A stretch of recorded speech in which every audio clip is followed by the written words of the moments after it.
distinguished ladies and gentlemen, a cordial and heartfelt, grateful welcome to our General Secretary, Shri Durgapur sir, for being with us this morning, Treasurer Sir, Shri Janal Singh sir, Advisor Sir, Dr. Shoikot Moitra sir, Principal Sir, Principal BCREC, Dr. Sanjay S. Pawar, Principal Polytechnic, Dr. Chandan Ghosh sir, Principal Pharmacy and Allied Health Sciences College of BCREC, Dr. Shamanto, and all my distinguished HODs, Vice Principal sir, Registrar sir, members of the FDP who are participating with us. Cordial welcome to Albert Einstein Hall to the SST FDP 2024 themed Let Us Teach Better. We are joined by Dr. Sadanand Sadashiv Gokhale, ex-chairman NIT Durgapur, and his erudite wife, Madam Beena Gokhale from Pune, who are the resource persons for tomorrow's session but wanted to be part of this wonderful beginning of the SST FDP today as well. I'm truly honored on behalf of my SST team to be amongst a bouquet of distinguished scholars. Ever so often, a teacher gets so busy teaching, evaluating and record keeping that she forgets that she has to learn also. This FDP is aimed to bring to us, within our service hours, nuggets of wisdom from some very illustrious and gifted minds who are often overlooked in favor of external invited speakers simply because we are in the same organization. Resonating with the national credos of India First, Make in India, government e-manufacturing portals where the focus is on in-house talent, we hope to start a movement at BCREC today where we cherish, value and celebrate our own, about whom sometimes we know so little and have so much to learn. This FDP has a stellar list of such scholars, both from outside who have joined in and inside in-house, who will deliberate on all things pedagogical and communicative without straitjacketing their talk into any specific genres of study. So let us begin, let us teach better, SST FDP 2024, and warmly invite our distinguished guests seated in the front row to join hands to illumine the lamp of light, of wisdom, and transform Albert Einstein Hall for the next 5 days into a temple of learning. Requesting my colleagues to please assist in the proceedings. Advisor Sir, Dr. Shoikot Moitra, General Secretary Sir, Shri Torun Bhattacharya, Treasurer Sir, Shri Janal Singh, Honorable Principal Sir, Dr. Sanjay S. Pawar, our very own Dr. Chandan Ghosh, Principal Polytechnic, our very own Shamanto Sir, Dr. Shamanto from Pharmacy and Allied Health Sciences College, our HODs, Vice Principal Sir, Registrar Sir. I know the wicks are little, but we can all join hands today to illumine the light of knowledge in this room.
Thank you, sir. Thank you very much. I would like to request my esteemed colleagues of the SST cell to please escort our front row dignitaries on the dais. Madams, sirs, please.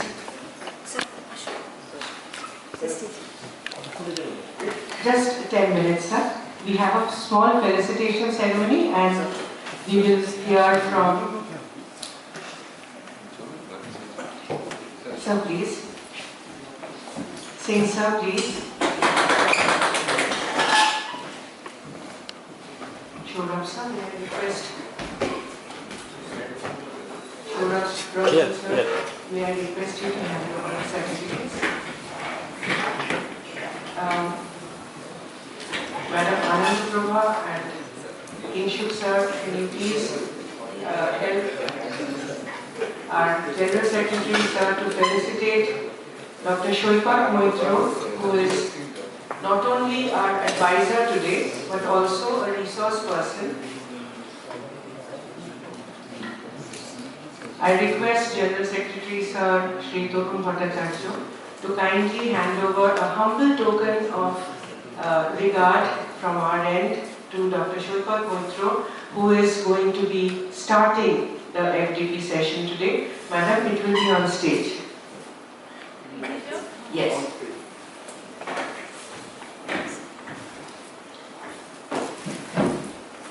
Dr. Shura Bandhan, my co-organizer, SST FDP, sir is handing over a certificate of appreciation which will be honored to Dr. Moitro by our General Secretary, Shri Tokun Bhattacharya, sir.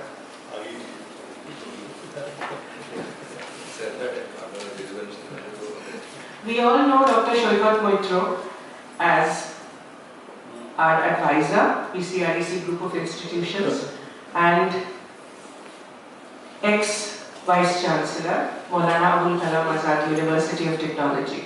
Today we are not going to focus on these two roles as far as he is concerned. Today I will introduce you to him and introduce him to you in a totally different light. Before I call Sir on stage to deliver his keynote address, because they have a plane to catch to Delhi, I would like to point out that Dr. Shoipat Moitro is a scholar of ceramic technology whose work experience includes professorship at Government College of Engineering and Ceramic Technology, officer in charge, RCC Institute of Information Technology, associate professorship at the University Technology Petronas, Malaysia, senior scientist, Central Fuel Research Institute, Dhanbad, senior management positions in retail industry of a listed food processing company. Dr. Moitro is an M.Tech, PhD, PGDIM, a chartered engineer with a specialization in management and leadership from the University of Minnesota, Case Western Reserve, University of Illinois, HEC Paris, University of California, Macquarie University, and his areas of interests include chemical science, material science, environmental science, nanotechnology, information science, management and leadership. Dr. Moitro has held prestigious positions of senior scientist in Central Fuel Research Institute, Dhanbad. He has been the chairman of the Artificial Intelligence Task Force, of the West Bengal State Government. He has been the expert committee member of State Educational Policy, has a publication list of more than 160 with more than 3,000 citations, and is the author of 7 books. Dr. Moitro is also the proud recipient of the famous S.S. Bhatnagar Award in Chemistry from the Indian Science Congress in 2019. It is our proud privilege to invite this erudite scholar today to deliver the welcome and keynote address, which will be followed by our principal sir, Dr. Sanjay Pawar, also welcoming and giving his august address here in front of us. Dr. Moitru, please.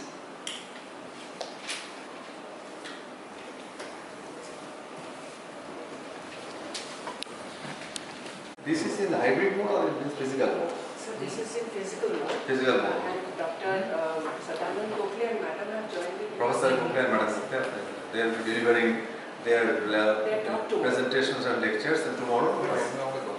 Okay, it's great that I was sincerely interested in organizing these sorts of faculty development programs pertaining to pedagogical changes and to acclimatize our teachers or to be precise learners to their futuristic this education system. And I organized several workshops in this particular area, particularly before the COVID period, during COVID period and after COVID period also. Now, as it is a keynote address, maybe for 10 minutes only. Yes. So, I would like to restrict myself in giving a broad outline how these pedagogical changes, how this educational or to put it in different way, how the transfer of knowledge from one generation to other has taken place over the years, and starting from the dawn of civilizations, when the Homo sapiens, they started their journey from one of the remote corner of Africa, and they migrated to other places.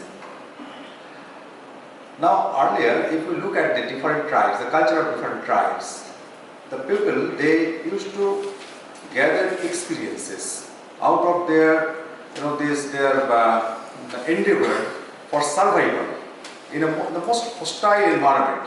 If we look at our prehistoric periods and all these things, this world was not conducive for survival of these Homo sapiens, because they were not physically that much strong. There were very powerful creatures that existed in that time.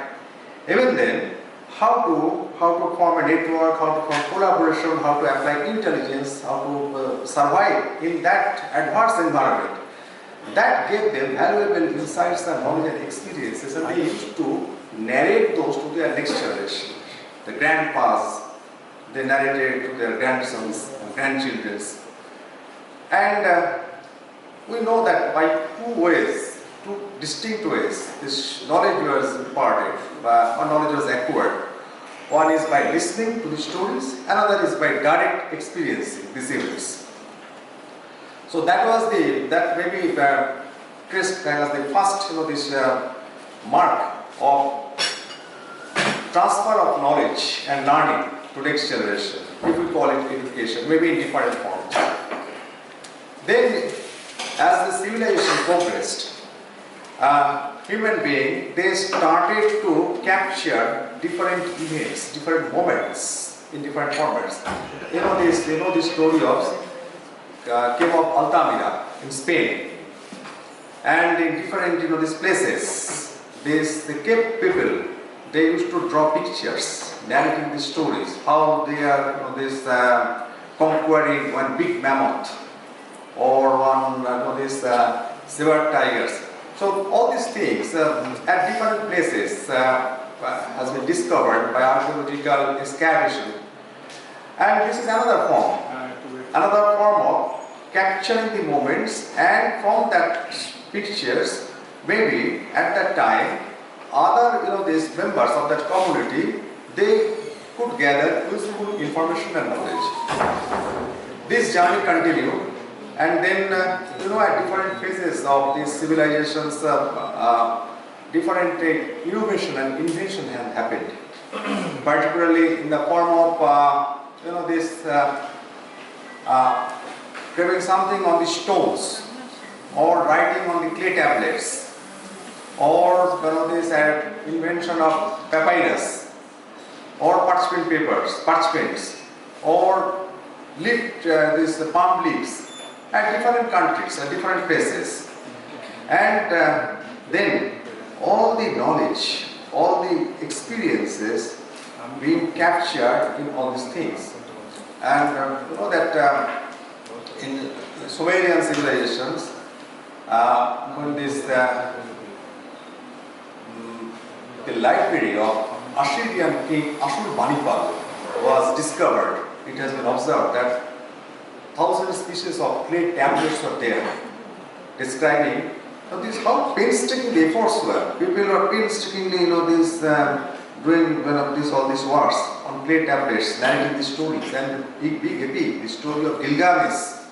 We came to know from these clay tablets these histories. Then this continued, and there were many social changes. There was class differences. Some people became affluent, they became royal, monarchs, elite classes, and knowledge and all these things were confined within these classes. And if we look at these ancient histories, educations are confined only in these elite classes. The outcast classes, those who are existing outside this periphery, they did not have that much privilege and that much opportunity to access this education. So mostly these education systems was based on certain these attributes, like it is some people, they used to possess knowledge or skill, and they are called gurus or experts or masters. And these gurus and experts or masters, they used to they transfer their knowledge and skills to all these disciples. And this has certain positive things. If we look at our stories of our old epics, our even from royal families, the mandate was to go to these places of these gurus and to learn different these parts, different spheres, different aspects of life, science, agriculture, warfare, social science, everything you need to learn. It was not a domain specific or this subject specific or specialization form of knowledge. You need to learn many things. Maybe you can develop certain skills and attributes and specializations in some areas, but you need to know all the things. That continued, and you will be saying, particularly for the female community, it was very difficult to access the education. Now, the revolution happened after the invention of printing press, and that credit goes to Gutenberg. When the printing press was invented, then one single piece of this manuscript, that being copied in multiple forms, and knowledge then became accessible to many people. This is called first democratization of knowledge. It was then earlier the royal families or elite classes, they had this privilege of confining this knowledge, and after the printing press was invented, when so many books of a single manuscript could be printed, then the knowledge was spread across the different societies. And if you look at this history, there is establishment of different universities that started, and that opened the door for education to the female community. So this is one thing. There are many, but one important thing from the ancient time to till date is relevant is the art of storytelling. The storytelling, earlier the knowledge was transferred in the form of stories. The old generation, they narrated their stories to the younger generations. Stories means the experiences and all these things. And the young generations were enriched from this listening to the stories. And this storytelling is still important, still relevant in present time also, if you can blend the learning with the stories and all these things. It becomes more engaging, more attractive, more exciting. So the first knowledge, first idea, or first these things which we should practice, how to engage our learners, and that is the art of storytelling. Maybe one session will be dedicated how to, because this has become one of the modern this domain of management, particularly this education, technology or pedagogy is concerned. the art of storytelling, and many experts, they are now advising and then preaching. You need to engage your learners with the stories. I am coming back to it. Time is there for this. This is your first session, but after you... Oh, again another session. This is not the end. This is just the This is Okay. So that means then to cut it short, this journey continued at different phases. When this second session will come, we get chance to narrate this in a better way. But the thing is this, what I would like to suggest is we need to engage our learning community, because there is a serious case of these cases of disengagement is being reported at many academic institutes. Students, learners, they are becoming more and more disengaged from the learnings, and that's why effective learning is not happening. And because effective learning is not happening, our these future generations, their efficiency, their productivity is dropping, and lots of problems are cropping up. So we will have more detailed deliberations in all these areas.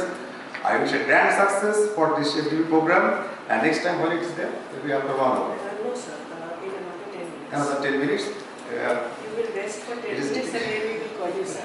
I think it is very difficult to come. So that is why we have arranged for coconut water also. That's okay.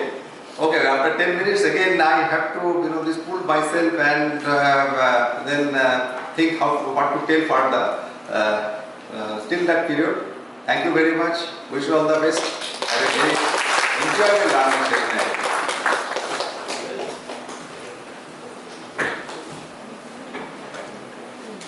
I'm sure when Sir was a teacher, no student ever bunked class or was found absent, because as we listened to his inaugural session, it was absolutely mesmerizing and we didn't want him to stop, right, teachers? But we have to do the formality with which we have started the session, and we are now about to hear the welcome address from our beloved, respected Dr. Sanjay S. Pawar, Principal, BCREC, on whose ideas this entire FDP was curated and who has formulated all the themes that we are going to discuss in the next 5 days. Sir himself has a session in the second half, but to please deliver the welcome address, Dr. Pawar.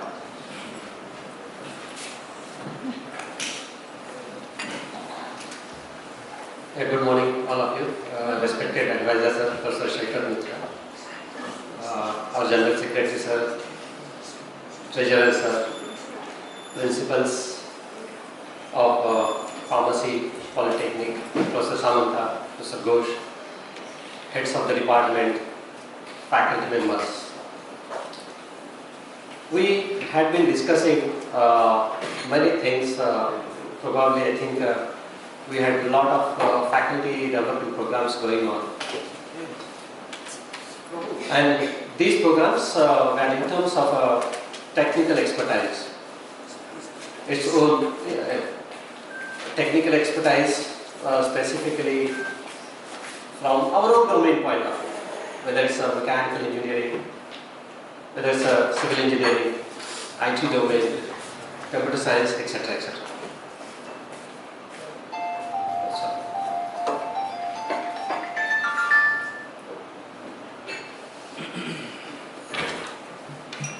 So, in this case, it was the domain expertise we have been taking care and building our knowledge as per our expertise are there, whether I am from computer science, whether I am from electronics and communication, etc., etc. The knowledge itself might not be sufficient, because here we are here to transfer the knowledge. By means of FDP, I can gain a knowledge, I can abstract a knowledge. But if I have to transfer it to someone else, our stakeholders as the students,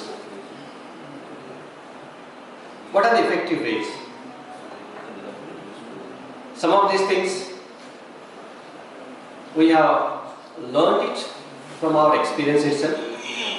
Some of these cases we have learned it from again various educational technologies, concepts are there. With us again, Sir, Professor Gokhale sir will be there, Madam Gokhale will be there. They are from that domain actually. And they will give an example with respect to what subject, which subject, what are the examples. As we have different kind of branches, we have different kind of subjects. All this cannot be taught in the same manner. Mathematics has its own, English has its own way, programming has its own way. Though I have a session in afternoon regarding PPTs, a preparation of PPTs, but I will start with saying that is it really required to have a PPT and under what circumstances. Meaning here to say is, in our electrical engineering, there is a concept called as a maximum power transfer theorem, where the impedance matching of a transformer and receiver has to be perfectly whenever a maximum power has to be transferred. So similarly, in case of delivering the content, there should be an impedance matching between what we deliver and what is being heard by the students also. And these examples again, as I said, there are various methodologies, various subjects. Digital communication, for example.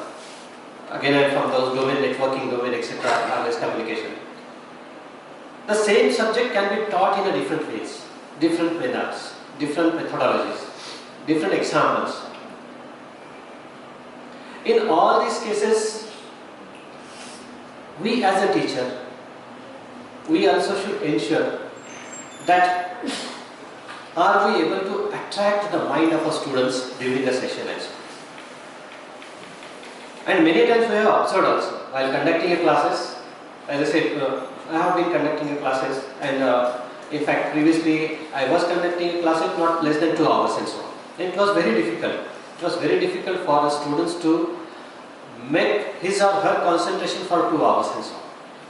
If it is a one session, if it was 2 sessions, of course 4 hours and so on. And technically it's not possible, it's very difficult also. So what are the ways in which case we can engage the mindset of a student? One way might not be sufficient. So in this case, how do you create an interest? How do you create, and specifically from the teaching point of view, I always tell, create a curiosity. When the curiosity is developed, of course the concentration and interest will come into picture.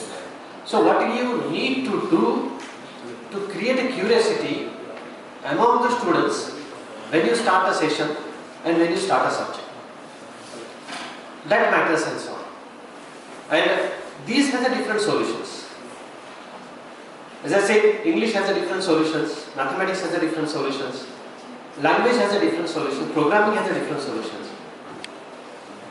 So this session, this FDP, we thought to give an example of various levels of teaching pedagogy from a basic concepts point of view as well as from the experiences point of view also. And maybe some kind of exercises will be there. Whichever the best exercise is there, we can adopt those things considering the best possible delivery also. And it's not only the teachers who has a stake, who has a say, who has what is called as a to decide what way to deliver. We also need to find out the way in which case we also have a say among the students to whom we are delivering also. And this delivery sometimes may not be only to the students. As the delivery of a session, the content, etc., sometimes it might be with respect to a student in a class. Sometimes it might be a public domain where the technology is not involved, but a conveying of a message is also important. Sometimes you need to be precise in case of a conference where a maximum information in a very small amount of time, 8 or 9, 10 minutes is to be delivered. So the same methodology may not be used in case of conference and classrooms. That we have observed also many times.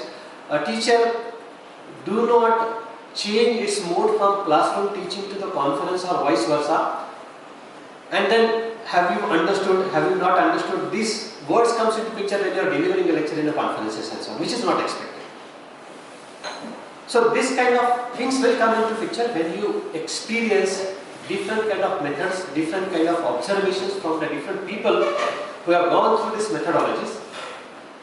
And that will let you know also, of course, what are the good to be abstracted. As I said, always while we have been learning since last maybe many years, as I said, school days or 10th and 12th, engineering also, we have always seen the best kind of a teacher and worst kind of a teacher also.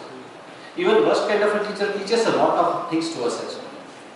So this is what we need to observe, fine-tune ourselves to ensure that the maximum knowledge transfer is given, and in fact we are feeding, or what is called as we are feeding the seed to the students to learn by themselves and so on. How do we adopt this kind of methodologies so that students are being developed by themselves? Our role is only to inspire them. That's what we will be learning into these sessions and so on. Thank you, sir, again. I think this session will be more interesting again, and we'll be happy to listen more things from the different perspectives, examples, curiosities, stories, all kind of methodologies in this section and so on. Thank you. I would request Shorab sir to please hand over the certificate of appreciation for our second resource person to our General Secretary sir to hand it over on stage right now before we start with the rest of the FDP. Sir, General Secretary sir, can you please hand over the certificate of appreciation to Dr. Sanjay Pawar.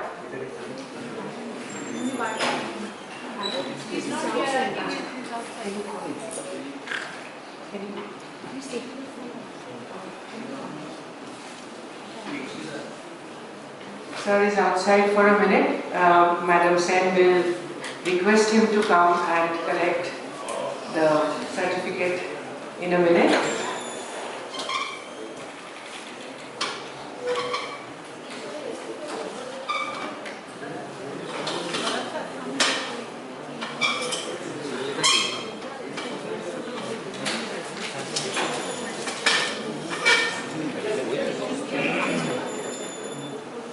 I'm so sorry to intrude into your personal phone call, sir, or official. Sir, could you please come on the dais for a minute? Our respected General Secretary, sir, will be handing over the certificate of appreciation to be the resource person in the second half to you, because he will not be there in the second half personally.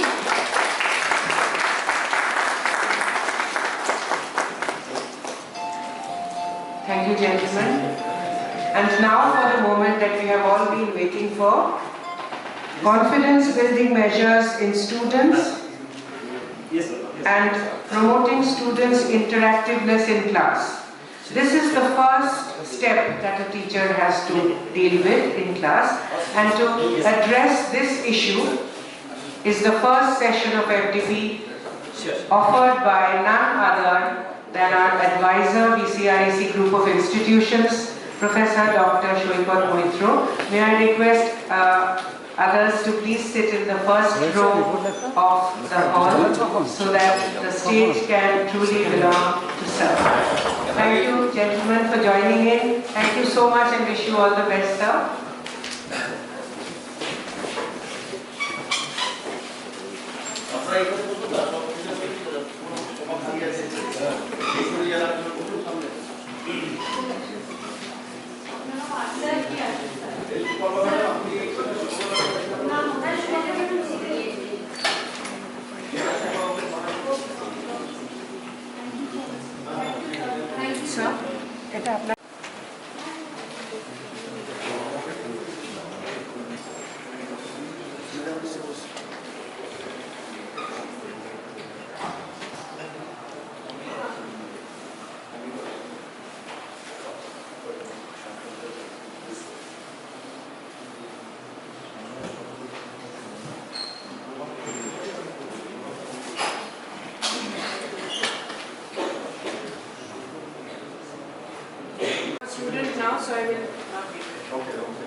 topic which has been given to me, confidence building measures in students and promoting students' interactiveness in class. Very good. Now the thing is this, the students, who are the students? The students basically, we call it this tertiary form of education, tertiary stage of education, this education system, where we are actively involved. People like us. This is tertiary means after passing out from STEM plus 2, when you are going to university and colleges, this becomes tertiary level of education. The students here, they are coming from the schools. Now if you look at the entire spectrum, till this 10 plus 2 or school systems, the system was something different. School education is something different, higher education is something different. And we need special skill for school education and special skill for higher education.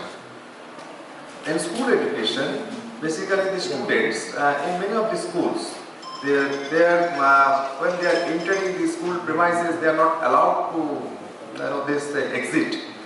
And throughout the period they need to be present. That is, the enforcement of discipline is more in school campuses.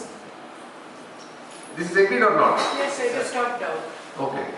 So whenever they are getting the chance, all of us, whenever we also got the chance to enter into college and higher education systems, we suddenly there is a cultural change.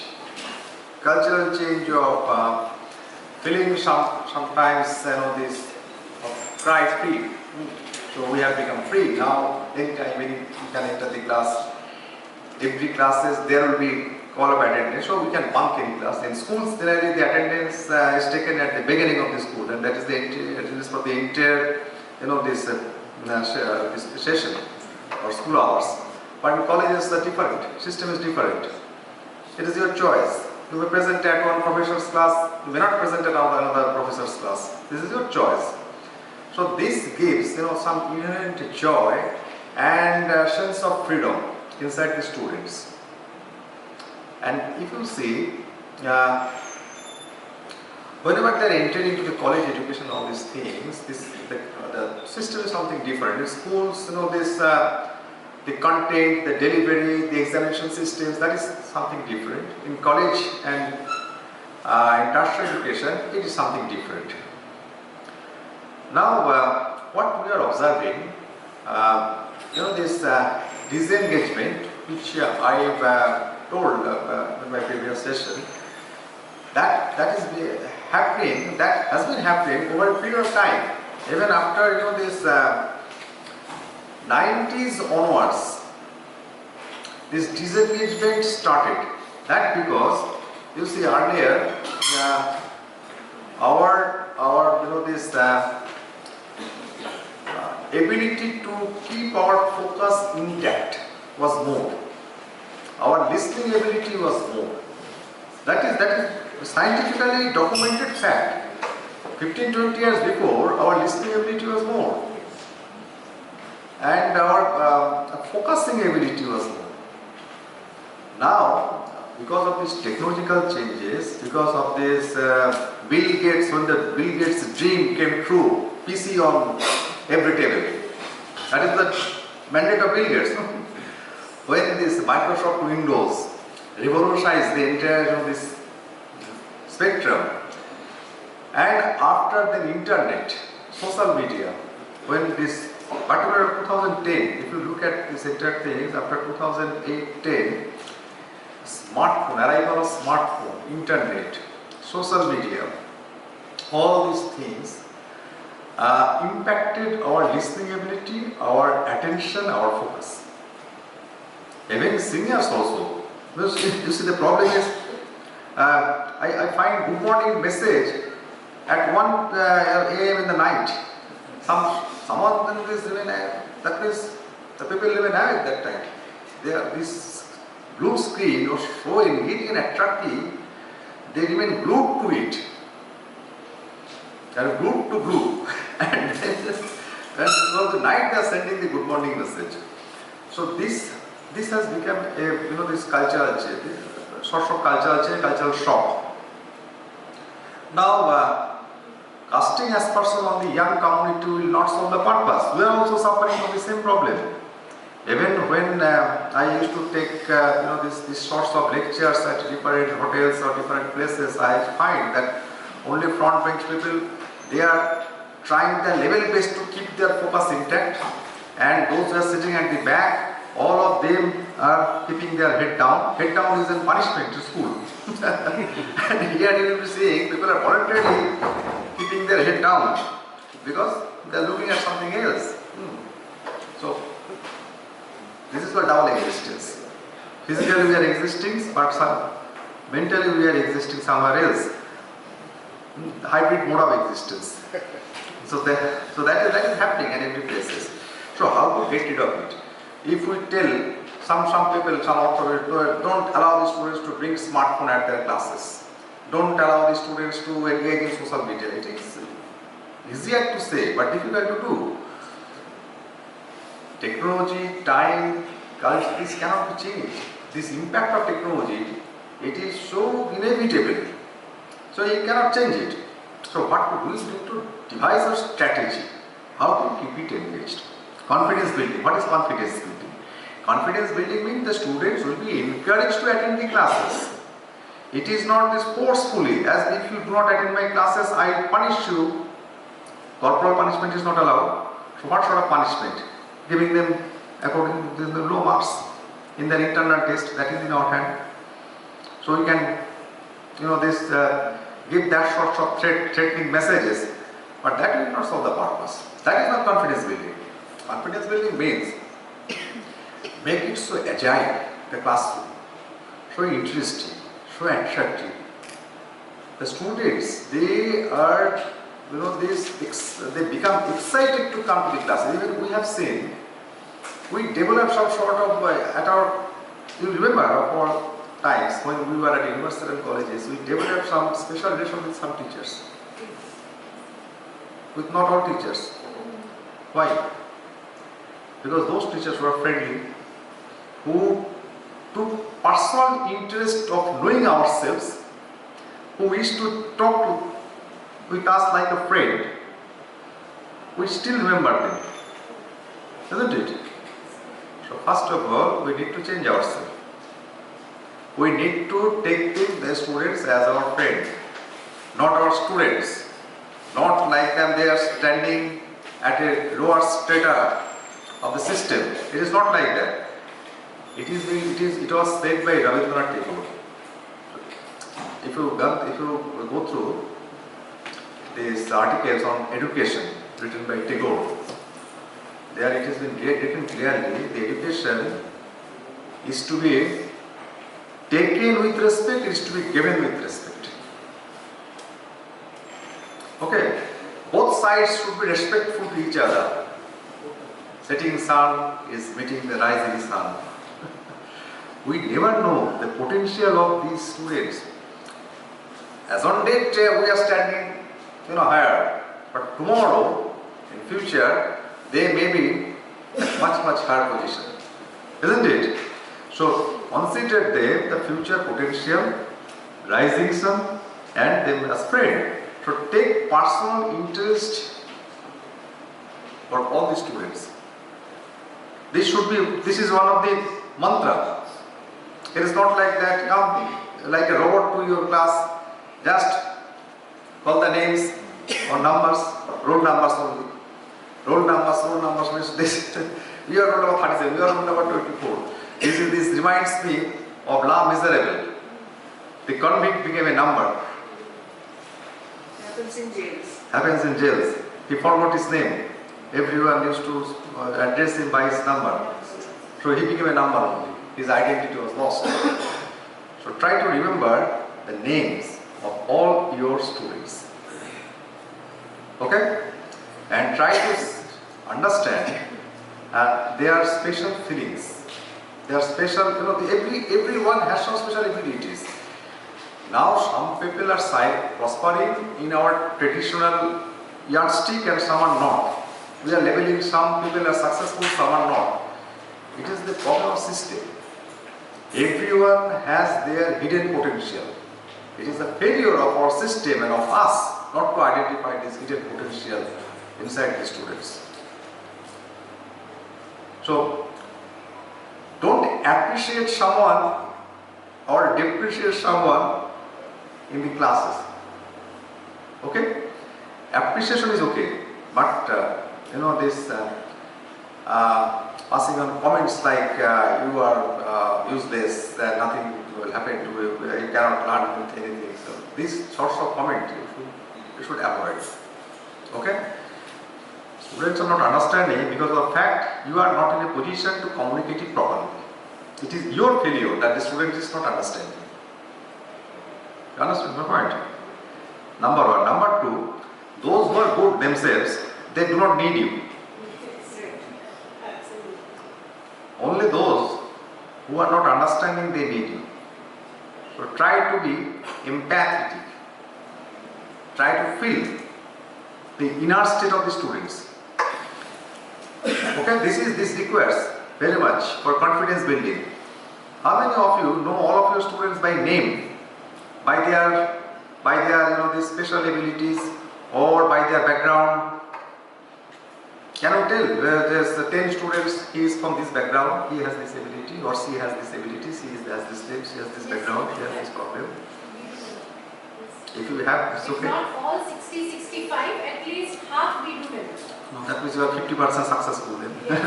Devakrita ma'am is 100% successful. 100%. She remembers all the names. And what is the level of popularity of Devakrita ma'am among the students? So that the students can only say. No, that make a survey, independent survey by third party, then you will understand whether this is a good practice or not. Okay? So this is one thing. Second is, you see, it is being said that our attention level falls. Are you feeling sleepy? Are you feeling sleepy? No. No. This is not your problem. This is a problem of all of us. No. Now I'm telling you, scientifically it has been seen, after 8 minutes our attention level drops. 8 seconds.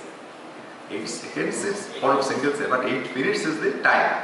So if I continue to give on lectures beyond 8 minutes, the vigor and enthusiasm which was existing inside you, that will start evaporating. Especially post-COVID. That's why.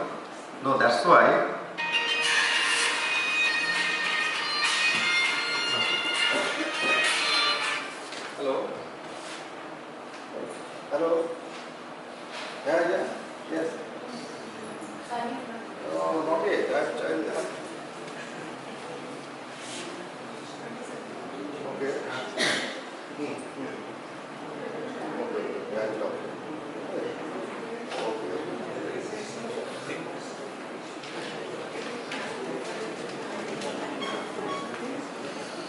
So the thing is this, that's why you see, if you look at different talks and different this video, and if you take up courses from different online platforms, most of the times the video length is 8 to 12 minutes on an average. 8 to 12 minutes on an average. That because that is the optimum period for retaining attention. After that the attention level falls. So what should be our strategy? Our strategy is, whenever we are trying to explain something, try to confine it or restrict it within 8 minutes of time. After that give some break, have some informal discussion, share some stories related to that. Okay? And then again you can continue. It is like commercial break in television. Okay? Some lectures followed by some break, lectures break. At IIT, I have come to know that they are also experimenting in this micro lectures format. 1 hour, this classroom, 1 hour is too long a period to keep the students, this focus and attention intact. But if we break it and split it at different intervals, then they get a chance to refresh their mind. what happens, there is a long derivation. So in that I No. I'm coming to that problem. scientific problem. No, not a scientific problem. No, topic. The topic is also not a problem. The thing is this should be one. Second thing. Third thing is, what we do? We come to the class and start presenting something new before the students. Okay? But strategy should be, you need to upload all these things so that students should have access to all these things. They can get a chance to browse through these things, and if they have a problem in understanding some things, they can come to the class to have a discussion on that. In class, you are not supposed to, this write a derivations or something like this for 20 minutes, 25 minutes on the boards and all. It is not expected. You should share all these things beforehand. That's why I suggested at one point of time to all the teachers, you need to upload your lecture notes, contents at the portals, and this should be made available for the students. Before coming to the class, the students will go through it, and if they have any doubt, they do not understand some concept, that needs to be explained. Already practice this thing in the campus syllabus. Now the problem is students are not, before coming to the class, they are not going. No, After coming to the class, they are going. No, that should be mandate. Thing is this, whether you have changed yourself. You see how you are looking. Through the lens of your own bias on your own perspective or your own understanding and your thought process, or the lens of the students. Students means how the students can understand, how the students can take it more easily, all these things. If the student is not coming to the class, problem is yours. If the student is not attending your classes, it is your problem. It is not the problem of student. First you have to understand this. Many times the teacher says, students are not coming to the classes. Why are they coming to the classes? As because you are not making the classes that much attractive. The students feel then say enthusiastic, or if they feel this class is attractive and they are compelled to come. It is your problem. We have to make it clear very fast. So they are not coming to my class. The students are like that only. They do not, this is the society. Young generation like that. Your role is to change these things. Now you think how best you can do it. Everything cannot be prescribed. And that creates the difference between teachers and teachers.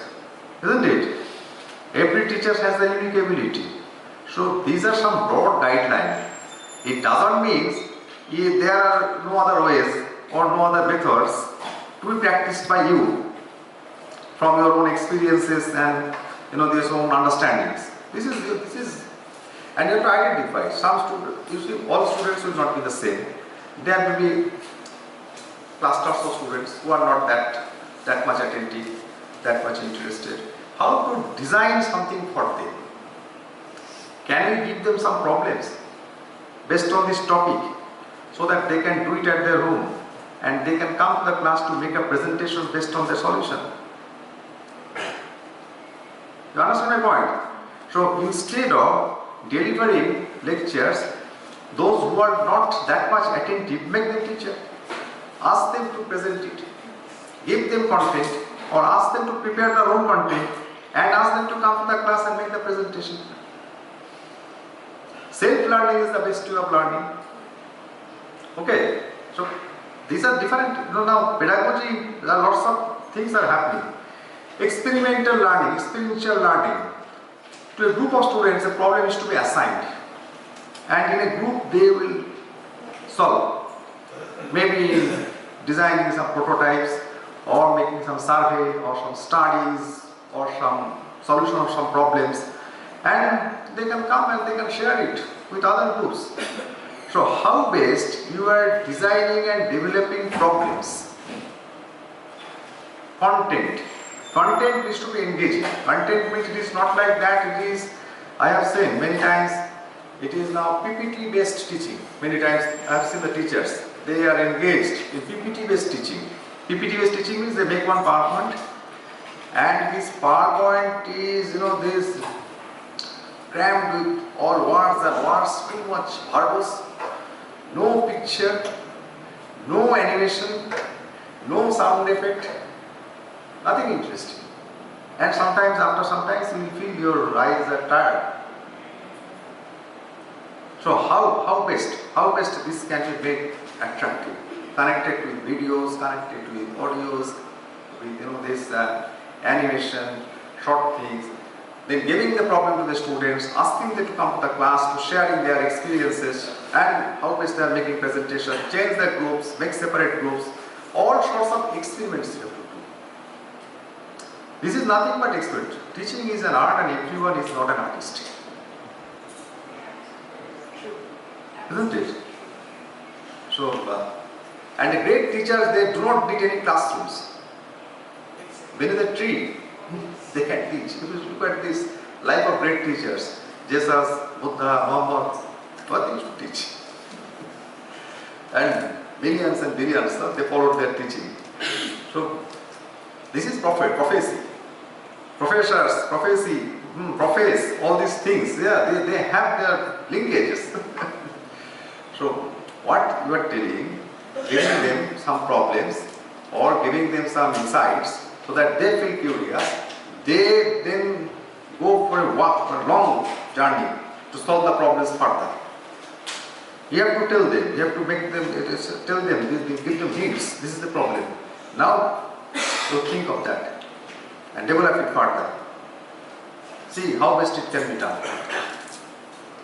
So, engaging in all these exciting experiments, it requires a good repository, a big repository of problems, of contents, of stories, of case studies. Okay, and humor. That is very important things. If you make them laugh, that creates lots of interest in the class. So, try to build up the repository of humors also. That is required. You see your grumpy face, no smiling, no, if you look at, this, have you watched TED Talks? Yes. Yes. See the articulation, the humors, the body language, the presentation, emphasis on words, pronunciation. So all these things, unique. They are great professors. The professors from different universities, and when they are articulating, see their body language, open posture. It is not like that, like this, we are right, something, it is not like that. Open posture, confident movement, and then humors, sharing humors from self also. Okay, it is not like there are some humors, there should be some restriction or borderline to make it, this social humor. Most of this engineering, these machines and principles, these heat engineers, they are working on these principles of thermodynamics. If you ask, maybe it is something similar to 3 Idiots movies. If you ask someone, tell the laws of thermodynamics. What are the laws of thermodynamics? 3 laws.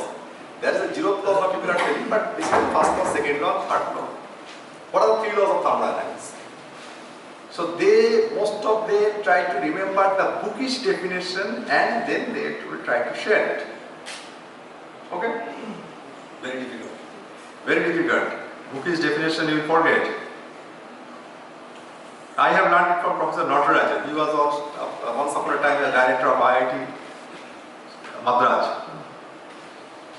You see, first law is heat cannot be completely converted to work. In simple form. There are lots of things, but in one sentence, heat cannot be completely converted to work. Second law says, yes, it can be converted to work, but at absolute zero. That means you need to reach absolute zero. Absolute zero, absolute zero. Minus 273.4 degrees Celsius, where everything got exposure, nothing moves. First law says heat cannot be converted to work. Second law says, yes, it can be, but at absolute zero. Third law says absolute zero is not available. You see, these are 3 laws. All these things are based on these 3, this way. If you can narrate very difficult things, in the simplified forms. That will keep in the mind forever. I can remember one of our demonstrator at Presidency College. You know, in that time we used to prepare standard solution in volumetric class. You have physics or chemistry? Chemistry.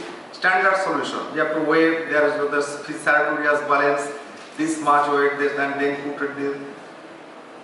Then he instructed us. There is a class which is called, this standard volumetric class. You have to put it and then fill it up to the mark. Then you have to go for Shishasana. Shishasana is upside down, so that everything gets mixed and becomes homogeneous. Put it and then go for Shishasana. You see, all these things that remain in our mind years after years. Okay? So every theory, every scientific theory, be it Faraday's theory, Maxwell's theory, Newton's law, Einstein's law, all these things, you can put it in a very simple form to make a layman also understand. Difficult, that's why I am also becoming afraid to attend your classes. So difficult things, don't make it difficult, make it simple and ask them to go into the detail of it. Okay? That is curiosity. ABP Ananda advertisement, have you seen? Curiosity, what is this curiosity? Curiosity, search of curiosity. One child from a village, he was in search of curiosity. He traveled a long distance and then came to know what is curiosity. So you need to this. What is your role? Your role is to develop this spark. Then ignition will happen. This spark generation, that is the major role of a teacher. Spark, but that is interest, curiosity, in a particular subject. Spark. Why it is this? And then you need to relate it to natural phenomena which are happening in and around. You need to relate it. If you cannot relate, then it is very difficult to understand why it is happening this, so for this it is happening, for this it is, for this is. Then it becomes gravitation with this, this high tide, low tide. So everything can relate it. So if you can relate all these things, natural phenomena. I am right now reading one book of Walter Isaacson. Have you heard his name? He writes biography, but now he has written biography of Einstein, Leonardo da Vinci, Steve Jobs. I am reading now this biography of Leonardo da Vinci. He used to possess tremendous curiosity on everything, microcosmos, macrocosmos, how the river is moving, swirling motion, and then this curl of the human hair, these pictures, the curls of these hairs, all these are related to the river motion. He used to watch the nature, and from that he used to get the cue and translate in his poetry, the pictures. So this is things. Basically, problem is we cannot develop this curiosity. The first, this principle is we need to develop the curiosity, and that's why what I told. Besides your own teaching, own subjects, you need to take interest in many other subjects also. How it is related to all these things. How physics is related to social science. How chemistry is related to universe, natural phenomena, life. So all these things, this rate process, kinetics, thermodynamics, then relativity, how it is related. So if you can explain this in a lucid manner, in such a way that it has got a connotation and flair of other subjects also, the students, they get interest in those subjects. Not necessarily your students will take interest in chemistry. Seeing the similarity or linkage of chemistry with some other subjects, they will be interested. Yes, they will be interested in that subject. So this is the thing. And then interactiveness. Interactiveness means you cannot force, ask question, any question, ask question. It is not like that. discuss. Go for a discussion, debate, and in a respectful manner, not in a humiliating manner. Okay, so make a group and ask this group to have some group discussion on a particular topic which you have covered, and check whether they are in right track or not, and go for supplementing or augmenting these things. So this sort of interactiveness in classes can be developed. That's why we are giving emphasis on flipped classroom. Flipped classroom means the change in classrooms and this pattern, the chairs and all these things. You see this system, row system, how it was developed. One theory is this: it is the reflections of military mind. Because this modern education systems or engineering education systems or formal education systems was developed after First World War. Before that, the university, they used to teach many subjects. There are not scope of specializations. Engineering was not there. After World War, it was understood that we need some specialist.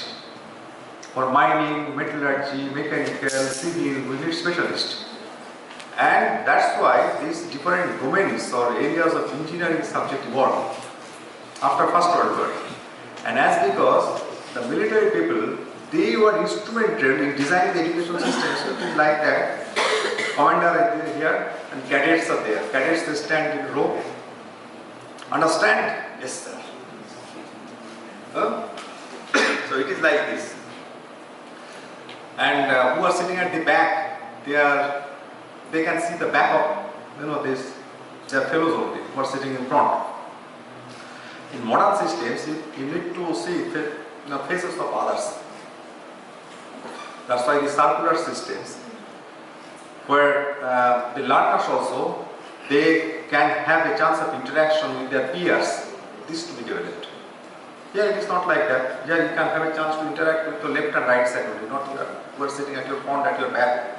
Chance is limited. So that sort of sitting arrangement is now being experimented at many classrooms. Flipped classroom is, as I told, that the students, they are empowered, they are encouraged to take some certain topics, take on certain topics and to deliver on that topics, giving them problems, giving them some puzzles or some case studies or some, design things and all these things. So these are plenty of ways how to make them engaged. And not necessarily they will go through your classes. There are numbers of lectures available at net. Give them the outline and ask them to find out best lectures available at internet, best content available at net, and from there they need to develop themselves, enrich themselves, and they can come to the classes for making a presentation.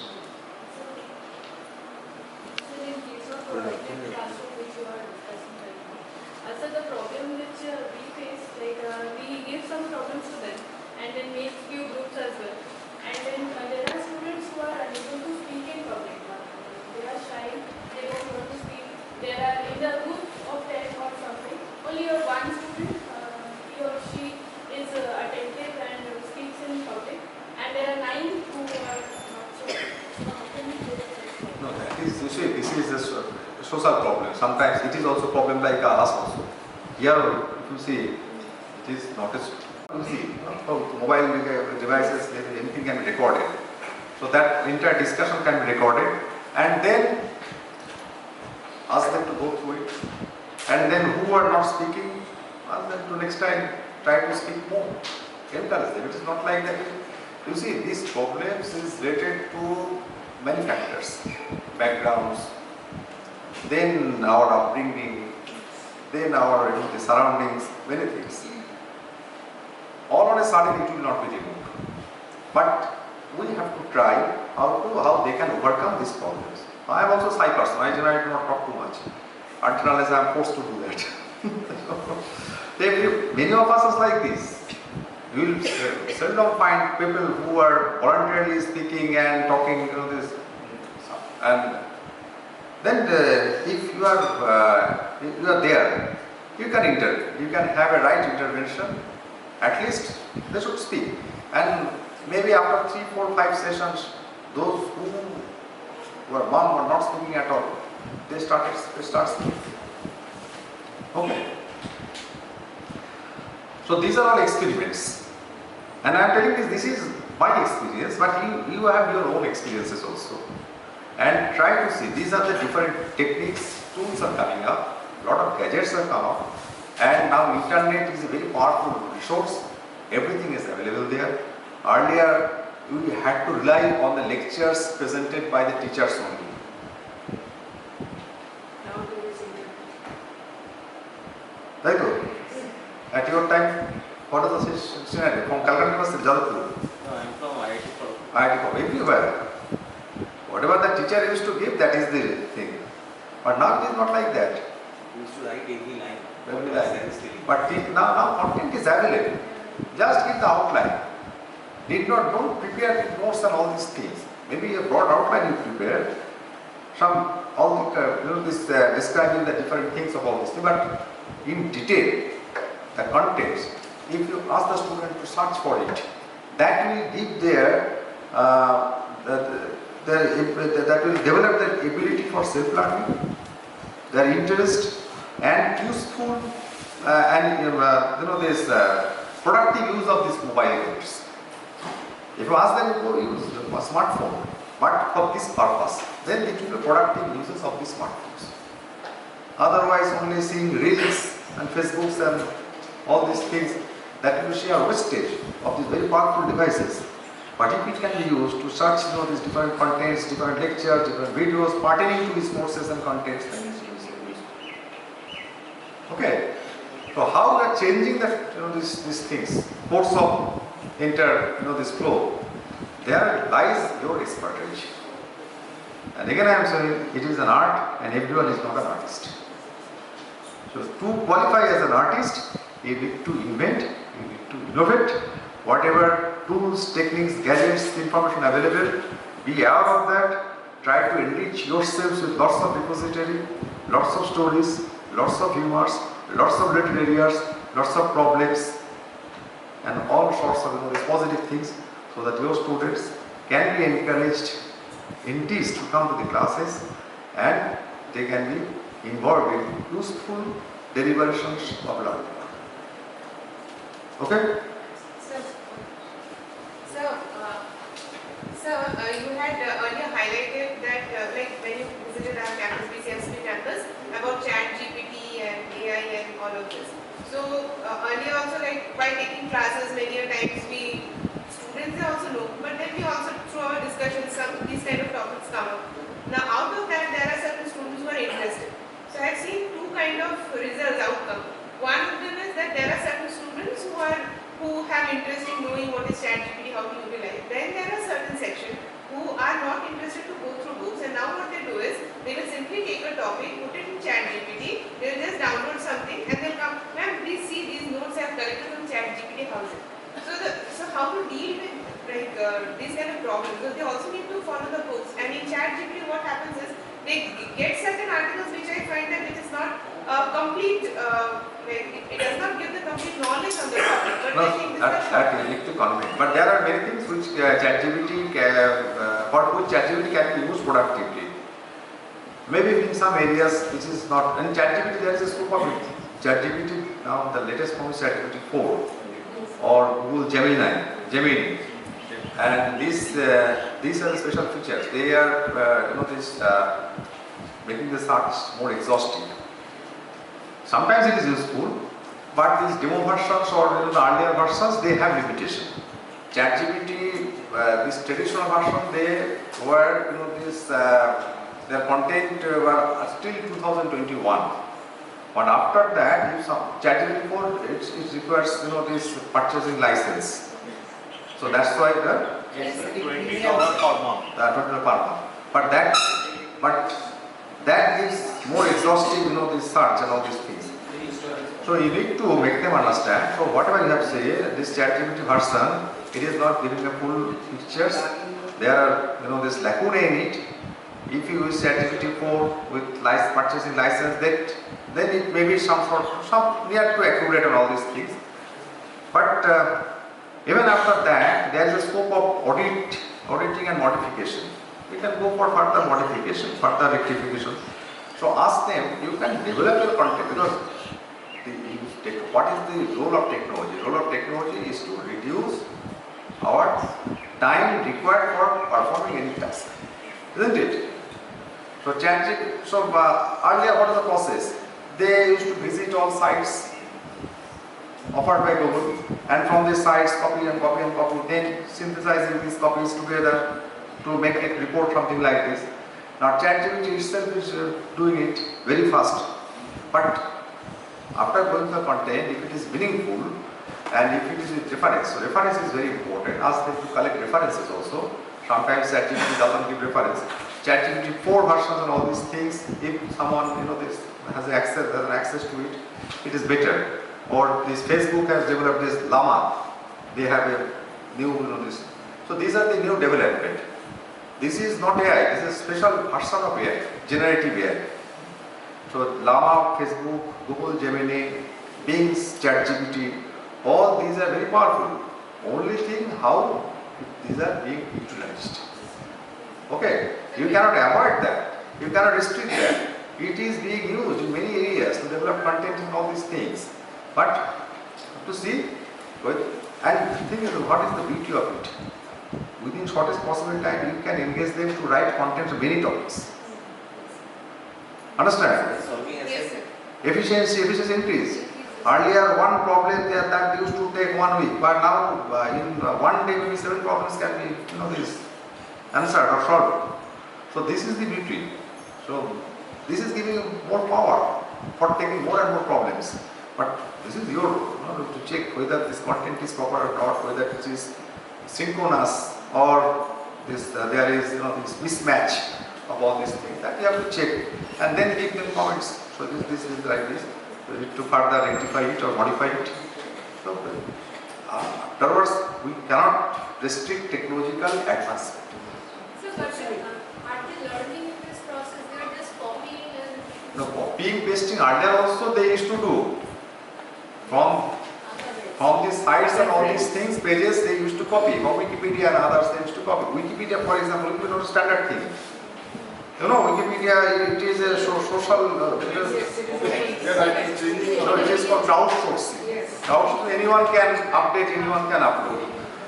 So earlier it was like that. All the presentation, report preparation, they use Wikipedia and all these things. But that time, you see, before that, they used to go to library and took the notes.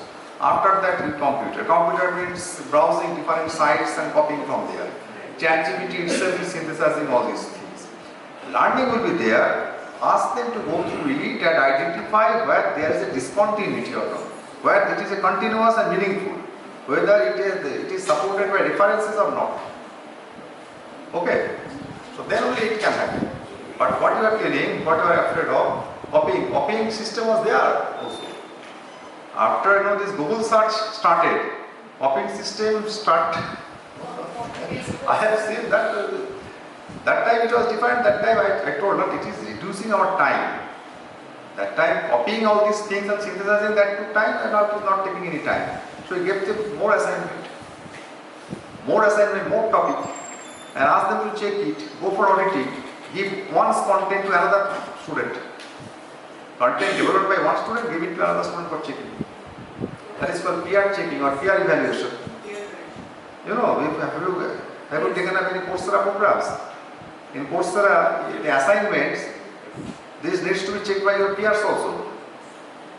Have you done it? Yes, sir. My assignment is checked by the another 2 unknown persons. Unknown persons. And also to me. You have to check also some 2 assignments. 2 assignments. So this peer evaluation, that is also very important. Ask the peers to evaluate it. Okay. So this you develop and make it anonymous in this way. When they are submitting it, don't ask them not to write the names and only you keep a code or tear off this top part, hiding their name, like our university sisters. Make it anonymous, give it to some other students and ask them to go for this reviewing blindfold review, something like that. So these things can be done and experimented. Use it. I can tell you. It is not like, this exact solution. In mathematics, there is exact short or exact. When this integration cannot be exactly, then this computation technique, graphical technique, all these techniques was developed. It is like that only. Arrhenius equation, this e to the power s minus ds, it is not a definite integral, you cannot solve it. Arrhenius integral cannot be solved by direct method. You have to go for computation method or graphical method or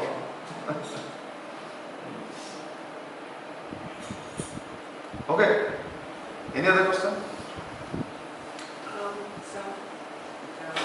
You talked about the attention deficit, that is a real problem in class. Till such time as we revise our periods to be less than 50 minutes. Right now we have to break up our content into small parts of 8 minutes and then assignment and then some activity and then back to teaching. Is that what you are suggesting? This is suggesting, and another thing is this connect this social media or digital media with your teaching systems. For your class, make a Facebook page and there this content uploading. Make a Facebook page of physics of your subject. Okay?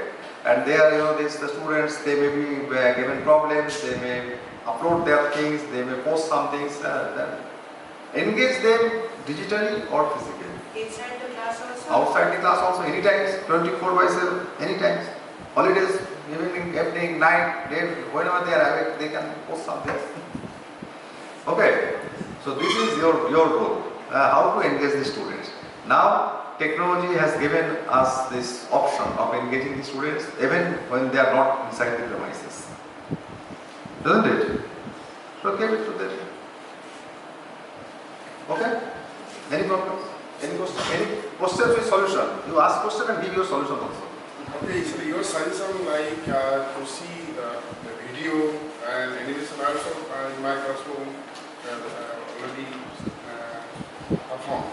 No, video means give the link. Don't copy the video, then it will be a copyright problem. Don't copy any YouTube video to your presentation, then it will be a copyright problem. Give the link, then it is not a problem. Link means that it will be played at that platform. It is not infringing copyright. You understand my point? Sometimes I have seen, they copy from Wikipedia pictures. It is copyright prohibited. You need to take permission from Creative Commons or Getty Image. Then only you can. Otherwise, what is the option? No, just if you like it, then you can use it without any copyright problem. So that is one of the advantage of chat. The generative AI. Sonic, chat Sonic. Sir, regarding this discussion or debate, how to conduct in a class, shall I try Debate. debate or discussion? Debate, group discussion, it can be conducted in the social media platform. Okay, class means sometimes it is prohibited because the time is limited. Yes. But in a Facebook, if all are connected, In LMS, you can do the same thing in LMS also. whatever it is, but it can be connected something like this, that someone is posting something, again someone is answering, again answering, this is enriching. In WhatsApp also this can be done. WhatsApp group, Facebook group, create the groups and give the topic and ask them to give their opinions, counter opinions. In that form knowledge is generated. It is called consumption. Whatever we are doing, consumption, downloading, consuming internet.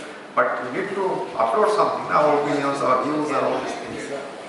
But student is not so much, all students are involved. This is the problem. No, make different groups. All students means 60 students when they are there, then it's difficult. But make different groups. Seeing their interests and all these things, make different groups. Okay. 60 student involvement of 60 students sometimes difficult. But if you can make different groups and different clusters, then it is easier. And sometimes, always you need not be present there. You can ask them to continue and afterwards you can have a look. What is being posted? What is the outcome? So make someone group leader. Make some group moderator, group administrator. The provision is there in Facebook and WhatsApp, the group administrator. The administrator, if some objectionable thing is there, then it can be deleted or removed and all these things. And afterwards, final conclusion. maybe 15 minutes or 20 minutes discussion of this topic. And they may be engaged. And then in Google Meet also, 1 hour is free. Zoom 1 hour is free. They can engage with one moderator. Develop this culture. I think this is good. Google Meet, Google Meet, Zoom 1 hour is free. After that you need to pay, but within 1 hour you can have half an hour discussion, debate. So technology has to be utilized to the fullest. Yes. That's why I was trying to tell, as because there was a technological development, this invention of paper at China, technological development, then it became easier for capturing these letters and all these things. This ink, printing ink, then printing press, publishing book. These are technology. Only because of technology we are moving, nothing is done. Okay. Any question? You can raise question, you can put answers, your opinions in the form of opinions, problems and opinions. And who is moderator? You are moderator. So based on this today's discussion, ask everyone to prepare a short note with their opinions and observations and recommendation. Okay? Thank you. Thank you, sir. Thank you.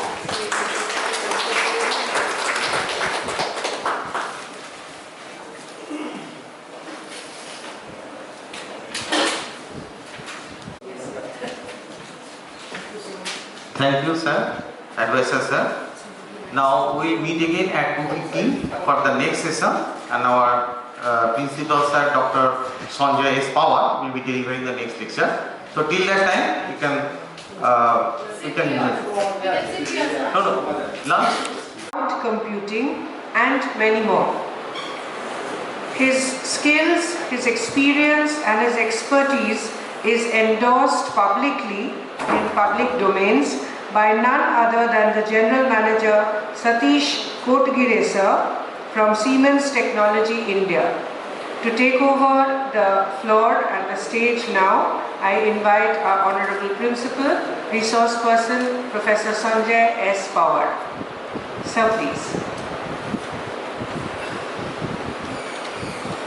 Good afternoon, sir.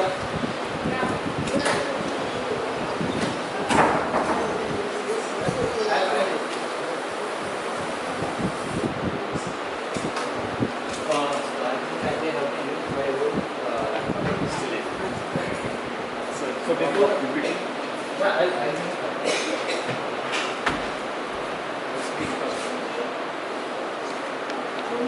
So good afternoon to all of you again. Though the topic is a combination of a presentation with Blender. I think the microphone needs to be switched on. Now, Yes. Blender itself is maybe a 8-hour session topic, etc. I will not mix it up because again things will be a bit what I mean to say, rather than teaching Blender, the essence of how to use effective PPT in the classroom and in a different modes that will go. So maybe in some other session again I can give examples of how the Blender can be used in the PPTs or any other things. So as I said, what is Blender is a tool for animation. Why animation is required? To get proper visualization. Any explanations are there? So in such a cases, specifically now from the CGN point of view, what is called the content generation network, specifically from again the education domain point of view, this Blender is being used. So in fact, as I have been saying, unfortunately things are not happening here. It's not you who should know the Blender. It's in addition with you, your students should also know the Blender. But as I said, due to some or other reason, we were not able to host a workshop on that one. By some or other day, I hope this workshop will be hosted on the Blender and then we'll continue. Then only the effectiveness will come into picture. So in today's part, though the topic is mix-up, I will skip some part of what is called as a blender things and fun, but I'll more strict, maybe pay more attention towards the presentation part of a PPT and so. In morning also I have said various forums are there where you need to give a presentation. Though I have, maybe I can say I have a total combination, if you consider I have a lack of slides also, which I have prepared myself for given talks, etc. So rather than sequentially going through the PPT, I have given examples of what are the PPTs I have prepared. I can say that okay, these are good PPTs, these are bad. It's not the case that I have created always a good PPTs. I have created bad PPTs also, which maybe you can comment on that one. But again, based on my experience as a presentation, based on my experience as evaluating the people at various levels again. As I said, as a student, I have evaluated and I have evaluated the professors, I can say chief executive officers of some kind of multinationals, etc., their presentation, etc. A lot of combinations have been there, and this, based on this experiment or based on this experience, I can comment what are the do's and don'ts from that point of view. And specifically, as I have been a part of what is called as a concept called a research methodology, and I have been teaching this research methodology for the research scholars since last maybe 5 to 10 years. Probably that kind of an experience would also be there in case of presentation skills and so on. Next thing again, as in morning itself I said is if you ask me a choice of teaching, I will not prefer a PowerPoint presentation, to be frank again. Many reasons are there again. Of course, the chalk and board is the best possible combination, and it's not only the chalk and board, but again, I don't know, I think one session will also be there by Madam or Yes. so by means of how do I utilize a board, how do I utilize a blackboard, utilization of a space in a blackboard. Same thing, a concept comes into picture in case of PowerPoint presentations also. As again I have been repeating and giving an examples, I am coming from Mumbai, where each and every square feet matters a lot. So I see all this square feet per square feet matter in almost everything else. And one of the example also I see is presentations probably I think in couple of days before NBA and electrical and electronics and computer science people were giving a presentation, and I have pointed out those things also. The reason it was not to point out whether it is wrong or bad, but then how good an examiner would feel when this thing would have been there. That was a matter of a concern, etc. So multiple factors are there. As I said, there is not a fixed formula that okay, this is the best and this is the worst and so on. But it's up to the individual flavors, it is up to the individual way of presenting certain things, it's up to the individual examiners also, which is expected to be good or bad, or the things many times I have said again, which I might be saying is the best possible one, might not be looking good from your perspective point of view. But when I say that this is good, I will give you reasons also why this is good, and when I say this is wrong, I will give you reasons also why these are looking into the wrong things and so on. So these, some of these cases are there, again in case of PowerPoint presentations, etc. and so on. The things have been changed. In fact, when we consider the presentation point of view, old days, probably again, even I have started my teaching with chalkboard, and as I said, maybe I don't know whether, but I still remember my first 5 years or 5 to 6 years of teaching, almost all subject. I have never taken single note in a class and so on throughout the semester. I have taught 4 or 5 subjects during my initial career.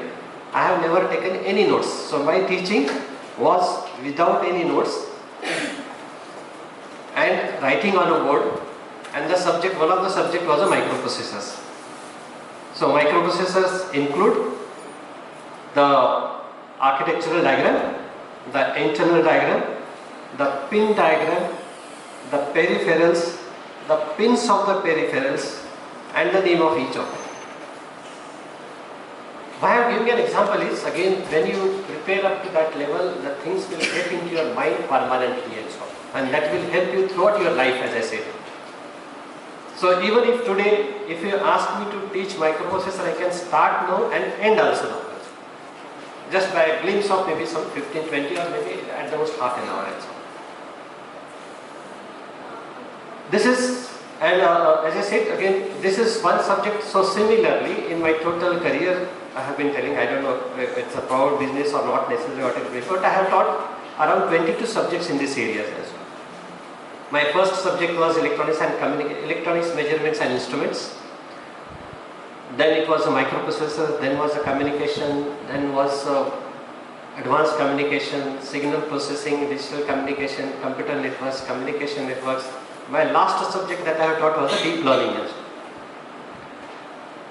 Now this helped me a lot, again, as I have been repeating, whenever I discuss anything to anyone technically, I am fully confident of discussing certain things.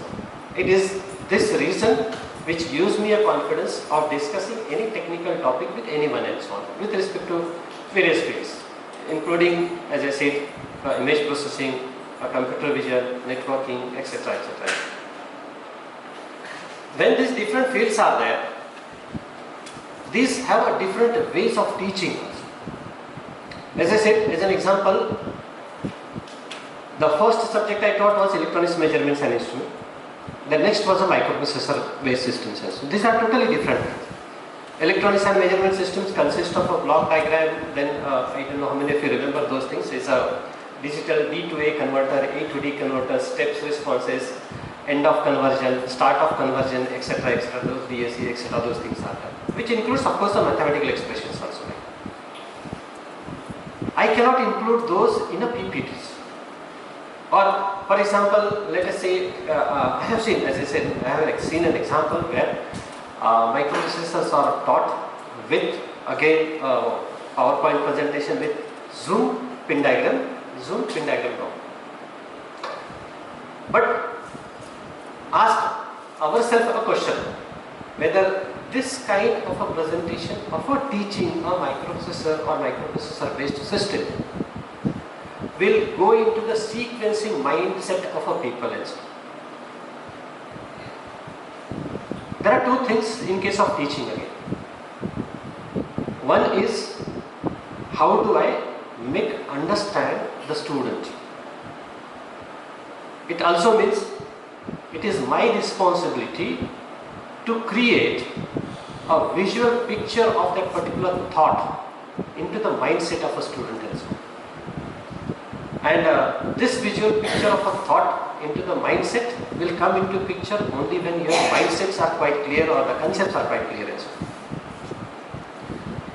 So this includes again many things again. Starting, as I said, in morning also.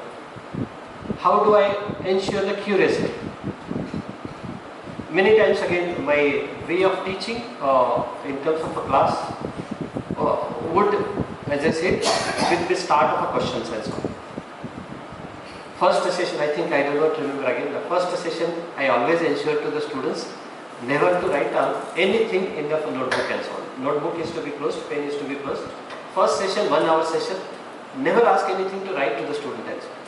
The reason again, this is what is called in the introductory part. What is this subject? Where is it related to?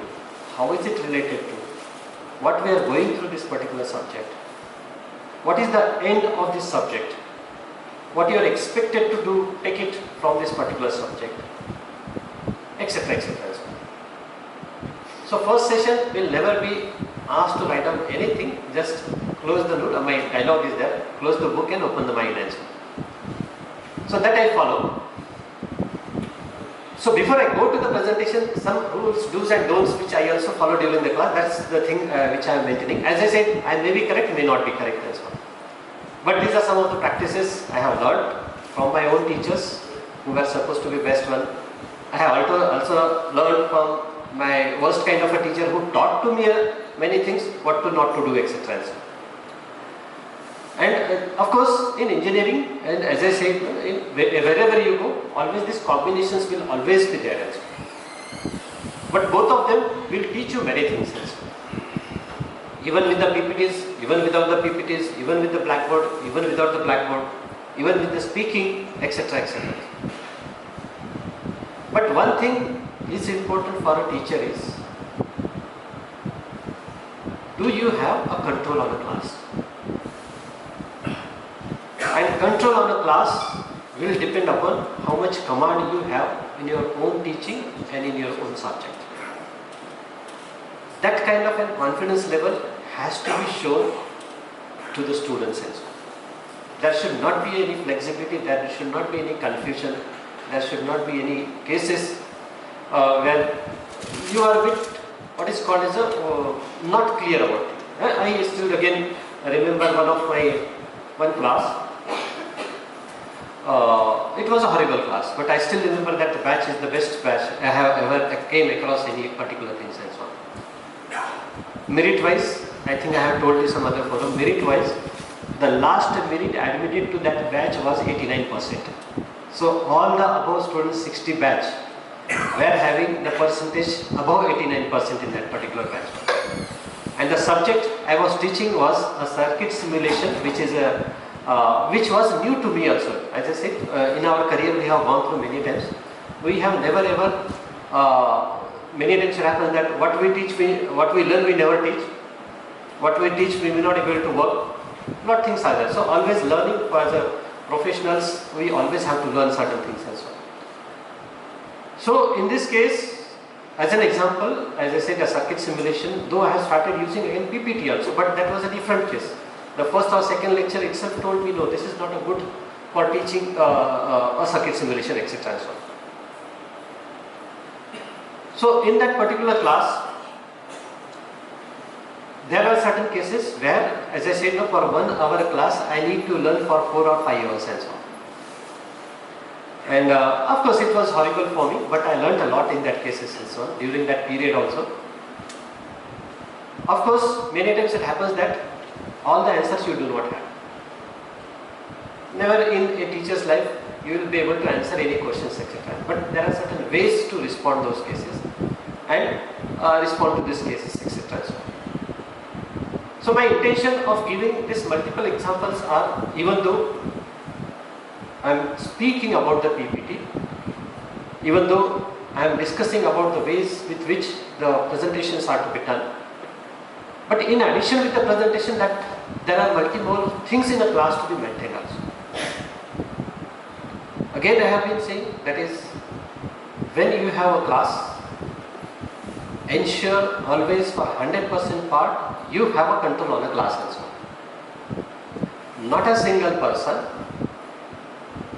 throughout the class of 60 minutes should be able to deviate his or her mind from your speaking and so on. That kind of confidence level, that kind of intention, that kind of a words, that kind of a, the delivery has to be there. Then what is called an effectiveness comes into picture, etc. So again, please remember, first impression is the last impression. And as I said, we our own teachers, we our own first lectures, we have gone through all kinds of this. The first lecture and the last lecture. The first lecture which was worst, it would have been gone best, etc. As I said, maybe as a school person, I hate histories. Because my teacher in history was the worst kind of a teacher. In fact, he used to teach by stick also. So I never used to like history, but nowadays I read a lot of history. I find it more interesting. In fact, during my example of a research methodology, which is of a technology again, I used to give examples of histories also. Being an engineer, of course, I loved the most is mathematics. And because one of my teachers used to teach me mathematics in such a way that, in addition with the regular problems which we had from the book, we also used to solve the other problems which are more task oriented, more tough, etc. and so on. And that's the way which we got into the mathematics interest, etc. So it is a teacher which makes the subject bad or good. It is not the subject which is bad or good and so on. It is the teacher who makes the subject bad or good also. And there are many subjects, I think many times I have heard also, no, this subject cannot be taught in a very good manner. Of course, there are many cases and so on. So for example, in those who are from electronics and communication, I really was worrying how this, I don't know whether here it is there or not, but electronics, materials and sciences, there is one subject. I don't know whether it is that, but we had during our B.Tech and so on. And some of my colleagues were also teaching.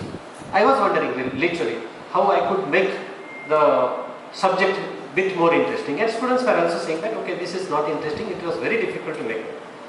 But still, in spite of that, some of the teachers used to give an assignment to the students and make them happy. Creativity, making the creativity mind, making them involved into those cases, giving an importance should make a difference from that point of view. So, even when we teach, irrespective of which kind of a subjects are there, when we come across, as our advisor sir was saying, if you are in a department of computer science and technology, you should be able to teach each and every UG subject. If you are a faculty of electronics and communication, you should be able to teach each and every electronics and communication subject. In fact, I have been telling to technology people as well as maths people also, once in your life, rather than life whenever you are here, once you teach a mathematics subject and vice versa. Mathematics people should teach an engineering subject. There are many. For example, in engineering, you see digital signal processing, pure mathematics. Nothing else is there also. Statistical signal analysis, full mathematics.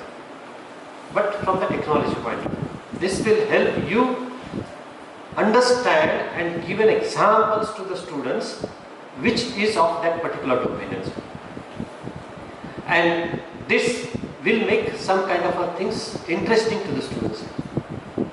See, students will be interested into a lecture only when some task is given to them, even if when some kind of examples are given to them which are challenging to them. We have been repeating, I think we are a part of an assignments group, as I said, and we have been giving an assignments to each of them as well. And we also have done, as I said, even I have done an assignment, many assignments. Of course, to be frank, again copied from our friends and so on and submitted and so on. But again, ask ourselves a question, what kind of an assignments, how much you have learned from the assignments, etc. etc. So even while assigning them some kind of an assignment, we should have some kind of an inputs which is extracting the creative mindset of the student as well. And designing an assignment also is a very, very, I mean to say, a challenging task for various batches or various cases also. I still remember in my case, as I said, I was teaching some kind of a telecom network design, one subject was there, and it requires an assignment. But my intention was always to ensure that assignment should not be repeated to each and every person also. So there were some parameters involved in that assignments which require some kind of a calculations. So I didn't have much more time. So what I simply said is, at the end, one of the parameter will be the end last 2 digits of your roll numbers and so on, and then you start working on it. So in each of this case, internal parameters are different, results are different, and they have to work on. In the same subject itself, 1 year this one, 2nd year, I am giving an example because this is what in some cases I had created a repository, not by development of myself, which I have used in my presentation afterwards, but the repository was created by the students of a previous batch, and that was used for an experimentation in the lab as well as in the classrooms. And that was again in the combination of either a C program or a MATLAB programming or simple animations also. Even if, as I said, though I had been giving an example of animations of Blender, etc. But even with a PPT also, you can prepare a good animations. I'll show you some of the examples. As I said, I've given examples of the PPTs which some kind of animations are looked into as well. So why do you read? Why do you need these combinations, etc. and so on? One is again, when you use a PPT, there is always a probability, there is always a monotonicity in the class and so on. Means only a teacher is speaking, students are listening without any noise also.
So in this case, though the initial part I will mix up various kinds of the PPTs which I have already shared with various talks, etc. As I said, that will give an example of a real-time things also. You are able to see? Yes.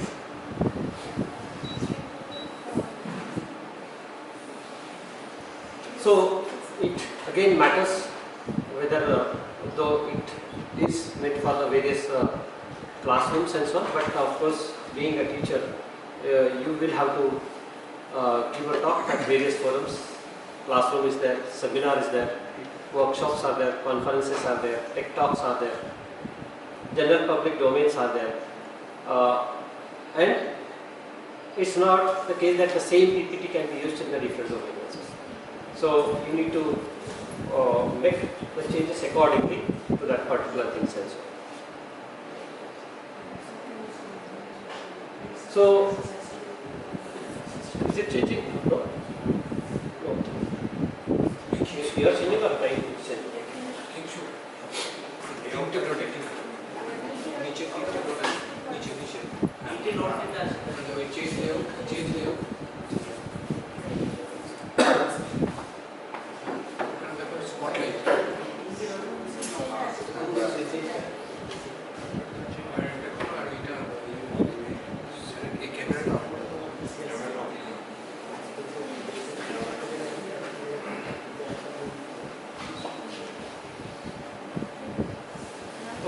Slideshow is not done, correct? Now it is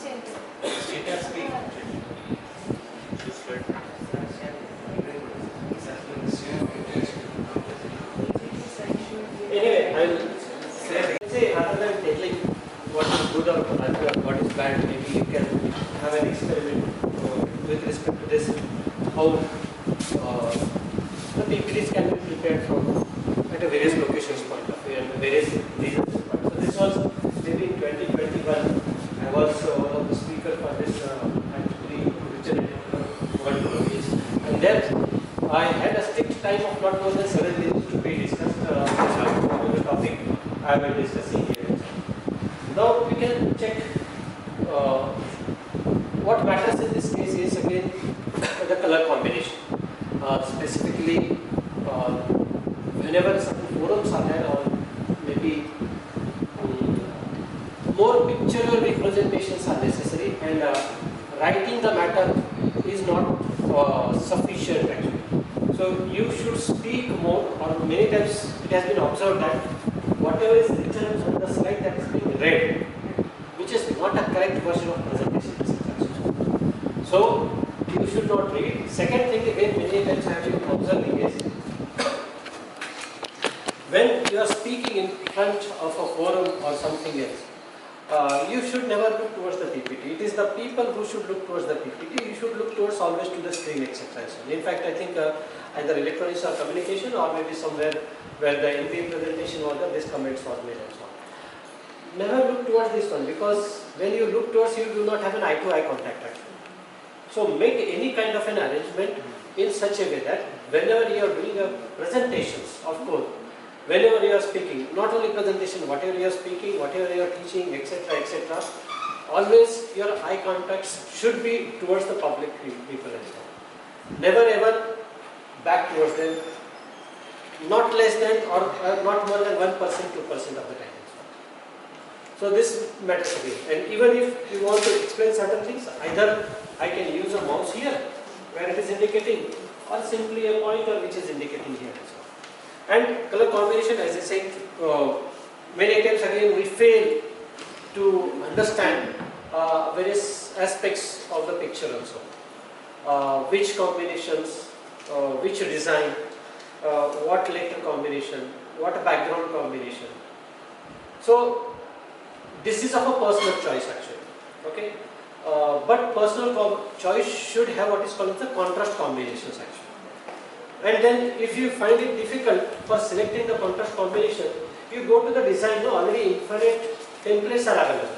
You don't bother about whether this is good or that is bad, etc. and so on. You simply go to the template designs, and that itself will provide you a permutation combination of which color, which combination, etc. and so on. You need not worry, except you just put it into the figures and then start writing. This is I have not prepared in again PowerPoint. Okay, this I have prepared in OpenOffice, which is a free version. I found it bit difficult to work in a PowerPoint with a combination of colors and figures that are required. So all these PPTs are prepared in Office ORG. And Office ORG consists of the word combination as well as the PPTs also.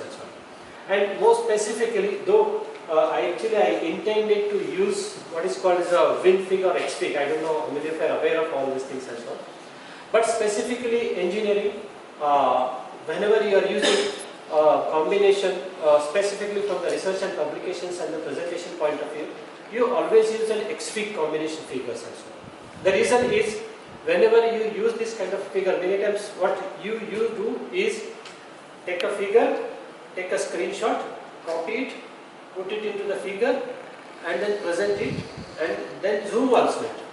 So when you zoom in, A becomes something, W, B becomes something else, and then aspect ratio goes on changing and so on. Here also, so specifically, if you want certain thing to be looked in a proper manner, okay, never change an aspect ratio of a presentation. That's what is happening in our Durgapur Mitra auditorium and so on. The aspect ratio of the presentation is not a perfect. To accommodate all the screen, we have stretched many things and so on, and forcing our pictures to be displayed on a screen. So in that case, our figure, I become a bit fatter, something figures are there, pens, etc. So all kind of this ratios are being changed and so on. It doesn't look nice and so on. So first part, whenever your presentation are there and so on, or the people who are arranging specifically technical, you people and so on, aspect ratio should be always the same thing which is there and so on. You never change the aspect ratio and so on. Aspect ratio is width by height combination. That you never change and so on. That's one thing.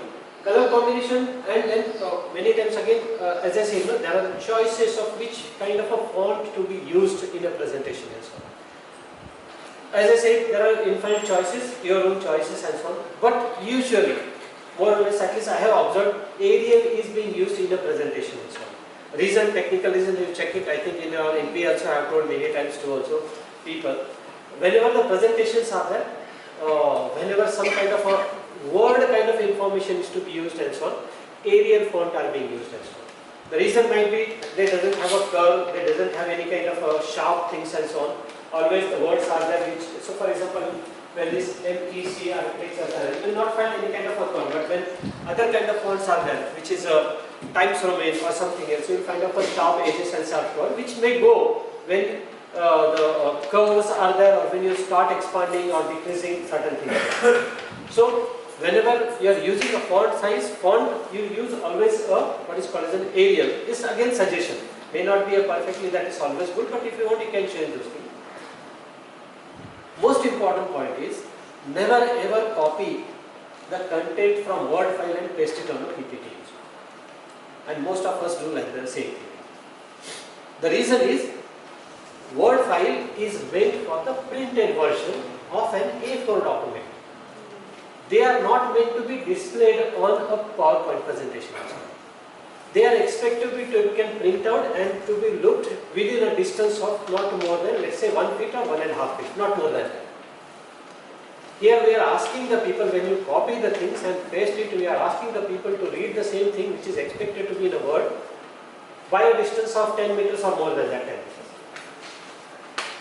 So how do you get a result? How do you get an attention? How do you get a content from that point of view? So never ever copy certain things from the Word file and paste it on a PowerPoint presentation. You use your own ways and so on. There are methods again. Maybe if you want to do that one, there are methods.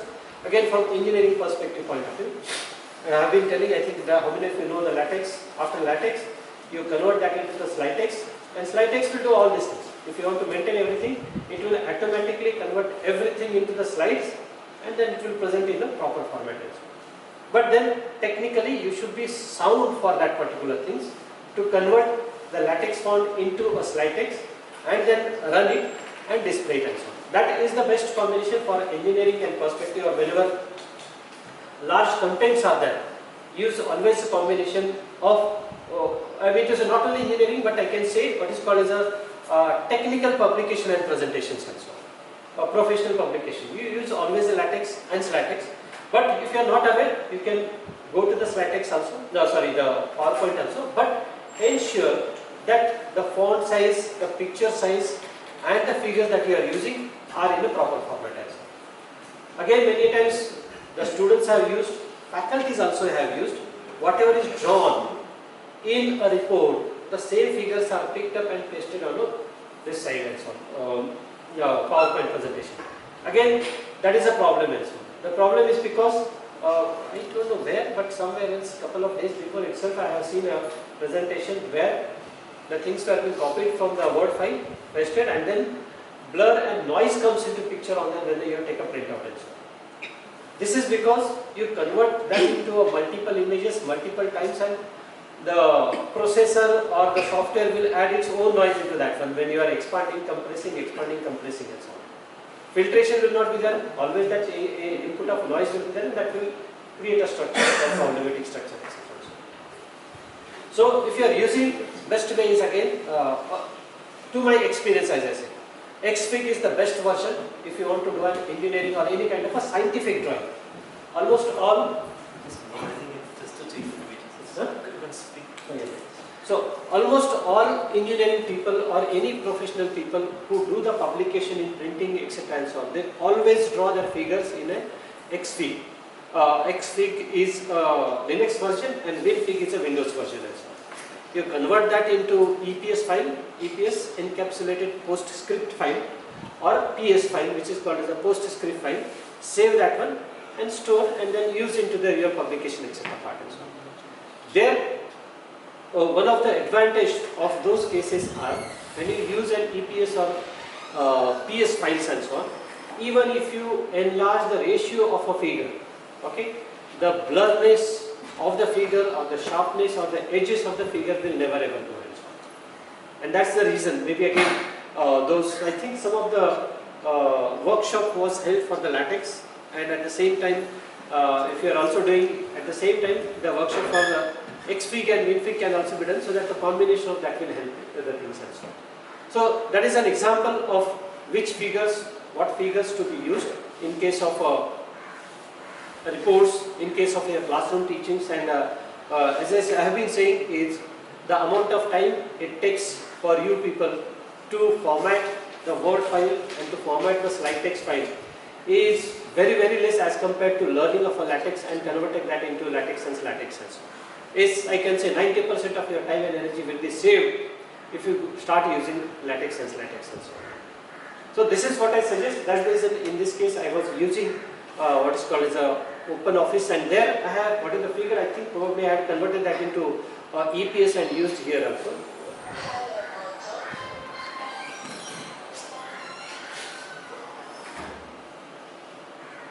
Can you go to that figure? Yeah. Okay, now let me ask you a comment again. In this case, as I said, no, this figure may not be a perfect, may not be 100% perfect, but let's say what are the good things and bad things from this figure.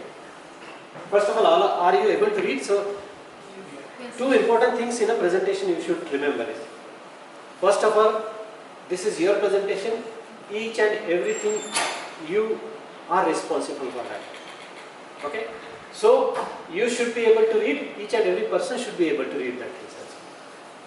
Have that kind of a presentation, that kind of a content, that kind of a font whenever the pictures are being presented or whenever the things are being presented here as well. Okay, so let's say what are the good things and bad things? Probably bad things might be some kind of a color combination, but still let's see. So in this case, some colors, for example, the crayon color is not visible from a good distance. Okay. Second, negative side for that. It is a very much dense, almost towards the margin, the writing inside the thing. And the good thing is that the overall resolutions of the picture is remarkable, and anyone can view what is written. Your word is written. If someone in the last page also, they can read it out. Okay. Anything else? So too many font colors and fonts. Yeah. Okay. Anyone else? The white background is attractive. It pops up the information, so the information is easy to concentrate on. Okay, what else? See, once again, when you are drawing certain things on a presentation, it's not only the eyes should enjoy the observation, your mind should enjoy the understanding things as well. So when you are drawing, logical significance also should be there as well. So I will show you some of the other examples. So what does it mean, the logical significance as well. Okay, what else? Due to the color combination, the text is very clear. Different colors are there and different information is displayed in the boxes. So like it is not monotonous and it's easily readable. It's very smooth to the eyes. Okay. Anyone else? Any comments? As I said, no, maybe correct, maybe wrong. It's open. As I said, these are some of the example slides I am taking it. But understanding certain things also. How the figure I am confused. How many cannot understand. Yeah. The drawing here and there, so there is no logic. I cannot find it. Okay. Anyone else? Okay, I'll explain what does this mean actually. What this represented. Though it's a bit technical part, but let me try to explain what does it mean. It's an architecture. MEC, though it's a part of a deep learning, I think you might be understanding that. Is a edge computing part, multi-edge computing architecture for AI/ML algorithms and so on. So here, this indicates, this different color indicates a different types of AI types of algorithms and so on, based on the oldest version of initial clustering and classification AI. This is the next level which comes into picture is maybe an initial part of a CNN, etc. and so on. This is a reinforcement learning RNN algorithm, recursive neural network we call it, is from the time delay point of view. Reinforcement learning, again, not necessary to have a database, but you can have some kind of inputs from the real-time scenarios. And latest one is a federated learning, where you have a learning from multiple things also. So each of the block represents a different kind of an AI algorithms also. So different color indicates again different methods of AI algorithms. Now, what is the significance of all this thing is, let's say, I think I don't know whether I have made some mistakes rather than logical things and so on. So each of these should have been connected with this kind of a parallel here. So when I say ABC server is a server which takes care of computing part, CG servers, then this is user equipment, and these are some kind of logical things working. This explains the diagram how edge computing, as I said, these are from the technical point of view, latest edge computing part, how does it work, etc. So this is one diagram which gives you an information, as I said, technically may be logically correct, may not be logically correct, but as I said, during that period when I was preparing, I didn't have much more time to play with this, whichever I had a time, fed it and then try to work on that. So this gives you a logical information about how the working happens, how the algorithms work into picture from this point of view. Let me go to the next diagram. Okay, this is the next diagram. So again the comments on this one. Understand anything technically, but the colors are more pleasing to the eye. Colors are not? More pleasing to the eye. Okay. Cannot understand the technology. No, forget about technology. Forget about technology. Yeah, as I said, these are a bit depth part of a neural network and so on. Sir, I think too much information in a single slide. Okay, correct. So this is the layers are not clear. Huh? The layers. Layers are not clear. Correct. Okay. Anything else? The same diagram would like to say that too much information. Too much information. Okay. Anything else? Correct. All these comments are quite correct. But I'll tell you also the reason also in that case also. But fine. Anyone else? Any comments on this one? Same color at twice. Same thing. Same color has been used for two others. Like if you have a blue, I don't know, I couldn't read it from here. So, okay, what this represents is, so what this represents is 1, 2, 3, 4, 5. So one of them are this combinations actually. So that color should have come here. And it should have come here also. But then as I said, no, in each of this case, color combination, I need not repeat those things also. So this indicates, this is what is called as a logical way of representing a multi-layer network. This indicates the way of convolution neural network, that is maybe I'll give an example of other things also. RNN. So these are the symbolic technical representations of various types of AI algorithms again. And yes, of course, but again the question to be asked is, on the background of a white, this is fine. Yes. But if it would have been something else background, then this would have been not good, or maybe something else would have been required, etc. So those combinations are there. Here again, each of this color represents, has a, as I said, the logical things and so on. So this indicates, again the spelling mistake is there, it should not have been there, the spelling mistake is there. So here it indicates going to the environment, agent, action, each of them represent the way. Similarly in this case, multi-layer networks, each of them have a specific training requirement representation. Logical representation is very much important, and that there should not be a mistakes or wrong thing in logical representation. The good thing is there is not too much text, then that becomes boring. No, text is not expected. That's the reason I say no, text is not expected. When you are speaking in case of a forum or even in a class also, you do not write down the text and read the text also. So in this case, our work should have been introduction to the particular topic and then what is the meaning. So I need not look here. My role is only to explain what are the various kinds of algorithms, what is the role of each of them, what is the edge computing, and it's represented on a particular diagram, etc., etc. So, so this way, I will not say that many times. So this is an initial AI algorithm, then it is a multi-layer perceptron, then it is a RNN. So whatever is there, you need not read, because already people can read. No, why do you repeat those things of reading, etc. things and so on. So these are the cases, and then this is another example. So this gives you an example sequence of what are the various algorithms used in AI from the edge computing point of view, and which are the things that are being practiced as well. Okay, now this I don't know whether this is a final or not. I think something. This was an intermediate slide I have taken. Probably final version or something else actually. But anyway, as an example of good or bad things, we can take an example of this. This is neat and clean.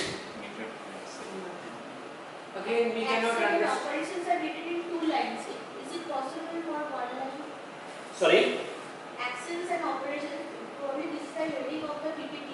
So if it should be in a 1 line, then that will It might be, yeah. So the middle one not justified properly.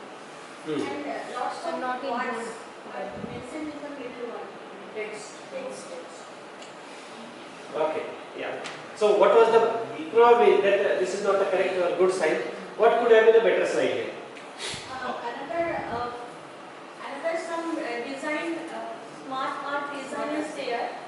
If you can use that smarter design, then it can be possible in a better way. Yeah. More artwork in your artwork is the blocks and each parts that Justification must be there. So in this case, I have not used, I should have used the template which are already available. Yes. I have never used a template here also. Because the combination of template and colors will, for one template would be one color, another template would be other color, and it would have been looked like someone, I have copied it from somewhere else. Because these are the forums where you should have each and every point done by yourself, not by other people, etc. So this was a reason, and maybe as I said, the way of representing the sizes of a block should have been same. Probably again, this should have been at the center. This should have been elongated, considering of various kinds of the responsibilities of each of the blocks here. Sir, may I ask a question? Yeah, please.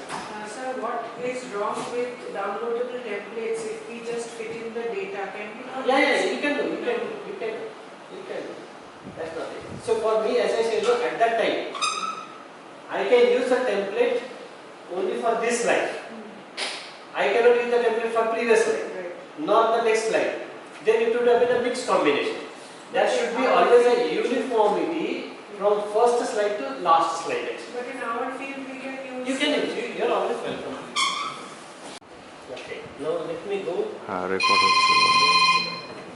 Okay. Record option.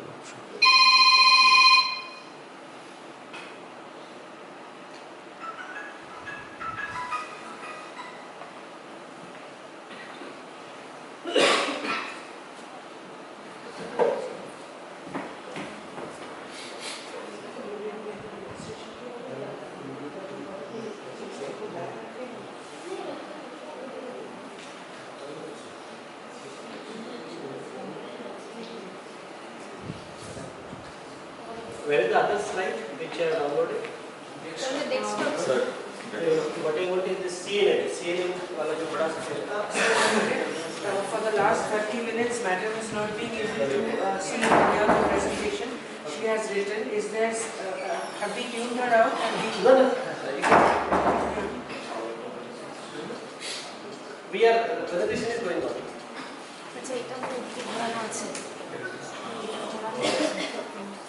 What is? Yes, ma'am. Please speak with Dr. Power. Madam, presentation is going on actually. I am moving from one place to another place for giving the demonstration.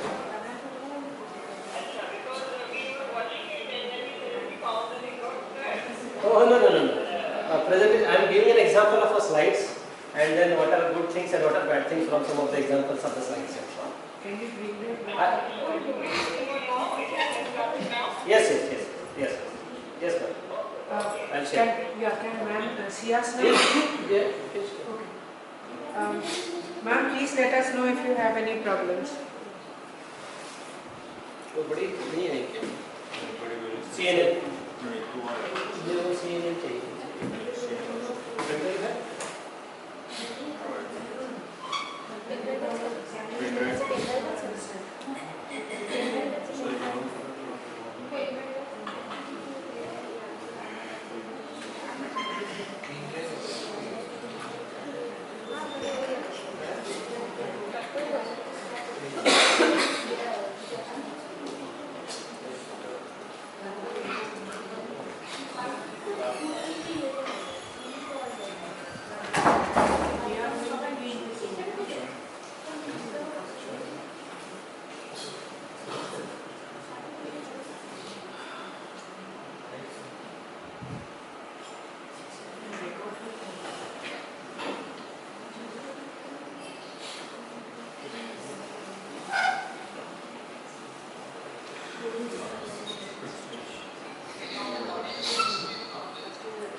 আরে তোমার এখানে গোকুল স্যারও দেখতে পাচ্ছি তুই হচ্ছে একটা display হচ্ছে স্যার এখানে বলছেন কিন্তু অনলাইনে যাচ্ছে না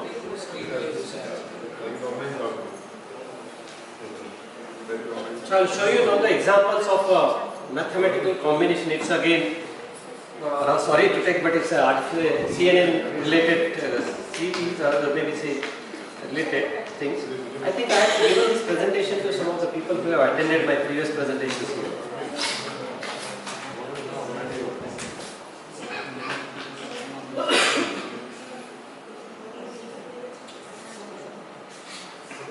We'll not look into the technicalities basics, but we'll look into what should be a kind of a presentation, what are the problems in the presentation, and how we can modify with respect to this and so on.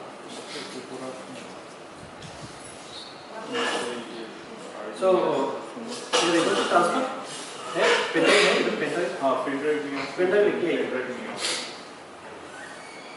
No, sir, I don't want to pendrive. Shall I open it? Sir,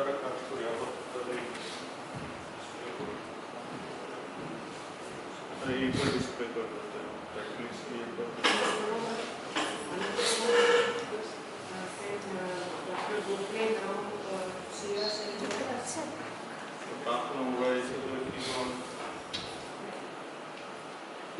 You didn't get that file? Oh, well, ये file भेजा नहीं है आपको? No. Yes, ma'am. Can you not hear us again? Ma'am. Kinshuk sir, can you fix the problem here? We are lost them again. Again lost. Yeah. Can you just connect via the meet link once more? Ma'am. Yes, the screen is being shared now, and Kinshuk sir is trying to fix the problem. Can you hear or see us?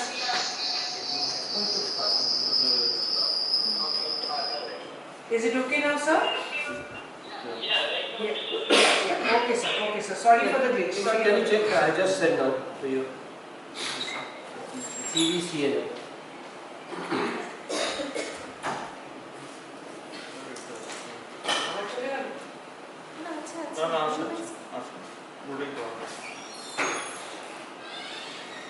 There is it.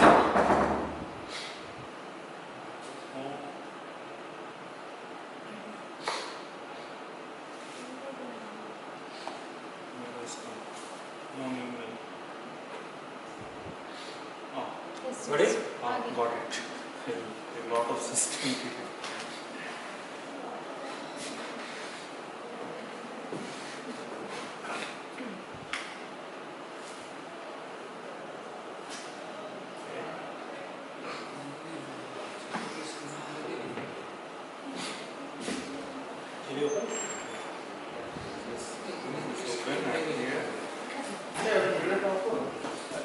ওটা বারবার কেটে গেছে ওটা তারপর আবার কেটে গেছে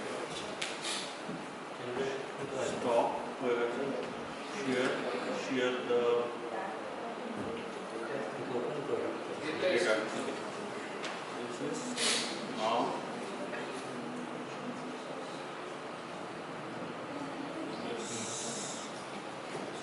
ma'am is it visible okay ma'am Is it visible? Yes, visible. Thank you, ma'am. Thank you for confirming.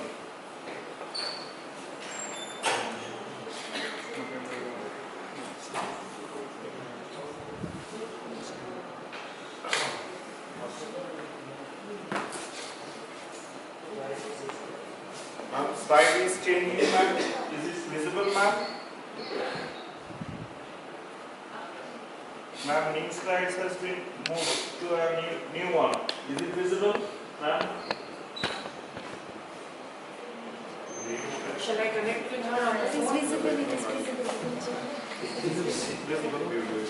Sir, thing is resolved.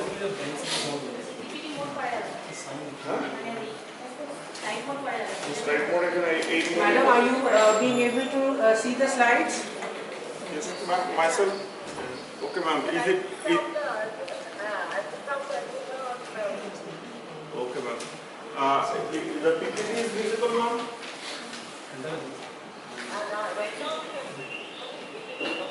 Okay. Okay, sorry for this inconvenience, ma'am. Ma'am, the thing is fixed. Okay. See, the next part is again, I am not here to give you information about the CNNR of AI and so on. My intention is not that, but as I have, these are some of the latest things which I had given a presentation to various forums. I thought to share that. And maybe again, as I said, the way in which case the contents are designed, the way in which case the flow diagram has to be designed. And these are the examples where sometimes you require an image to be taken into consideration. Sometimes where you require some kind of an animation to be presented, etc. So in such scenarios, what are the examples? As I said, these are some of the examples which can be shown. Various ways as based upon your own expertise, your own way of learning, your own way of designing also that can be worked and so on.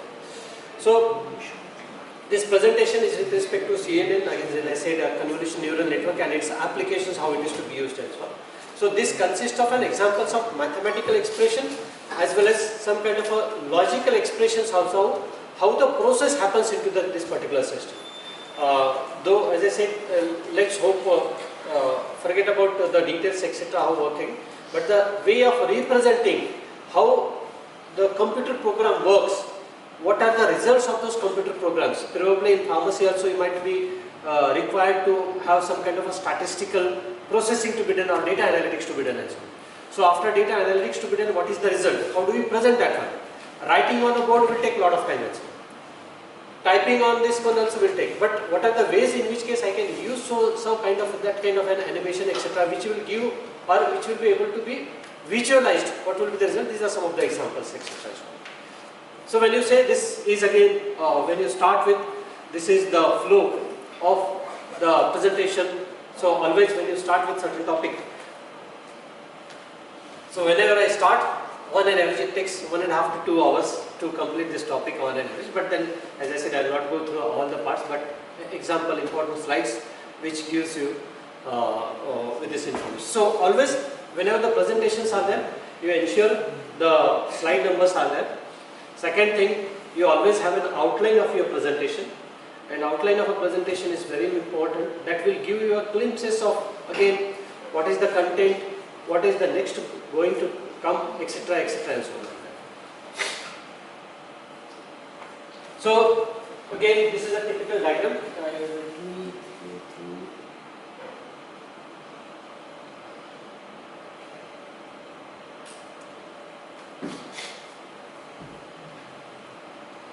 So this is a typical neural, probably I think pharmacy people might be able to understand certain things because they are more medical orientation from our point of view. So this represents, how do I represent? Logically now the representation of those things are there. This is a biological nature and this is a logical nature. So in engineering always we require to, rather than simulate, replicate those models from one domain to another domain. So here one example is a medical domain here, and second example is what is called as a mathematical domain or modeling domain. We always call it a modeling, and mathematically engineering we always have a model point of view. So these two are the same thing. Okay. So functioning wise, I used to explain simultaneously both the things at the same time and so on. So each of them logically these are converged into this particular part. This is the way of logically representing your diagram when you convert from one domain to another domain. And in case of engineering and mathematics, we always say that we convert certain models into one domain to another model. This is one of the examples. So this represents this part, this represents this part. So all these equivalent reflections are been given in this case. So this is an example, one of the examples how you can use a slide whenever certain mathematical models are used. Multiple domains are there. As I said, this is one of an AI, image processing, communications, signal processing, maybe from your pharmacy point of view also, process are there. How do I explain those things should come into picture.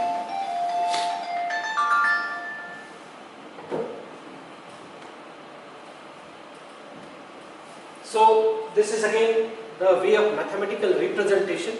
Again, when I say a supervised learning, then how do I represent what are the variables?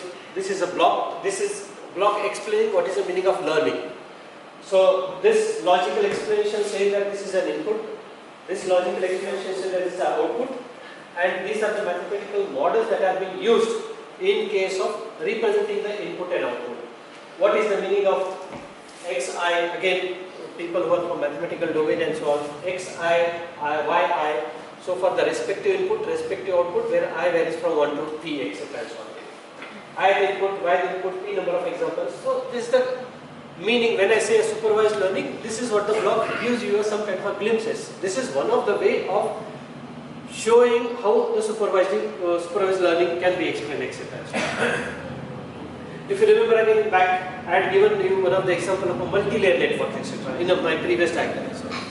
So representation of multi-layer network consists of what is the meaning of a multi-layer network. What are the neuron? How this comes into picture? One neural network. So this neuron comes into one neuron comes from this figure. Okay. From this figure, the sequencing is there. So this figure neural network. So you call this as an input layer. What are the input is fed to? This is called as an input layer. Intermediate layers are there. So 1, 2, 3, 4, depending upon what kind of a depthness is there, etc. Those are the parts.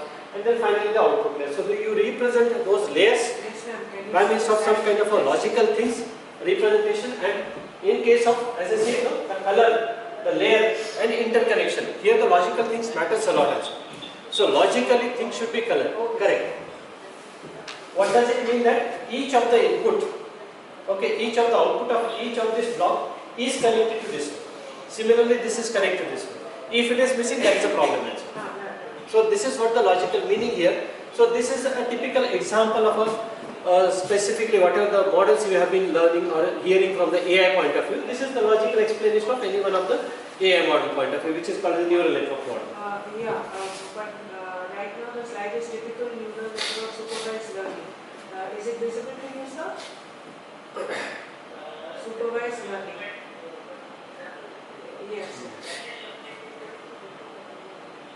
Yes. Yes, yes, yes.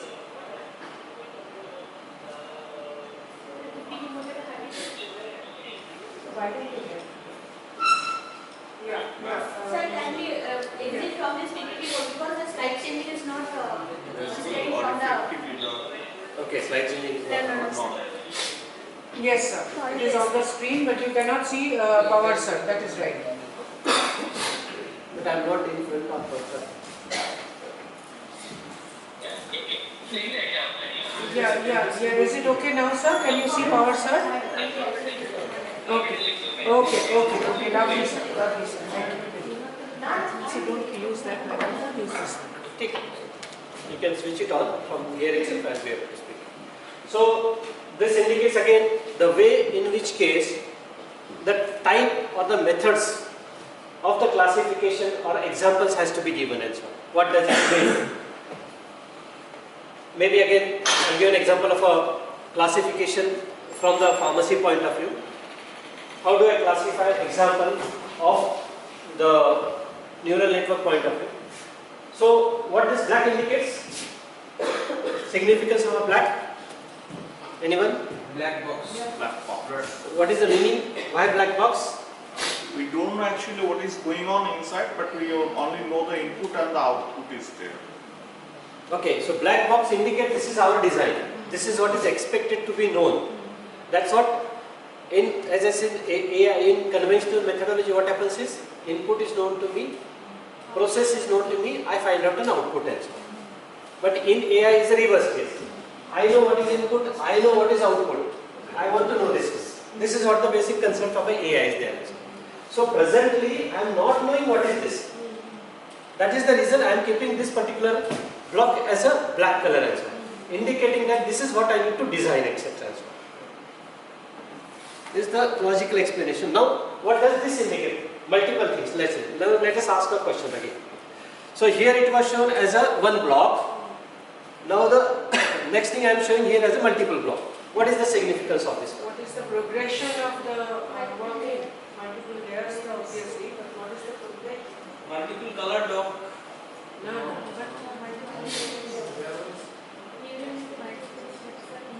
but the different progressive steps. Okay, now let's say this is the first slide.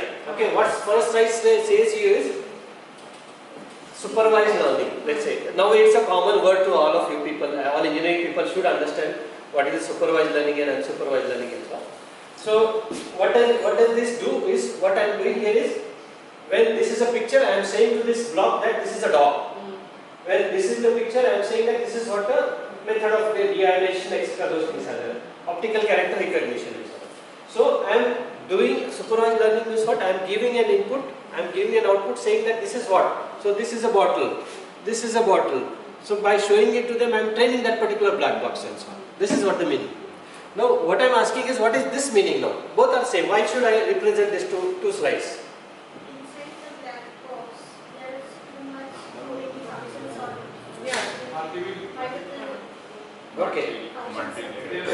multi-layer functions. Sir, multi-layer.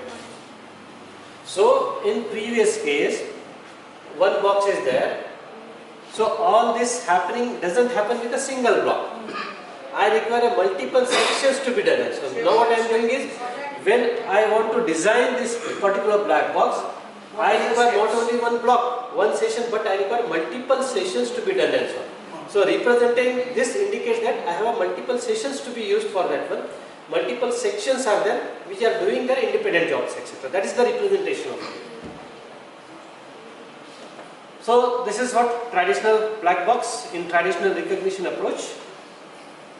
So here now, meaning multiple boxes are there. Now in this black box, what are each of them are doing? So if I want to reach Dog. to tell this black box that when such figures are shown and the output is dog, saying that okay, this is the figure, this is dog, this is the figure, this is the dog, this is the figure, this is horse, etc. So I am training this one. So for that purpose, what is required in this case now is a function, and it also has a properties. That's what the explanation is there. So this is again a symbolic representation how the convolution works. Now one is, let's say again those who are mathematics people, this is a convolution from the mathematics point of view. Okay, so I write down f of x star g of x is a function, is equal to integration and etc. etc. This is what the convolution is. This is from the mathematics point of view. What does it do? How do you get those representations? What does it mean? For example, if the student asks, ये ठीक है, but for what purpose it is performed? What the results you get it from the convolution? This is an example I can tell you. So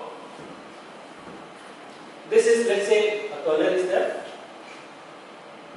This is a kernel and this is the input. Okay. So if this block is moving through all these things, and if I get an output, what are the part I am getting is this.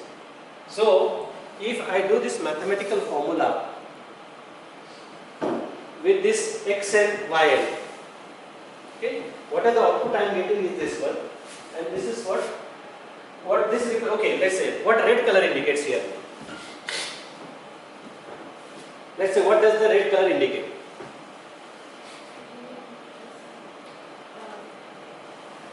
Okay, what this diagram says? What is the, why I have shown this diagram? Rising to window, what is Yeah, correct. Yeah, at least computer science people should be able to tell that. What is the significance? So what is the meaning here is, when I move this block through this input signal, okay, so when it is here, this is the output. When it is here, this is the output. So when I move this on, I am getting this output. At this position, when this block is at this position, the output I am getting is this point. So again, what is the meaning significance here is, or what I want to say, or what is the meaning of convolution is also. When this shape and this shape maps each other, relation and correlation, I get a highest output. That is the significance of mathematics, correlation and convolution as well. So when this slide, again slope is important again, because this is the value, this is the value, slope is important. Only to this and this is maximum, correlation is there, shape point of view, that's the reason you get an output highest in this case. So this is how you are relating a mathematical model with a graphical representation also, and its effect output. Simply doing convolution, but for what purpose I am using a convolution? What is the output of a convolution? Why I am using convolution? This is one of the example that has been given here. So this is 1D, this is 2, and how the convolution works. This is the example how the convolution works also. So this is an input. Okay, here again the figures are not being shown here. This is a kernel. So this is multiplication of this kernel and this, you will get this output. Then it goes to this one, you will get this output. Then it goes to here, you will get this output, etc. So when you are representing certain operations from mathematical and convolution point of view, this is the way you should represent, so that visualization is there. So what is actually convolution is what? This block is moving from this place to this place, and at each instant the multiplication and additions are given to this block, and you will have the array of points. So how does it happen? Is literally bit by bit how this happens, and so on, and you will get the output. I will show you a real-time example also of this one. So this is the 2D operation. So in case of 2D, so this is the output. So let's say.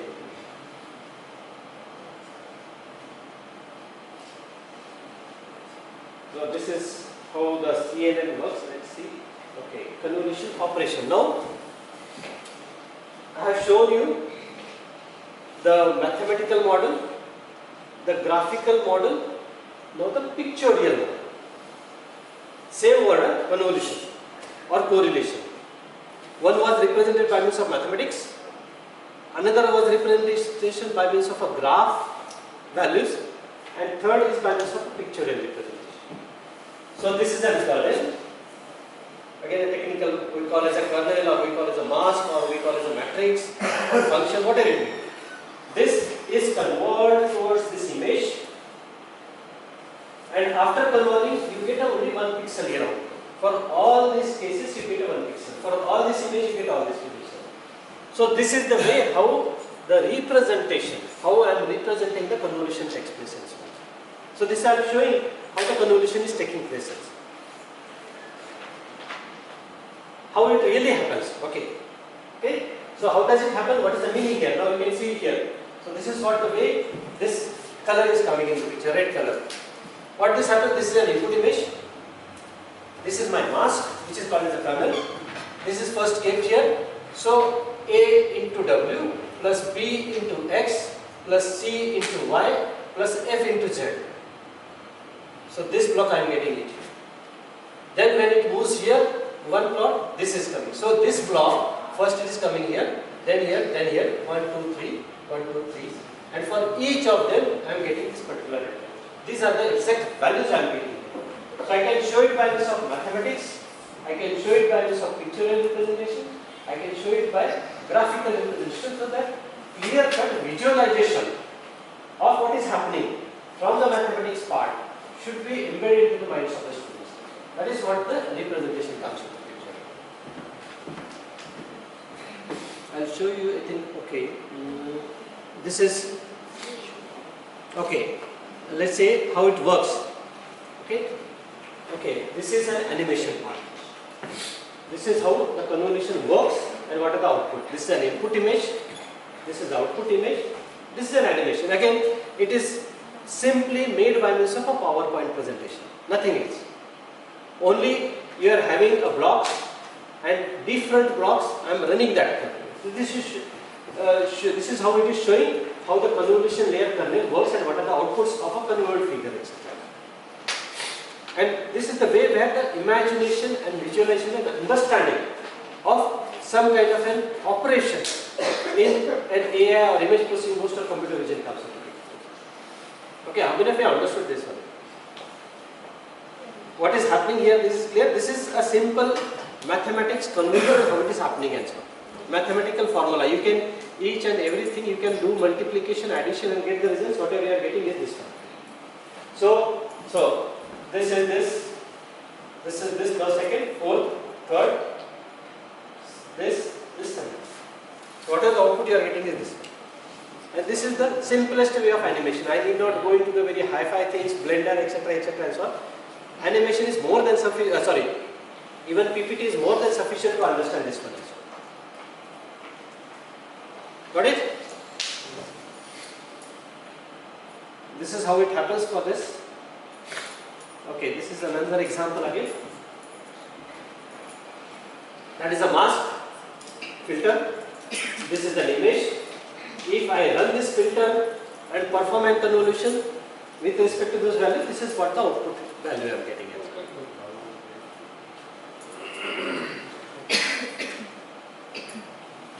Okay. Now, this was shown by means of matrix figures. These matrix and figures are nothing but the images. Okay. Now, what I need to do is, if I am using the filters for these images, and if I convert this image by means of another image, what is the output I need to visualize it? So, if I do this one, this is a mathematical representation. So, I have a mask, I have this original image, okay, and if I use this mask filters, what the matrix I have shown here, which are these filters? What are the red color filter, yellow color filters are there? These are the masks. Okay. If I use, here it is shown is 1, 0, 1, 0, 1, 1, this part. But if I use this matrix and if I convolve on this figure, original figure, what I am getting is this is the output. And this is what the real image processing part is there. How I convolve my mask on an original image and what is the result of that one. So usually this is what is called as edge computing, or sorry, edges. So in an image, if I want to extract the edges, what mask I have to use is this kind of a mask. This is the point mask. If I want to use lines, for example here is what, if I want to use lines, minus 1, minus 1, minus 1, 0, 0, 0, plus 1, plus 1, plus 1. If I convert this, I will get a vertical lines. If I have 1, 1, 1, 0, 0, 0, minus 1, minus 1, minus 1, I convert through this, I get a horizontal line. This indicates point, plus 8 and this one. So point, only I can extract the point edges. So this is giving an example how I can explain how a mask can be used to extract the information from a pictorial representation. I can extract the edges, I can extract the point, I can extract any other things and permutation. So these are the examples. So for example, if I am to sharpen this image, this is the mask used. You can check the original image and the sharpening. If I use to blur the image, this is what the blurring of image comes. So various methods in image processing, those who are teaching will be able to understand this. So here is again an explanation how the mathematical expression, the pictorial representation, its mask, and what is the result, how it is happening and so on. So if I run this, okay, this is the extraction, an example of extraction of A, how the extraction of A and identification of A comes into picture. I will not go into the detail there, but this tells you how do you explain the extraction of an A handwritten character which is to be converted to a reading by a machine and how the designing comes into picture. This is what one of the way of explanations are. So this is the designing. Okay, again I will show you another example. I had shown you with the convolution of what is called as a mask and so on. Now here the pictures are being shown. So when I convolve the small picture with the big picture, this is what the results I am getting at.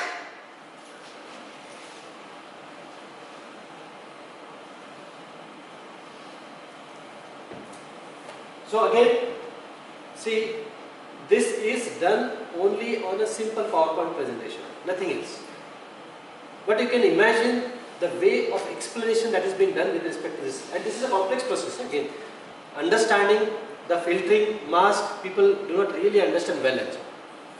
But if this is the way of representation, it is an easier way of understanding and explaining certain concepts. But again, as if your mindset, your concepts with respect to the mask, etc., etc., it should be quite easier. And this experimentation you can do in MATLAB. Infinite things are available, freely available. We have already subscribed. So all these basic things, in fact, you can get it generated from the student itself. It doesn't really require much more efforts. Each explanation by each group of students or 3 or 4, you can create an image processing box itself of yourself. So I'll skip this part.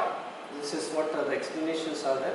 You can now see the font size, etc., how it happens. So as I said, no, this is a AI related part. I will not spend more time on, but this is. So this indicates in AI activation functions are important. So what are the types of activation functions and what are the comparisons and what are the pros and cons of this activation function? This is one of the way of representation as well. So what is the meaning and how this activation function is a mathematical representation and the graphical representation of an activation function. These are the pros and cons. So what will happen in this case when I change pre-processing, processing. So again, this is another example for a different colors. If the RGB and the mask is there, and what is the result of the mask and what is the output? This is one of the example of showing a convolution operations. So you directly see again, if you work on a paper also, you will get these results also. This is one example. Now this shows how practically things are happening as well. So this is again, as I said, PowerPoint, simple PowerPoint, nothing else. This is how the convolution works. Extraction of high level features from the image as well. So this is the mask. It is going on to the image from each of the part. This is the output you are getting. This is what the animation parts are. The same thing can be used for either a microprocessor based or this is microprocessor flowing from one place to another place, picking up the data, saving the data, changing of the data, etc. Multiple things are there. Same thing, meaning of padding. I don't know how many of you have heard the meaning padding, DSP and image processing padding. Have you heard this name padding? Meaning of padding, mathematical people. Meaning of padding, what is required? Okay, but this is an example of padding, what is necessary. What it looks into mask and what is the output. When a convolution is happening, what is the observation at the higher level? That is being shown here. Pooling layer. Again, let's say again, this is one of the functions of AI and how this pooling is happening. And what are the results of pooling? That's what an example of animation has been given here as well. How does this happen? As an example of representation. Max pooling, what is the result from the image point of view? This is mathematically what is happening. This is an image point of view what is happening here. Okay, I'll skip this. Weights, organization. This is again when I have shown the first block. If this is a car and this is to be identified as a car, and intermediate, what are the things if I observe an image of that intermediate? This is what I observe. These are the results, real results. Okay, so this I am training it to say that it is a car. Characters. So this is a real-time example how I identify the characters by means of different AI models.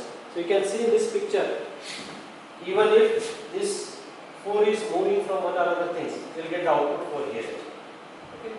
Even if 2 or 3 is moving, you will get the results. The 4 size is being changed here. So let 5.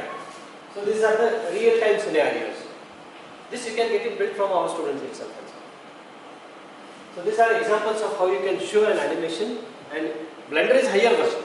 Even with the simple animation you can take that. This is again, it is picked up from .NET 5 itself and so on. Okay, thank you. So this is what I want to demonstrate, and I hope this was useful. At least there are many things, but this is some of the examples of how the animations can be shown in case of presentation, and how a mixing of explanation from the English language, mathematical things, functionality, and its result can be shown. So this is an example of AI and image processing. Same thing with networking, same thing is wireless communication. Any subject you will take into, those things will be there. I hope I am within limit. Time is there? Yes, sir. Any questions? Okay. Any questions to any one of you? I hope this was useful. This is an example. Maybe, as I said, infinite things are there, but these are some of the examples, good and bad things that are looked into the preparation of slides. Any questions? So, rather than putting the questions, I want to just initially talk about the animation with latex and then it's like the animation with latex. See, animation is different and latex is different. Latex is a word process. Slide text. Slide text also doesn't give you animation. Slide text is converting your latex format into slides. So these are two different things. Animation is, you can use an animation into a PowerPoint. So either use a generate MP3 or MP4 video and embed that into a PPT also. How do I generate? Is go to the any animation part. As I said, to Blender, you download Blender, you create a 3D vision, generate a movie, get an M3 or whatever it may be, and then put it into the PPT. Okay? Okay. Any other questions? The PPT will be very big, very large. The PPT, we put at the size. Video, it is size very large. It's okay. But understanding makes it a bit easier. You can do one thing, you can make you can upload that into These are not large actually. Whatever is, as I say, no, whatever the PPT shown here is prepared in PowerPoint presentation. Animation is prepared in PowerPoint. That's what I was saying, no? Whatever the animations were there, they are except last figure. It was directly picked from .NET as well. But all other things can be prepared in a simple PowerPoint presentation. So there is no complications in this case.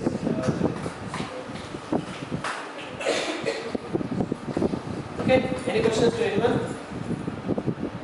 So one thing that two presentations, one was so hybrid and the second one is more like that we use in, research conference and all that black and white combination mode. So for whom we are presenting, there's a different context. See, in conference, what happens? Conference, that's the reason I said maximum information in minimum time. You don't have a time. And for conference, I had only 7 minutes. In 7 minutes, I had to explain AI, its model, its edge computing, what are the results, what are the challenges, and how they are solved. In 7 minutes, not a single second won't happen. And it was world forum, actually, almost all people from the world were there. So you have to be strict and you have to be too precise in that case. And for students, when you are getting there, For students, it's different. For students, the second version I have shown. So that's the reason 2 examples I had. First version from the conference point of view, second version from the students' point of view. Okay?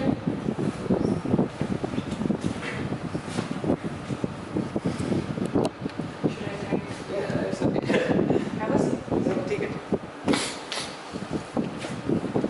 That brings us to the end of our first day. It was very, very enlightening and I don't know what I should say to describe Sanjay's talk, because I understood only a little bit of it. I'll be very honest. The technology part and the mathematics part, I think I'm joined by my colleagues from the English department in saying that perhaps we are not your best audience this afternoon. But however, the ideas of how to design effective presentations, what to do and what to not do, the colors to use and the colors to avoid, the way the slides may be formatted, the use of text or the sparse use of text, all of that was very enriching, enlightening, and thank you so much for your talk, sir. We will convene again tomorrow here at 2:15 p.m. Until then, I wish you all a happy and healthy evening ahead. Students from other colleges, sister colleges, and most importantly, our chief guests and resource persons, Dr. Sanjay Gupta, Head of the Department, Civil Engineering, IQAC Chairperson Expert at Dr. BCREC Engineering College, and Dr. Durgapur, Head of the Department, Data Science, CSCD Department here. May I request my co-organizer, Professor Dr. Durgapur, Head of the Department, BSH, to please escort our resource persons to the stage for a small ceremony, I would say, a humble token of our regard for their erudite deliberations today that we would like to hand over on the stage. Professor Anand, may please escort them as well. Always lovely to have a colleague.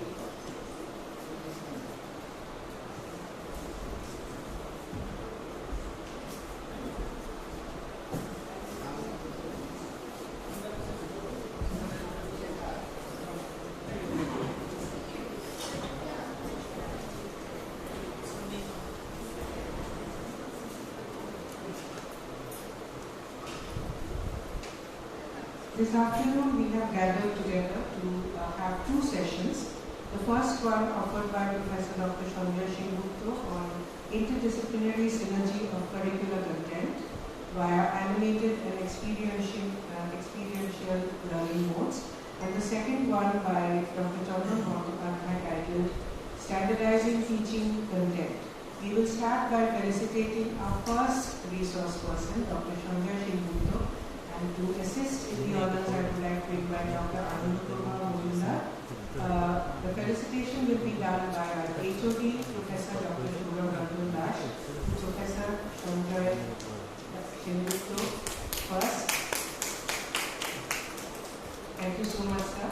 Sir, now it is your turn to felicitate Professor Dr. Durgapur, Head of the Department of Data Science. Thank you so much, gentlemen, for agreeing to share your wisdom with us this afternoon. Before we start, it is customary to have a little information about the resource persons that are going to be discussing the subject matter at hand. And I would like to start with Dr. Sanjay Gupta, and I would not like to focus on the fact for a minute here that he is the IQAC chairperson and HOD Civil Engineering Department.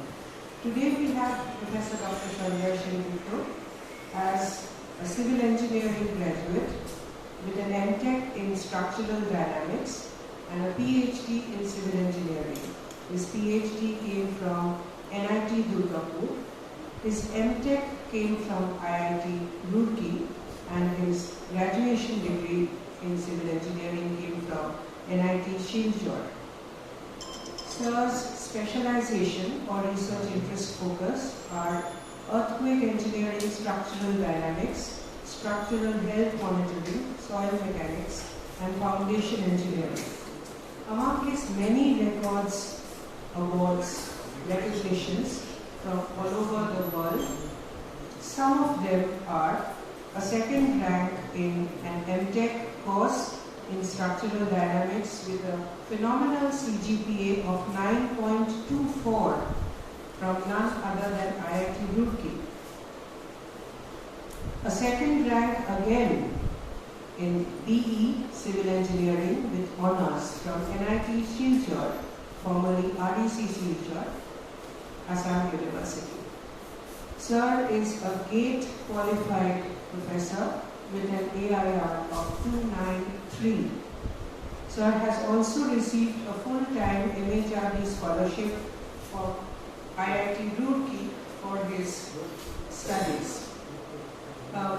For obvious reason, I am shortening his huge CV, his huge database and bio notes so that we can get to hear from this scholar personally. Sir has an extensive industry experience, having worked at Tata Consultancy Services as project lead. He specifically was involved in the British Telecom Management Information Systems project, which was located in Belfast, Northern Ireland between 2003 and 2005. Sir was among the top 10 performers, not only for 1 year or 2, but for a continuous period of 5 years, and led a project team which had 150 members while at the Tata Consultancy Services.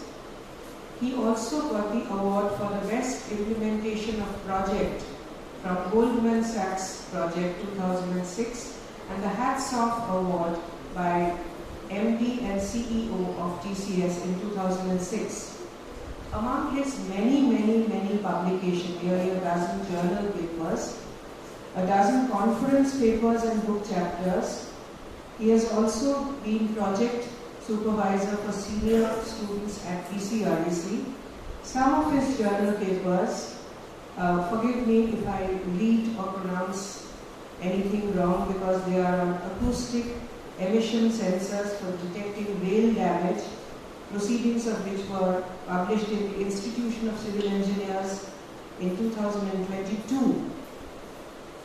Again, acoustic emission-based damage detection and classification of steel frame structure using wavelet transform and random forest, which was published in Periodica Polytechnica Civil Engineering in, again, 2022.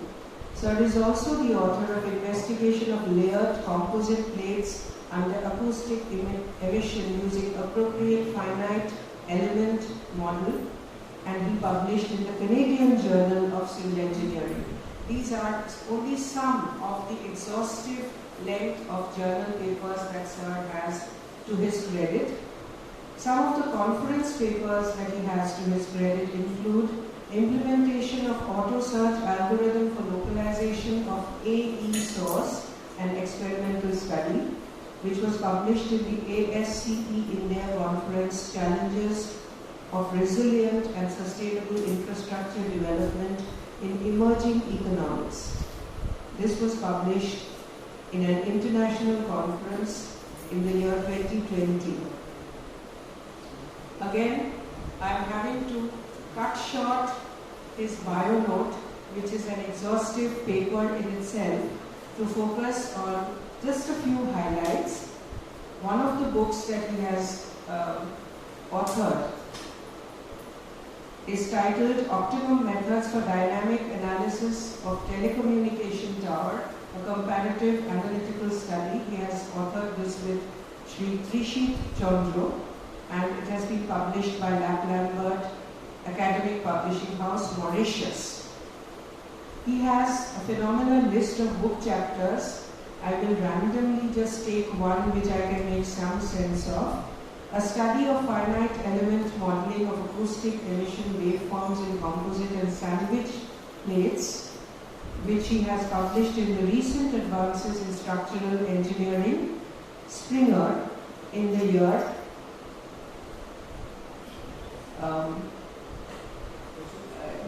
I think I have lost it somewhere, please forgive me, somewhere in the year 2020.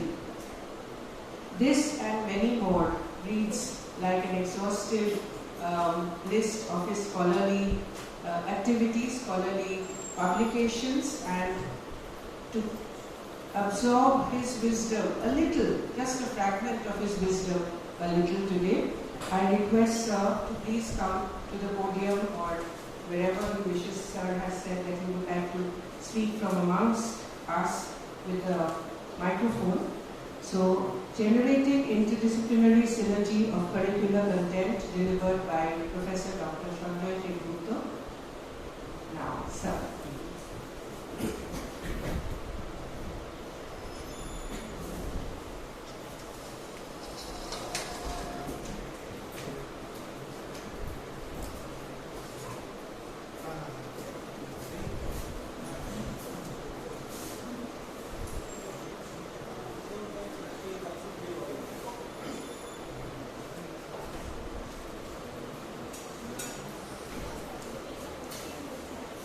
Am I audible to everyone? So, I think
okay. So good afternoon, everyone.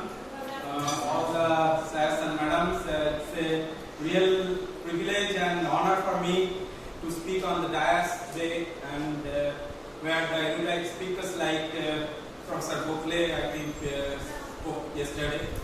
So it's a real-time opportunity for me also to share my thoughts on a very tough topic I think Madam has given me.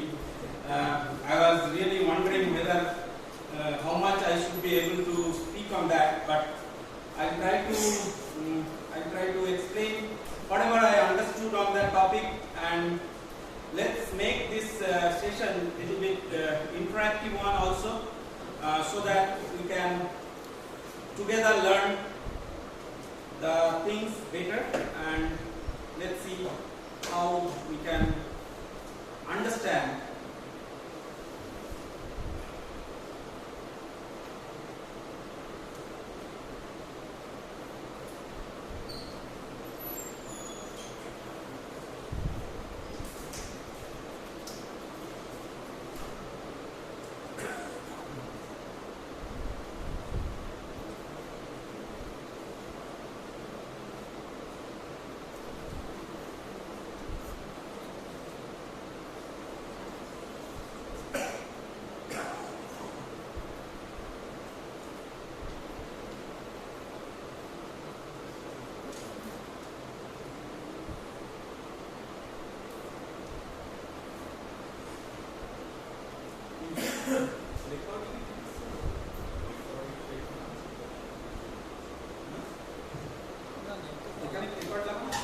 না না এখানে আজকে হ্যাঁ এটা আপনাকে দেখা যাচ্ছে, ওটাও রেকর্ড হচ্ছে দুটো।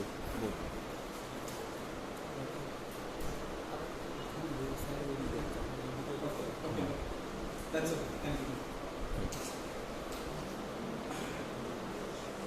So today's topic is generating interdisciplinary synergy of curricular content by animated and experiential learning modes. So really the topic is a big topic to understand and explain. See, synergy and interdisciplinarity that comes together, and I'll start in a little bit reverse way for understanding this topic. Let's start with something from our present education system and how the education system is being taken forward by present national education policy. So we are in a conventional education system where students come to class, we teach them, and basically cognitive learning is happening in many cases, and we see that our assessment process is particularly driven through summative assessment, where the focus is now changing towards the formative assessment process. And even in school system, if you see, the things are coming to a process where summative assessment system should be going away and formative assessment system will be coming into picture. And that is the challenge where we are facing when the students coming from school system to our college system or our higher education system. At that time, although we are saying that school system is going to give you some formative assessment system, but still it is not happening. Still we are having that summative assessment system, and we are having these examinations like 12 standard examinations, board examinations, then 10 standard examinations, then students are appearing for joint entrance examinations and many other things. Okay? So actually if we think about the formative assessment system, that should not include this kind of examination system coming into picture. Students should be allowed to think in their broader perspective, and they should be given the allowance to think for the society in their own way. And that is the challenge in today's education system in India we are having. So let's see what the present national education policy tries to say. So policy comes and goes in India, however it never gets implemented. So I hope that this national education policy 2020 gets some focus in a directive manner and get some implementation level focus. And who is going to implement it? So policy makers make the policies, and then it comes to us, to the teaching community for implementation, and the teaching community doesn't have the methodologies, or you can say the tools through which they can implement the things, because we don't have always the freedom to implement such kind of policies. So that is the challenge in front of us as teachers. What you should do to implement such kind of policies. So what the national education policy says? The national education policy, you see the mandate of the goals of national education policy, primarily it is saying that ensuring that the primary purpose of assessment to promote learning and development. So learning and development, so this learning and development, these two terms are very, very important, where the focus nowadays is going for only the summative things, and we are focusing on marks, how much the marks students is getting. We are not concentrating on how much the students is learning. Okay? So next is the focus on regular formative assessment. I started with this. So regular formative assessment rather than summative assessment. And that is the summative assessment is today's coaching culture. You have lots of coaching centers coming up and here and there, and you can see, I will not take the names, you can see lots of suicides are happening because of chasing some dream. However, dreams are not there in JEE or entrance test. Dreams should be given to the students. Students should be started to dreaming about the things where they can take up the societal challenges and they can deliver. Okay? So just for example, you don't require to go to IITs, or you don't need to come to BCREC Engineering College to learn or see the challenge what the Durgapur city is facing with the waste management system. Here and there you see everywhere the dumping of waste are happening. So a student need not to come to BCREC Engineering College to learn what is waste management system. He need not to study environmental engineering or civil engineering department to know what is waste management and what is a waste. He can easily see and feel what is waste. And that is the perspective needs to be developed, and that is what in the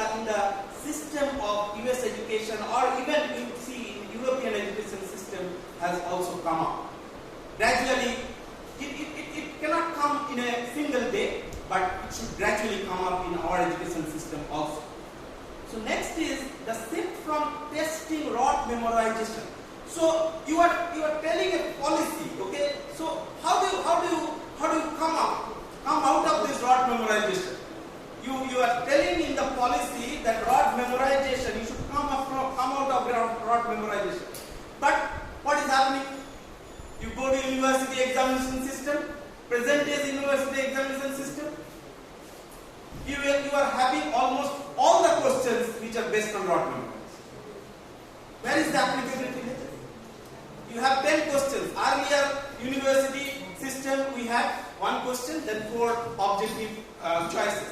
Now you have to write from your memory. So it's rote memorization, where there is no what should I say, basically applicability or creativity is coming into picture. And that is what is the challenge in case of a summative kind of assessment system. So formative assessment system is the focus. You see, the goal is telling the formative assessment system. And if you want to be inside the formative assessment system, you need to develop yourself. And for that, you need to come out of a build-up system, rather you develop your own system, and that's what is the autonomy. And that's what the NEP 2020 focuses on. Every institute is encouraged to enter into an autonomous framework. And you do your own thing, you don't complain and go to the university system and tell that you have done something for us and that's why you cannot do it. Now you build up your autonomous system and you do yourself your own things. So when we will be entering into autonomous system, we should be able to develop a framework of formative system. That's our job. So then we cannot go back and complain that what's happening to the university system, because you are having your own system there. Okay? So next you see the enabling assessment to help the educational system to continuously revisit teaching learning process. This is what we are doing today also, right? So that is what is the focus of the FDP of today. So the focusing FDP on teaching learning processes, that means we should get together, we should come together, all the teaching learning community here. There is no hierarchical process. I think all teachers are at the same level. That's what my philosophy. Okay? So it's not with professor, associate professor, assistant professor. Everyone is entering into a teaching system. They are all at the same level. Because you never know which teacher comes up with which kind of brilliant philosophy of teaching learning process. And that can be adopted by the whole institute also. So that's where the best practices from the teaching learning processes inside the institute should come into picture. Okay? And many cases, what I have seen as my role as internal quality assurance coordinator of the institute, what I see that best practices when I ask to from different departments, I get best practices like students are getting into better kind of jobs. Students are, because of our best practice, students are getting into better jobs. Because of our best practice, students are getting into this, that. So that is outcome based. But what we are doing into our practice, so that is actually important. So that best practices needs to be coming up through these different sessions of teaching learning and different sessions of different sessions of understanding the essence of teaching learning and then rediscussing it among ourselves and redefining the things in our own way so that the students will be benefited from it. Next you see the NEP mandate for the process. So how do you get into the goals? So there comes the process. And in that process you see the provisions for self-assessment and peer assessment. This is the primary thing of focus of formative assessment. So if you need to allow students to self-assess themselves in today's world, self-assessment is the primary thing. And along with that self-assessment, students should be peer assess themselves. I think advisor sir on the first day has focused on this peer assessment process. Okay? And again I come back to the policy and implementation process. Now when you talk about peer assessment, the challenge for us is if you want to go for a peer assessment process for the students in a 60s class with a single teacher, it's very difficult. So you cannot only develop policies, but for implementation also something should be done, and that doing to be done by our community, the teaching community. And the next one is, you see, along with the paper pencil test, they are not saying that paper pencil test should vanish, because it cannot vanish. Okay, something they will have to write it. Okay, for alternate assessment process, the scope of alternate assessment procedure that record progress in project-based and inquiry-based learning, quizzes, role plays, group work, such kind of things should be there. So more and more group work should be coming into picture. This is what is important. I come and focus on the other things of experiential learning. At that time I will more discuss on this. And then you see the development of a 360-degree holistic multidimensional program. So that is what NEP is focusing on, its process thing, that there should be a 360-degree holistic multi-dimensional process card, which is completely missing nowadays. You see, have we mentioned anywhere? We mentioned in our scorecard what? That total marks, A grade, B grade, C grade in different subjects, right? And then I think in recent time there is a MAR marks come, right? MAR you get 100. But anywhere we write that students can draw better. He has got a potential of painting. He has got a potential of becoming a very good badminton player. Anywhere in his marks it is written, it is not written. So this is what is multi-dimensional progress card. That is very important. So multi-dimensional progress card should come into picture, and that is very, very important. Okay. So you see, if you want to become a badminton player, it's not that you will be physically fit and you will be only becoming, if you become very good acrobat, then you can become a badminton player. You need to know many other things for becoming a good badminton player. Okay? So you need to know dynamics. You need to know the movement. And a lot of tools are coming nowadays, how to track the movement. AI is coming into picture. Okay? Players are being tracked with artificial intelligence and how their movements are coming. So players need to understand that. So a very good, let's say, very good person in engineering may become a very good badminton player, but in his scorecard, nowhere it is written that he is a good badminton player. So that is very important. Then the challenge for us as teaching community is that we do many things in today's day also. We interact with students and we get questions from many other people that what are you doing? Why that question is coming? Okay, we do mentor the students, right? We do mentor the students. Students come to us, tell our problems. We try to solve them. Many cases we give them some ideas that how to come out of the challenging situations and other things. However, you see the record processing, the processing of those interactions, the recording of those interactions are not happening.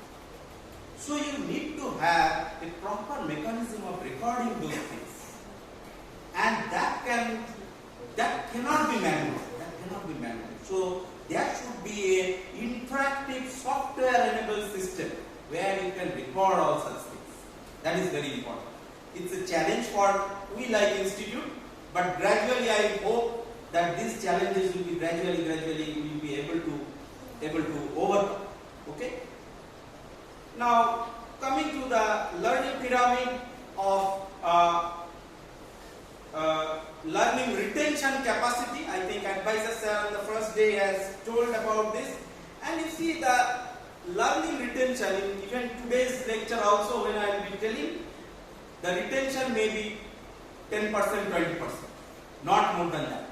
Okay? Although there is some visual aid is given, after that also retention retention may not be 20%. Okay? So we are expecting that students to be retaining 80% of the things. Okay? And if you see the learning pyramid, and then you can see that different kinds of teaching methods may give you different level of learning retention. This is a tentative figure. It has come from some research journal. I have taken this thing from some research journal.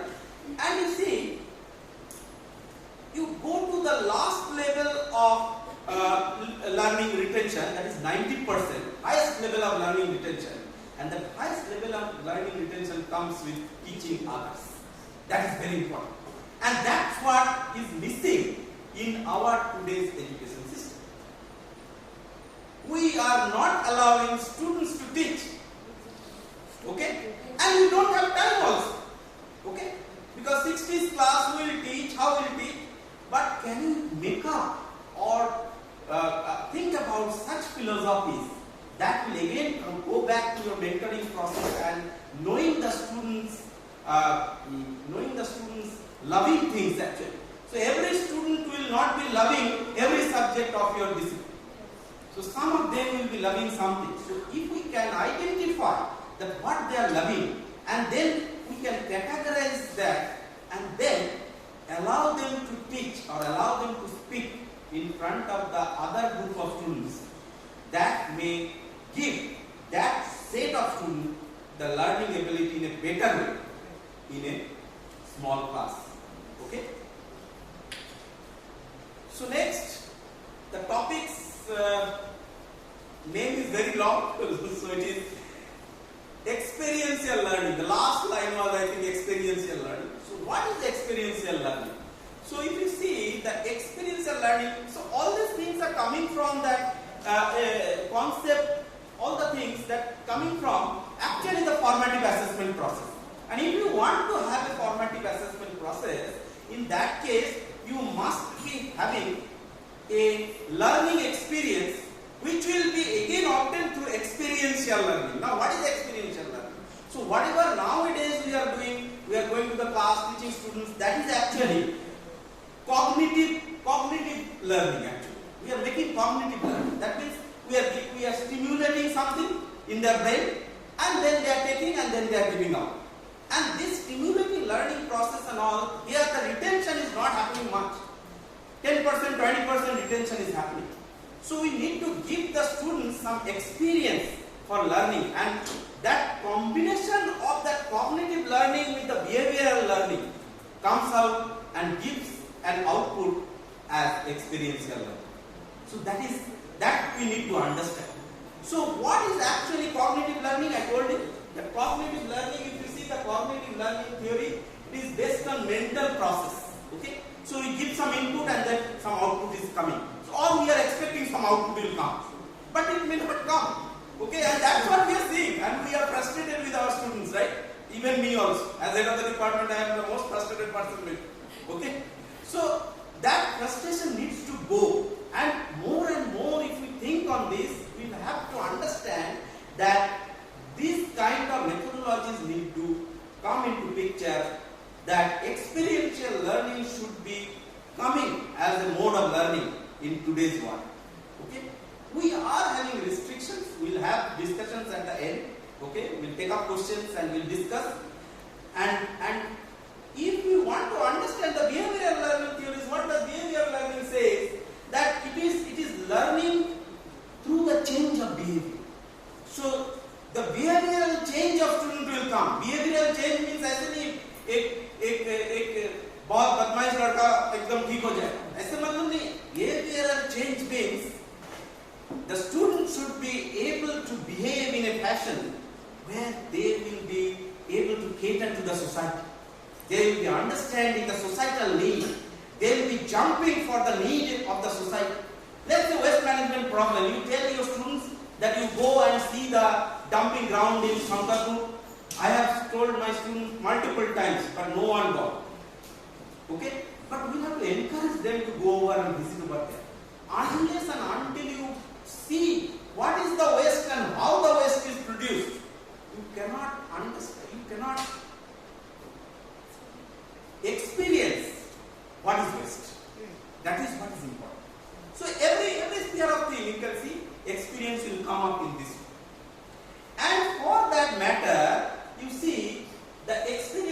learning can be explained in a circular way, fashion like this. So you see, you can have some active experimentation. Okay, so you cannot do experimentation unless and until you learn something, right? So you have to conceptualize something. So one thing I disagree. In many cases, I see nowadays many people say that you need not to know, understand your disciplinary things, okay, and then go beyond of it and do interdisciplinary things. So my last slide, I will focus on that without disciplinary learning, you cannot go and beyond the things. You will have to learn your discipline, okay. So that is what is your conceptualist. So after you learn your discipline, then you conceptualize, and that conceptualization can go for experimentation.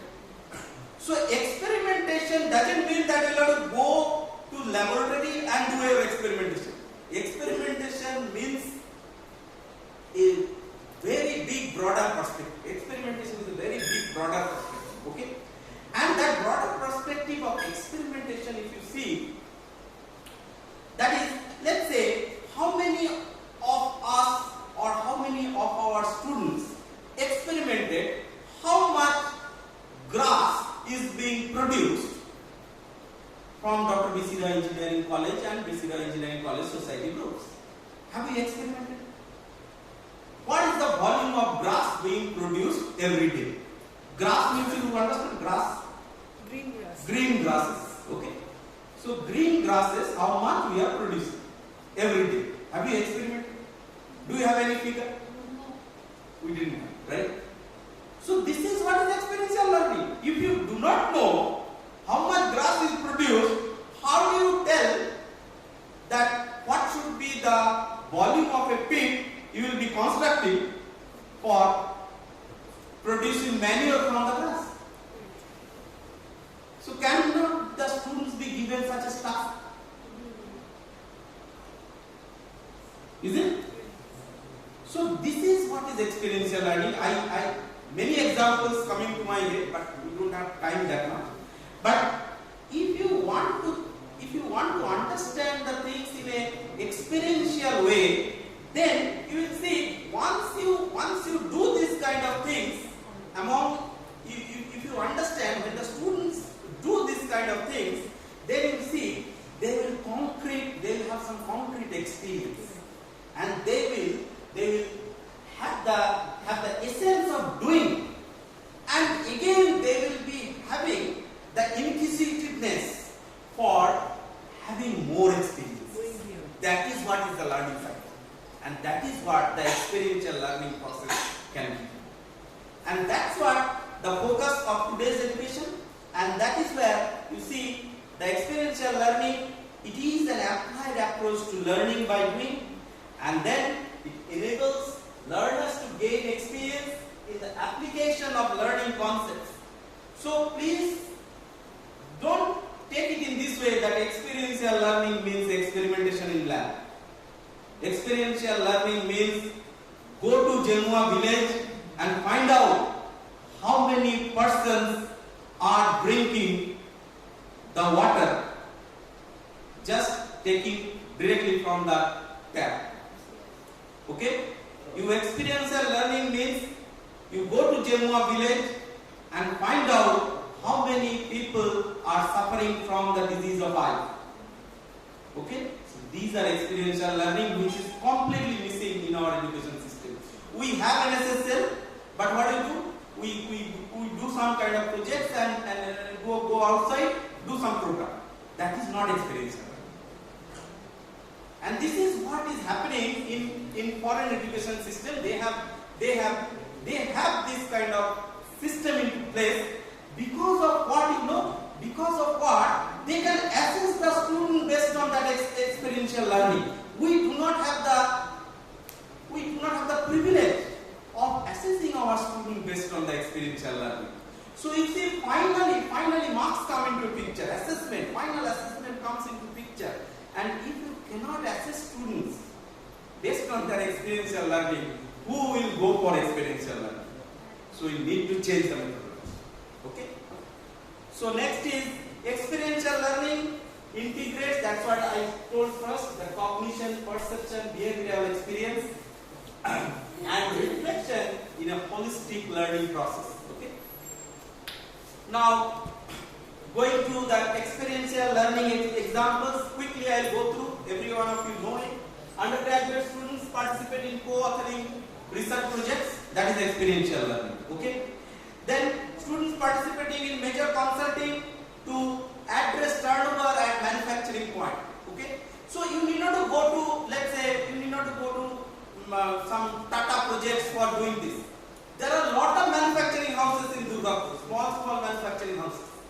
So in those manufacturing houses also, if students can go and understand how the manufacturing is happening, that can be taken as experiential learning.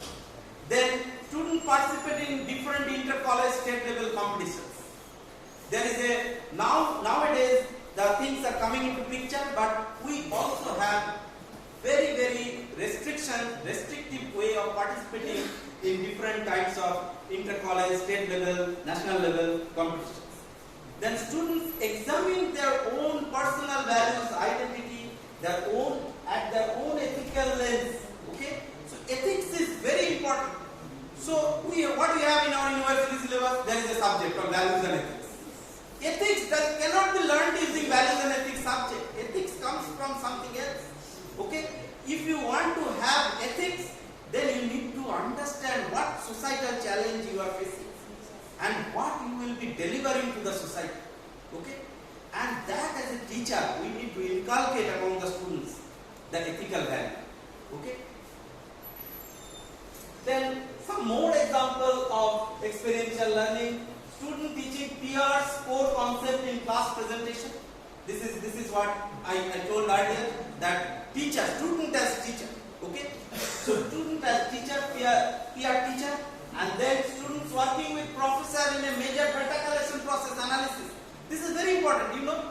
Because you see, data collection process, what we do, what is our habit, you know, like we always just take some data from some source and then just tell them to do it, okay, with those data. But collect the data. So collect the data from, let's say, Durgapur, collect the data from here, collect the data from there. So students should be able to collect different kinds of data to have the experience. That's what I mentioned, that grass, what is the amount of grass. I think Saurabh sir and I were doing a project for this manual system in the institute, and we found no one can tell how much grass is produced every day. However, the total grass is dumped in that drain behind our institute. Okay? But no one can tell how much grass is being produced every day from the institute. Okay? So this is what is missing. Okay? Students who participate in service learning projects can also apply course concepts, help the community and provide an opportunity to job related skill building. The skill building thing is very important. Students should be able to hone that skill, and then they should be able to support others for skill building. That is very important. And then you see, this is a very typical framework of interdisciplinarity or experiential learning. You see, this is actually, you see, academic study is very important. You see, there is a circle of academic study. Then you have practical experience, and then on that you see internship is getting into, and then you have service learning. You learn from what you are serving to the society, service learning, and then volunteer to the community. So this volunteering to the community is completely missing in our education system. We have many cases saying it, but it is not at all happening. This volunteerism to the community service. We do Swachh Bharat, we do it on 2nd October only. Okay? Nothing else. Okay? And then civic education, awareness and understanding. So this is also very important. So you see, this is a cyclic process, as well as one is overlapping on the other. But again I emphasize that nothing no interdisciplinarity, no experiential learning can come without the disciplinary learning. So disciplinary learning is very, very important. Whatever you are learning from your discipline, and in that disciplinary learning, we need to focus on typically what the students want to learn on that, not on every and each and everything what we are teaching. Okay. Now, keys to experiential learning. I will not get into this. This is basically taken from the reference of Chapman in 1995. He has given 9 keys to experiential learning. You will get these slides. You can go through it. What are the 9 keys of experiential learning? And if you see the 9 keys of experiential learning, the last one and the 8th one, they are very important. 8th and 9th one. All the other things we have discussed, but 8th and 9th one, you see what Chapman's theory or he has developed. There you see he has said that model meaningful relations. This is very important. So by treating students as value owners and partners in the learning process, and this partnership in the learning process is missing in our education system because of that scope.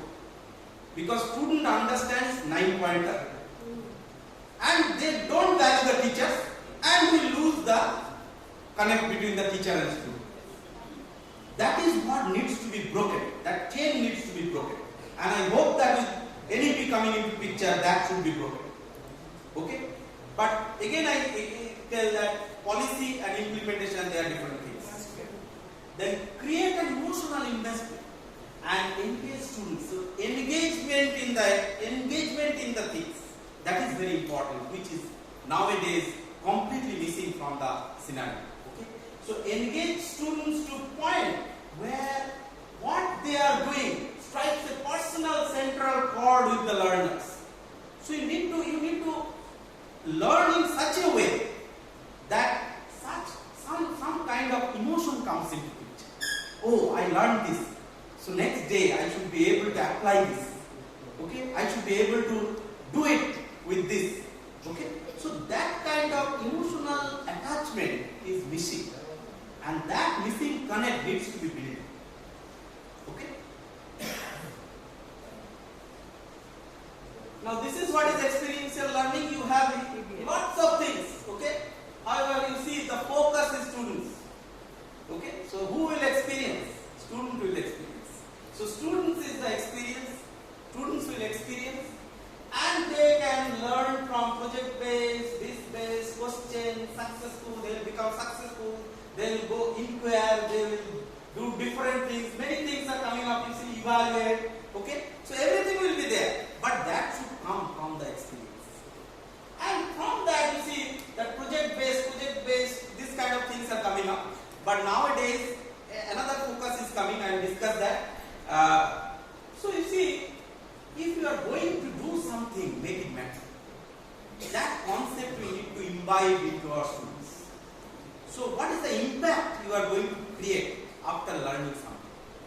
So that is very important, and that's where the Nike comes into picture, that just do it. Okay? So you learn it and just do it. Do something for the community, do something for the society. And this is what is experiential learning explains. Okay?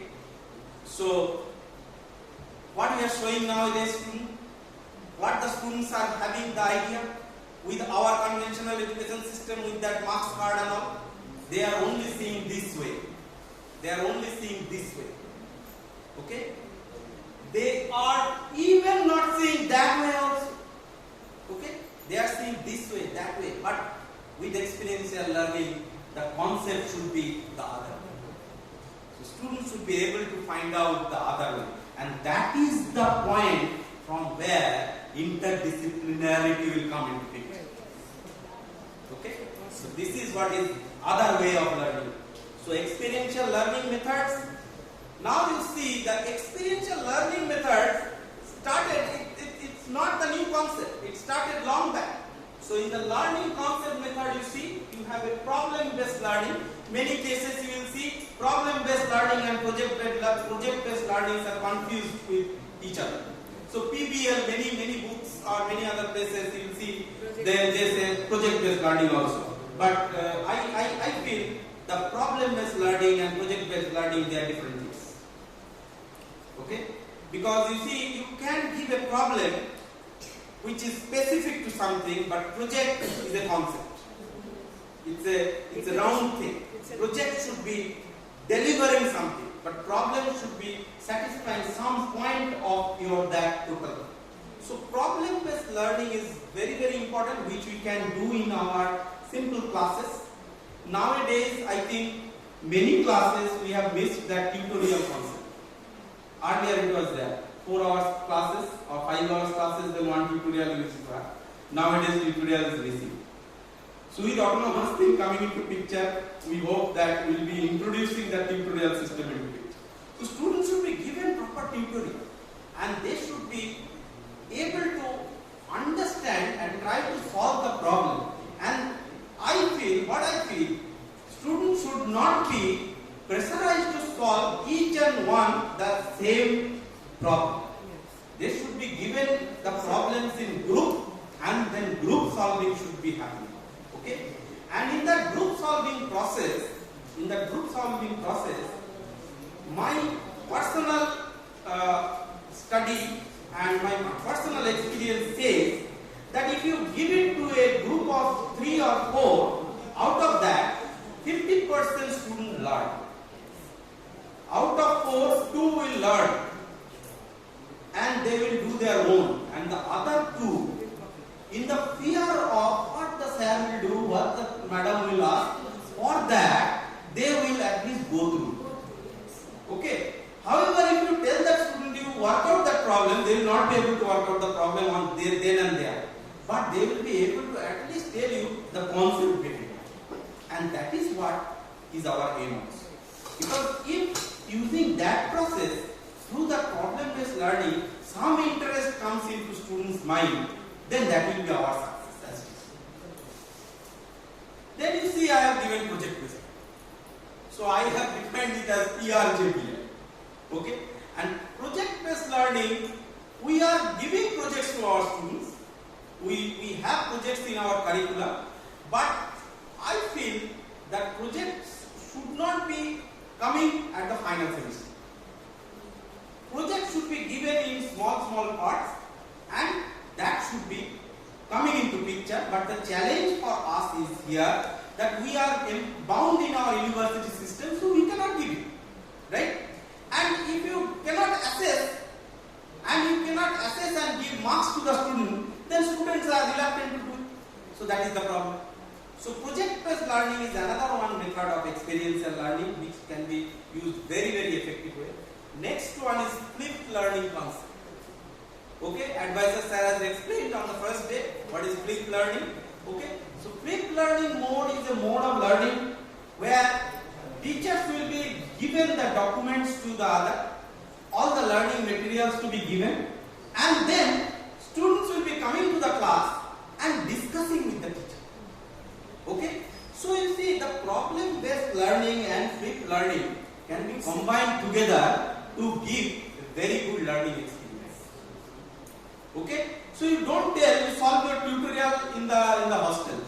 You tell you will come and solve the tutorial here. With me you will solve it and you will solve it in groups. Then blended learning. So you blend it with many things. So we have animation, we have videos, we have many things, okay, in our hand. Then learning through internship. This is very important. And that is also missing in our Indian education system. Completely missing, I will tell you. Internship, we just for sake of getting one certificate, students go for internship. And the agencies are also accepting or giving the certificates in that way. Maybe the video is getting recorded, I don't fear telling all these truths, okay? Because you see, the problem here is, everyone thinks that this is my job. I do not have any other to do with this. Okay? So you send a student to the student for internship to some organization. Okay? What you will see, the person who is allocated for that internship, he will not get involved. coming without learning anything. It's not that the problem of the students not learning. At the time, the person who is allocated for giving him the knowledge, he is also not getting involved. He is also not getting the output from him, and he is blindly finding the intensity. Okay? And now, again I am coming to the policy. Recently, just 2 weeks, 1 month back I think, a UGC policy came that mandatory intensive for every student. Every student means it's not the final year every student. They are saying each year students should go for intensive. Mandatory intensive thing. Okay? And students should be given the facility, or they should be allowed to, in between the semester, allowance for 7 days, 5 days intensive program, and they should be going to industry, learning things, and then coming back and then presenting. This is what is UGC's intensive policy, and UGC has told to form an intensive council in each and every institute. Okay? So intensive council, another one thing is coming, but it is again coming into picture that whether policies will be made or whether will be able to implement. That is what is the challenge we are facing. So intensive learning through intensive is a beautiful way of learning which we are missing in our Indian education system, which is tremendously strong in US education system. Okay? And even in European education system, I share my experience. One of my experience with European education system, I was working in Tata Consultancy Services at that time and working for British Telecom project in Belfast city of Northern Ireland. So the place where we used to stay, from that place, I think 5 minutes walk was Queen's University Belfast. It's a very famous university, Queen's University Belfast. And you will be wondering that many Bengali people, many Bengalis are there in Queen's University. They are teaching from law to physics to chemistry to even engineering also. Okay? So what I used to do, we had a gathering and all. So this place where you see the internship when comes into picture, what teachers used to do, Belfast is a very small city. Very, very less industries and other things were there. Okay? So what the teachers used to do, teachers used to take them to cities of Cardiff. Cardiff is a city, surrounding that lots of industries are there. Okay? So students are allowed to go for 5 days, even for law intensive, So law intensive means law intensive, I was speaking to some law professor, I am saying that is, he was telling law intensive means, what is there? You go to any court and sitting there for 5 days at a stretch and taking notes what is being argued over there. And you present what have you learned. Okay? So this kind of things are missing in our education system. So we need to invite into our system such kind of things. So learning through virtual reality, I think Chandul Bandyopadhyay sir will be able to speak more on this virtual reality. Even we are having computer science design department. So virtual reality, the students have worked on it also. Okay? Rajkumar Samantu sir was showing me. See, using virtual reality, you can see a zoo in front of you. Okay? So learning through virtual reality.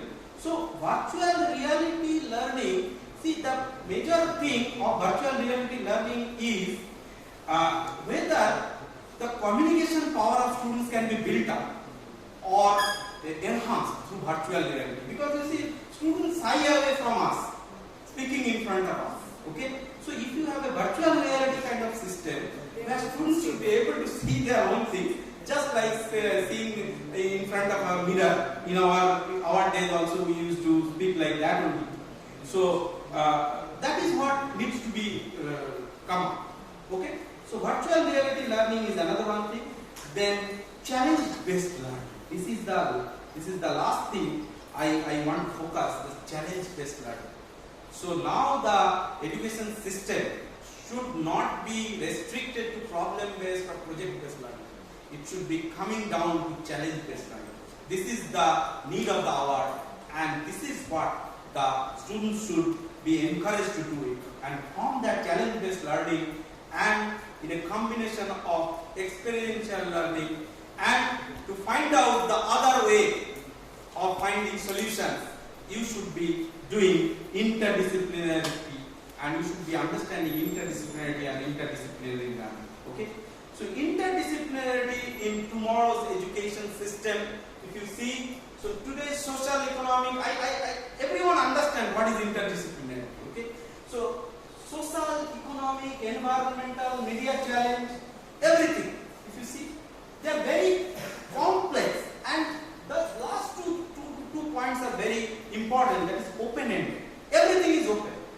Okay? They are not closed problems, open problems, and very, very ill-defined. You cannot define a problem. Okay? So defining a problem is very important.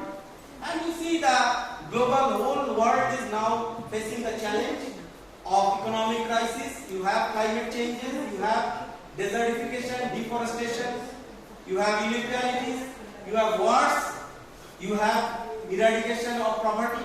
So a lot of challenges are coming into picture, and all these challenges, if you see, needs to be addressed through a methodology where the sustainable development is coming into picture.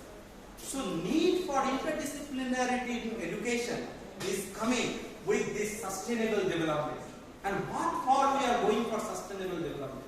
It is for our existence. Okay?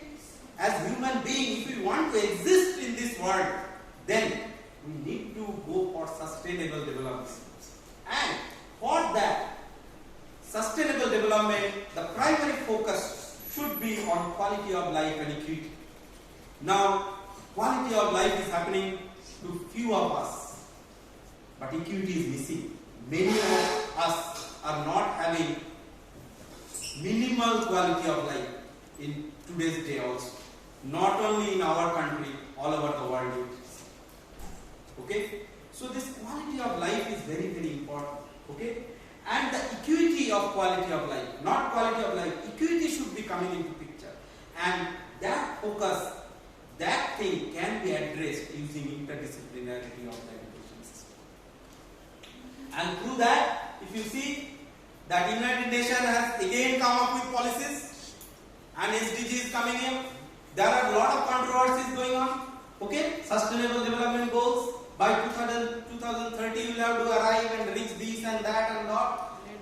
However, what is happening? Whether all the developed countries are accepting this thing or they are pressurizing on us, on everything. So we have to take up these challenges as being a developed country. We need to take up these challenges. We have to address these sustainable development goals through the interdisciplinarity in our education system. And that interdisciplinarity cannot come without experiential learning mechanism, without formative assessment mechanism, without making a grade card which will be holistic. Right? So, next, if you see, achieving these objectives implies the need to establish action frameworks that facilitate an education for the participation. It should be participating education, so everyone should be participating in the education system. Everyone should be aware, and then everyone should be able to train our other citizens about this, next generation. That is very important. Now, I will not speak much on this. You see, time is already 50 minutes I have taken. I think recorder is showing me the time, so I will stop here after some time. So you see, the interdisciplinarity is tomorrow's education. You see, you should be at least able to collaborate from the other fields. Students should be given some kind of input so that they should be able to collaborate with others. The problem, the problem is connects are not happening.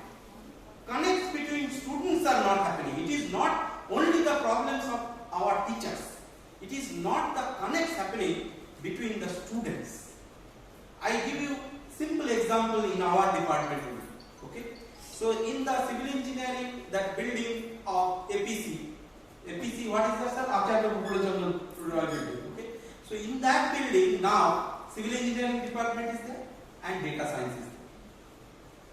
But astonishingly, I have inquired from my students that how many of you have interacted with data science tools? Hardly you will see one or two. On the other hand, if Chandan Bandyopadhyay sir also asks his students, he will see that no civil engineering students, his students are interacting. This is the problem. If they interact with each other, the problem will be becoming interdisciplinary. So they will be able to understand what is the open-ended problem in civil engineering, what is the ill-defined problem in civil engineering, and how to address through data science. Civil engineering also, the data science people, civil engineering people also will be able to understand how to address it through data science. But that connect is not getting built. What we are doing many seminars, many this, many that, but these connects are not building up. I may be very raw in my speaking, but that is the truth happening. Okay? So it's the connect we need to build up between the students. And that connect cannot be built up without understanding the fact that we need to change our assessment system. So with the autonomy coming into picture, we must change our assessment system in some way. Right? Now, last part is challenge-based learning. So what is challenge-based learning? So challenge-based learning is one thing where you see it is an interdisciplinary experience. So that is what is challenge-based learning. Earthquake is hitting some city. Okay. So what is the earthquake? What is earthquake actually? Earthquake is just vibration, right? It is the acceleration of ground. It is the change of ground motion. It is the change of every point the ground is just vibrating with time. So it is a time dependent, some values are coming. Okay? So it's a huge data. Now, civil engineers can speak about the demolition, what has happened. What is the destruction being caused by that earthquake. But data science people should be able to tell in a better way how that data is being affecting different kinds of structures. Let's say in a city there are multiple structures. Okay, you will see only the low-rise buildings are fallen, high-rise buildings are standing as it is. Okay, why is it happening? It's a job of data science people. It is a job of electronics people. Because frequency is coming into picture, it is even a job of electrical people. Okay? So there is a frequency dependent thing coming into picture. Because every motion has got some frequency. And structures when they are vibrating, it is frequency driven things. Okay. So this is where the things are missing, connects are missing. We teach our earthquake in our term, and data science understands data in their term, electrical understands sensors in their term. Where is the applicability? That is what is the challenges coming. Okay. Now, challenge-based learning, it should be done through identification, then analysis, then collaborative design. I have spoken about this thing, and sustainable and responsive solution. This is very, very important. So, SDG, if you want to satisfy, then your things should be sustainable and responsive. Okay? And actually, this challenge-based learning should actually satisfy the socio-technical problems, not only technical problems. I think many of you are nowadays watching this Shark Tank program. How many of you watch Shark Tank in Sony television? Only one. Entrepreneurship program. So Shark Tank program, if you see, I regularly watch Shark Tank for 1 hour. Okay. Shark Tank program, I request everyone at least for 2-3 days should watch Shark Tank. Okay. And then you will have interest. Initially, I was also not getting interest in this because I was not understanding many of the financial terms and all. You know, in Shark Tank, it's a business. Shark Tank is a business-based program. People were given. So if you have idea, go and sell your idea. People will fund you. Okay? It's not very easy. People come with very, very good ideas and all. But you know, like, if you see Shark Tank program, you will feel that what are the challenges Indian society is facing. Many people are really thinking about it. Okay? And they are thinking not from the perspective of increasing the quality of life. They are thinking equity along with the quality of life. Just 3 days back, I think, there was an entrepreneur. He is trying to be an entrepreneur. He has come. You know what he has designed and he was trying to develop. That is, it's a very common solution. Like, he has designed a bucket, small bucket. Okay, and inside that bucket, he is pasting some glue-like things. Okay, and filling up with some water. And the bucket should be able to hang in front of the slum buildings, something like that, and hanging arrangement. And the chemical, whatever is there inside the bucket, that will be attracting the mosquitoes. And those mosquitoes will be coming and making that their breeding ground, and they will not enter the house. And astonishingly, a very, very tremendous, beautiful solution. After 1 month, the cycle, when the mosquito breeding cycle breaks, that bucket will automatically break because the material is something like that, and the water will fall down. And they have implemented in the biggest slum in Mumbai, that is Dharavi. You know, how many of you have gone to Dharavi? I don't know. I have multiple times gone in Dharavi. I was staying in Mumbai for 10 years. So at that time, Dharavi, you know, Dharavi is a leather producing place. Okay, you will get very good leather jackets and leather things in a very minimal cost in Dharavi, for which is being exported from there. And you will be tremendously surprised to know that Dharavi's dengue spray has been reduced this time to almost 50%. They have claimed, and that is government supported project, and ICICI Bank also supported them. Okay, so this is what is interdisciplinary. And there you see there is a bucket needs to be designed. So three people are there, and one is mechanical engineer, one is chemical, one is from chemical background, and another one is from MBA. He is marketing, okay? Because those EBITDA and these terms no one understands, so he explains this. Okay.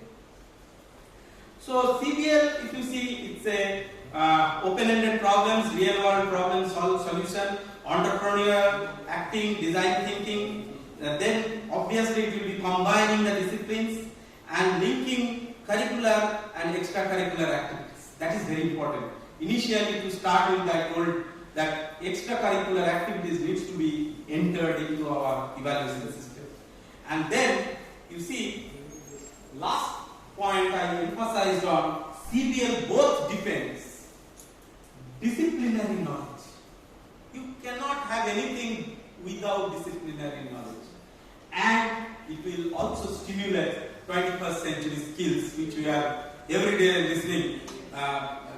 SST madams will be knowing much, that self-awareness, self-leadership, teamwork, all these things, right?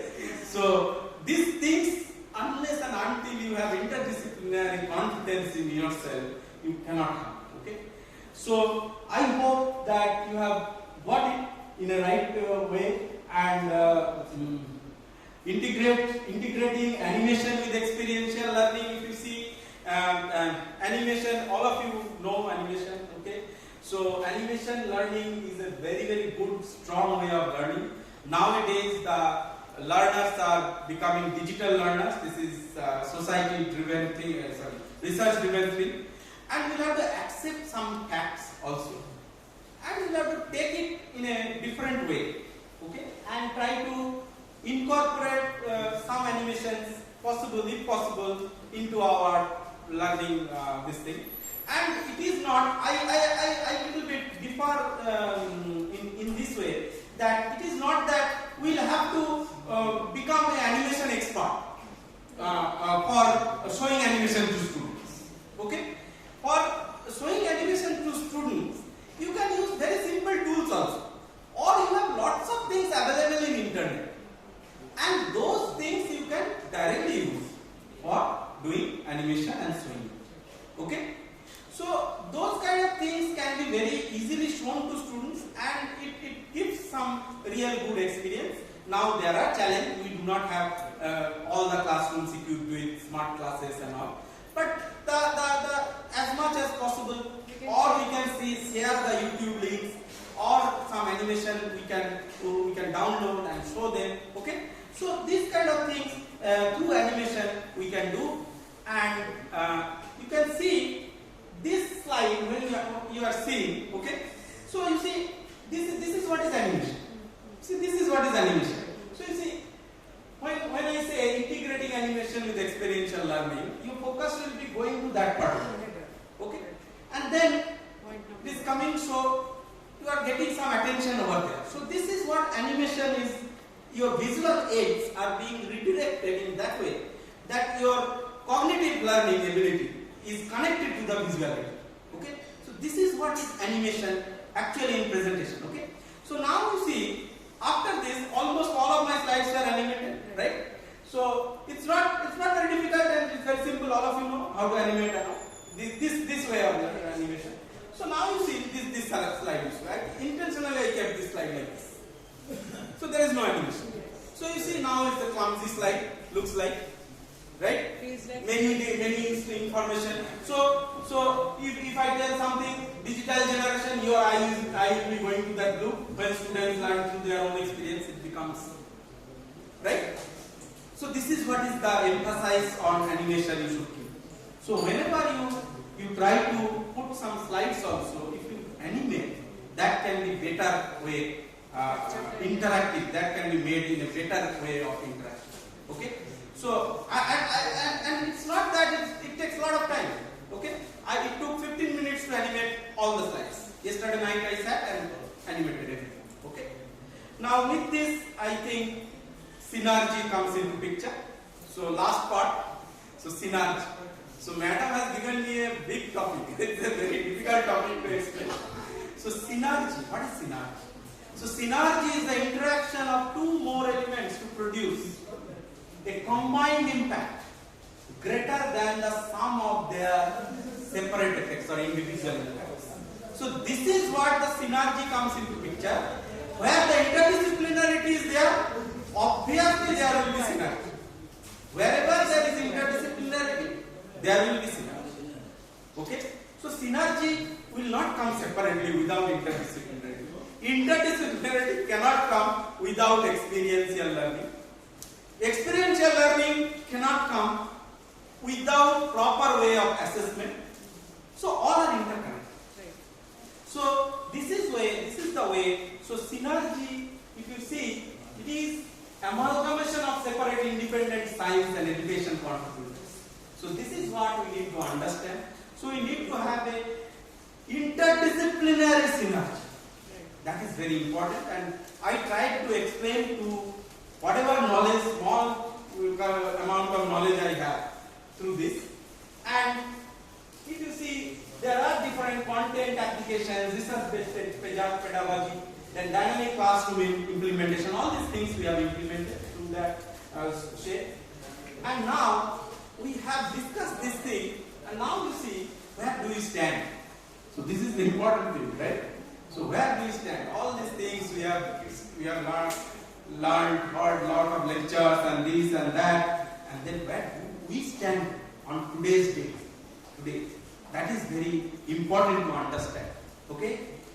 Does our rigid university system permits it?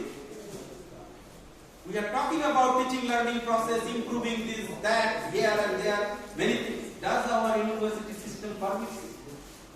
So if it is not permitting, what is the way out? So one of the way out is come to autonomy. That's what FDP is emphasizing on. You build up your own system of interdisciplinarity. You build up your own system of experiential learning. You build up your own system of assessment. Assess students through your own methodology. Assess students for your own discipline. Assess students for your own subject. Give the freedom to the teacher for assessment. Does not make it as a framework driven system. Okay? So it cannot happen that a subject of let's say structural analysis in civil engineering can be same way evaluated like environmental engineering. So assessment methodologies needs to be different. Right? So this is what is the need of the hour in our Indian education system, and that should be focused on. Okay? And that is where is the disconnect between industry and academia. And everyone says that students are not becoming industry ready, students are not becoming industry ready. I am listening this for last 24 hours, 24 years. Okay? So my my experience is almost 24 years. So last 24 years I am listening the same thing. Okay? But how the things will change? So industry also should come forward and involve with our teaching system, teaching learning process, involve themselves to make it happen. Okay? This is how the US system has changed, right? And that's how they have improved. Now, at the end of the presentation, I have kept something, I don't know, all of you may be knowing. So let's see, using the, you had a session for animation, principal sir has told you, right? Animation through Blender. Can we please be a little quiet, ladies? Principal sir has told Blender. So how many of you have done animation using PowerPoint? Some slides we have done automatic. So which kind of animation? When you enter, the material comes, or if there is a flowchart, when you enter the next. So that animation I am not saying. I am saying basic animation. I tried. I am also not expert. Just I will show you. How many of you have done a Jack and Jill story, let's say, using animation? Small animation. I have just tried to show you that what is the things to be done. It's not difficult. Okay. So you see a Jack and Jill story. Let's say this is animated, small way. Okay. So you see, this is what is your. So what did you use here? PowerPoint? It is PowerPoint, madam. You can see the PowerPoint. Yeah. This is PowerPoint only. Okay. So you see, in PowerPoint, you can very beautifully prepare movies using PowerPoint. Very strong tool. Some sir may be using and knowing it. Okay. So I thought of like just many of us do not know the power of PowerPoint. Okay, and YouTube video, lot of YouTube videos are given, lot of things are given over there. So you see, in that, you see, what you need to do basically. To Aste sir, please. To Shuni sir. What you need to do, actually you see, when you are animating something using PowerPoint, what you have to do, you see, here you are having one insert button, right? Insert, okay? So you see, you can get the pictures from your own machine, or you can get the online pictures, you can get screenshots and other things. So I have kept all the pictures now downloaded from internet and kept it in my machine. So there is a boy, I require a boy, I require a girl, I require a hill, okay? And I require a pail of water, right? Pot of water or pail of water, okay? So I kept all these things, and what I did, insertion of this, okay, using the insertion of these pictures. That's all. So you just go to insert pictures and you go to your folder, you take the picture and insert it, it will come over here. Okay. So what will happen? Picture will come in top of your slide. Okay. So on top of your slide, picture will come. Okay. So what you can do, you can just reduce the size of your percentage reduction and then you can just take it out from your area of the PowerPoint. Okay. So you see that this much is the area of the PowerPoint. This much is the area of the PowerPoint. I have taken boy and girl out of this because I do not want them to enter at the first place. Okay. So now there is a hill. Okay. Then a pail of water is being kept over there, and then this is Jack, and this is Jill. Okay. And then I start animating. Okay. So what do? I take Jack. So Jack first starts and enters up the hill. Okay. So what I do? I go to animations. I take a custom path. You see, there are a lot of things you will get here. Lot of things you will get. So appear, fade, this, that. At the end, you have very, very good, strong tools of different paths. Okay. So you have line path, you have arcs, you have turns, shapes, loops, custom path. Okay. So you take a custom path and you take Jack from here and through your mouse you just take it the way you want to take him through and you put him over there. Okay. Okay. Now you see, you go to the animation pane. See, there is an animation pane over there. So you can go to the animation pane and you can see where your animation, what are the animation things you have added. Okay. After that, very important things over here is you have in this animation pane, you can see the start, duration and delay. These are the controlling points for any animation pane. Okay. So start, duration and delay. So what you can do, you have after previous, three options are there. On click, so you can animate on click. That is what we are doing in case of our normal presentations. Then you have, you see, with previous and after previous. So with previous means just at the enter it will enter. Okay. After previous means previous happened, then you are doing it. Okay.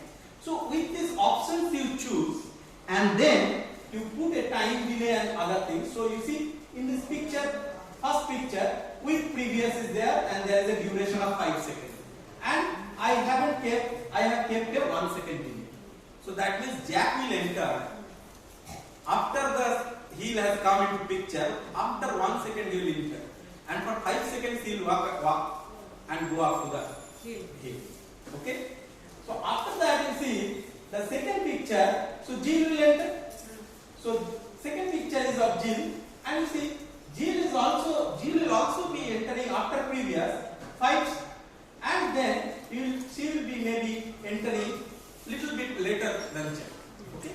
So this is the way you go on animating as you want, and you put a delay for delaying things. Got it? As you say the story, these characters are. Yes. And how you say the story, I come to that. Okay. So after you complete everything, then what you do? You go to insert again. Okay. You go to insert. So as you say this story, so you have a facility of audio. So you go to audio, you just insert the audio. Okay. So if you insert the audio, you can record your own voice, and that will be included inside the PowerPoint. Simultaneously. Not simultaneously. After some time also you can record it. Okay. And you can then synchronize along that.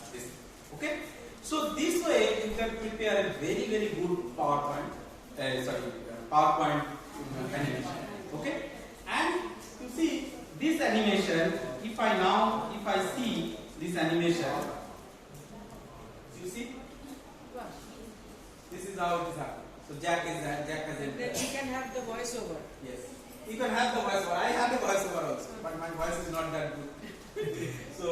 Oh, Jack fell down. That much I have prepared, okay, to show you. So this is the way you can prepare your animation in a very, very effective way, okay. Then without that also you have, let's say, water flow system. In a tap water is flowing and shower is coming. These things can be very well animated, your electrical circuits, okay, very well animated using PowerPoint. Now you see the animation. This is created using PowerPoint. Okay, I am not expert. I tried. Okay, so you need to see the power of PowerPoint. That is my suggestion for animation, because we are all habituated with PowerPoint. Okay, see, Blender is a very good tool. I installed Blender, but it's a very tough tool to learn. It will take some time to learn. Okay, so you need to give some time for learning Blender. And in many cases, if I can solve some easy things, or if I can animate things easily using PowerPoint, why should I go to Blender? I will use Blender for some difficult animations and all. But to start with, you can start with also PowerPoint. But Blender is an exceptionally good tool. But I installed, tried to do it, but it's difficult. Still, I'll have to learn maybe for 1 year. I'll have to learn. Then only I'll be able to explain what is Blender, how it can be used. Chandan sir, you have used Blender? ChatGPT plus one planning point in the PowerPoint that we animate all the things. ChatGPT plus. ChatGPT plus. ChatGPT plus. All the content. You want to learn Jack and Jill, any kind of story, any kind of thing. Automatically, they can present a PowerPoint page, make the slides. And many free tools are available. ChatGPT plus. And many free tools are also available. Like tomorrow Saurabh sir will be speaking on Canvas. Yes, sir. There is another one tool, Canva. C-A-N-V-A. So through Canva you can prepare a lot of presentation now. Very good tool, very good tool. Canva is easy. And it is there easy also. Okay. So with this, I think I am done with my presentation. And if you have any question, any doubt, thank you. Sir, can we have a small question answer session? Yes, sure. Sir, coconut water for you. No, coconut water I will not take. I will take this Thanda coffee. No, sir, coffee আপনার আরো আসছে। Sir, আপনার আরেকটা coffee আছে। I have already told sir. We are all going to have some tea. Can we have? আচ্ছা আপনাদের কিছু লোকের চা পেয়েছে নাকি সবার পেয়েছে? Sir, you talked about multi-dimensional progress. Sir, you talked about multi-dimensional progress card. Yes. Does that mean that for one student, yes, assessment should come, let me say hypothetically civil engineering student. Some marks will be allotted by civil engineering teacher, some by English teacher for the same project, for the same assignment. No. It's not that way. Multi-dimensional grade card means it's not that way. It is means students. বিধান কে বলো স্যারের কফিটা দিতে। Students multi-dimensional. হ্যাঁ, so who will Students multi-dimensional. Let's say Supriyoda. Okay. Our Supriyoda. Yes. Our own Supriyoda runs here and there. Does he have got any capacity in grading our students? Yes. No. From the sports and athletic angle, yes. No, but Supriya, they don't grade, madam. They don't grade. They can give the input because they can give the input. But in the grade card, the 360 degree, in that, Supriyoda will tell this student is very good in gymnasium. He is doing very good gymnasium. Okay? So this is what is multi-dimensional. So feedback has to be taken from all quarters. That is what is 360 degree. Okay. 360 degree means that. Okay. And number two, sir, you talked about experiential learning Yes, madam. predominantly in some engineering subjects. Correct. Is it also possible in English? If so, Sure. how?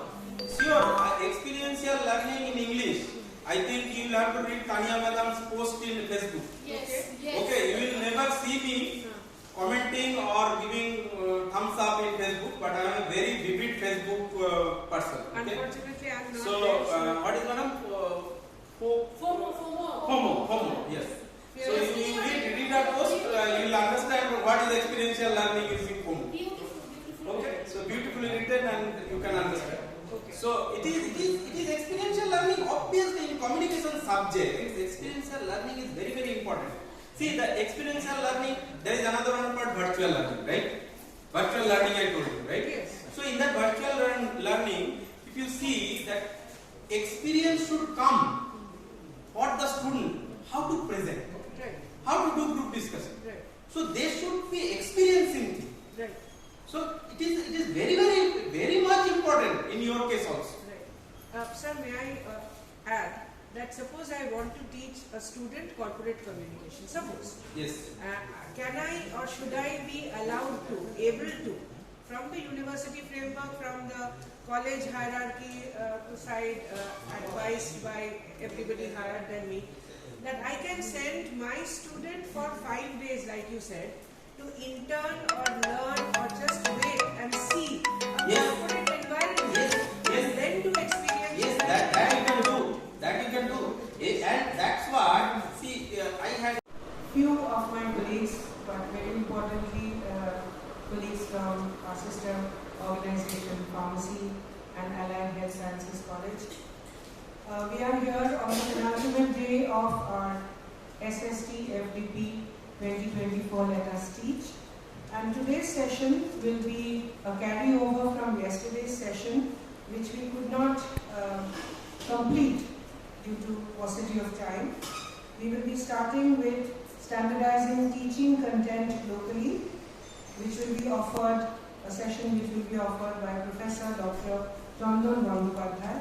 We all know Professor Dr. Chandan Bandyopadhyay as HOD of Data Science Department, which is a part of CSE department. But I would like to point out here that apart from Sir's role at BCREC, he is an established and distinguished scholar, an M.Tech and a PhD from the Indian Institute of Engineering, Science and Technology, IIEST, Shibpur. Sir is a postdoc from Germany, the University of Bremen. Sir's research experience includes a service tenure at the CSIR as Senior Research Fellow for 4 years. Dr. Chandan Bandyopadhyay has an academic experience which is rich and varied, including service as Grade 1 Assistant Professor in Vellore Institute of Technology, currently ranked among the top 10 universities in India by NIRF. His conference publications exceed 50. His journal publications exceed 15, out of which 14 are in the indexed journal of SEI. He has published 3 book chapters, and among his various research interests and areas of focus in publication, his predominant area of passion is quantum computing. Ladies and gentlemen, let us welcome Professor Dr. Chandan Bandyopadhyay sir for his session on standardizing teaching content locally. Sir.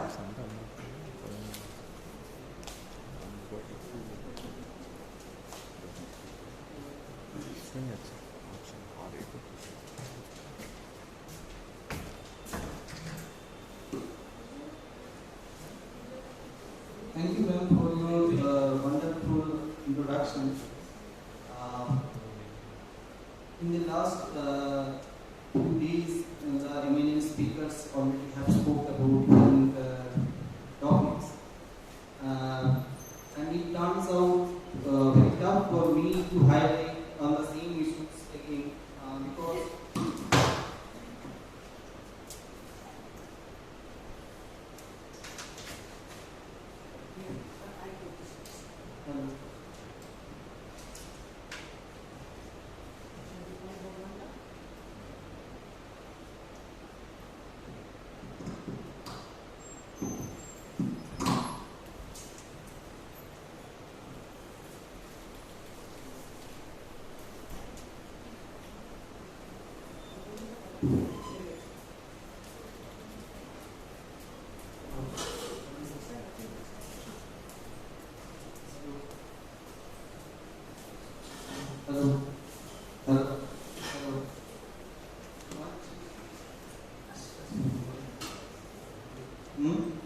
Clear? Okay. So I apologize for the problem. Now, in the very past day, Professor, our honorary advisor, sir, Victor sir, he talked on confidence building measures in students and standard practices for teaching. Professor Power sir, who is our principal, he talked on that how to design effective PPTs to motivate students and the use of blended in decorating the PPTs so that we can follow some international standards. Professor Kokle sir, in his wonderful talk, he covered that what should be our attire and the decorum we should maintain, the body language, our communication skills, the student-teacher interaction while communicating. Last day also, Professor Sankripta sir already covered the large aspects where he has highlighted on NEP 2020, the role and what we are thinking. Then project-based learning, what is called problem-based learning, he efficiently distinguishes between these two aspects. And also he highlighted that what is the necessity of interdisciplinary research and what we should motivate on that aspect. And also in giving some practical example, he gave us a detailed overview on experiential learning. Today also Professor Saurabh is here. He will be delivering talk, and also I hope that will be a hands-on session on which he will be presenting that how the LMS different tools can be used in efficient content preparations towards quality enhancement. So I hope that will be a wonderful session. And tomorrow also that Nirmal sir is there. He will be highlighting on the how we should plan the lessons, what should be our assessment criteria for higher education. So in this scenario, for me, it turns out very tough to spoke on some new areas because already most of the areas on teaching and learning mostly being covered by last areas. But today, the topic that was given to me was standardization of teaching content globally. That was the main topic. So globally, the phrase initially I find out what is globally. That means it is a global standard and local adoption. So when we talked about that global standard and local adoption of teaching content, that comes in the scenario that what are the education policies are there by which we are being motivated to follow the content. Because when we are preparing the content, we have to follow certain guidelines, and those guidelines are being framed by certain institutions that have some national and international standards. Let me, in the first few slides, I will be trying to highlight on by following which standards actually the content has been prepared, the educational structures are being framed, and then I will be doing some statistical analysis, some graph I will be showing, because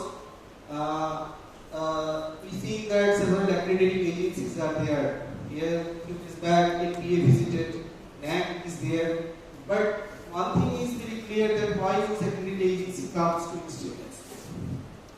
Based on which data they actually being formed, those bodies are being formed. So, in the later stage, time permits some international study on those roadmaps I will try to highlight.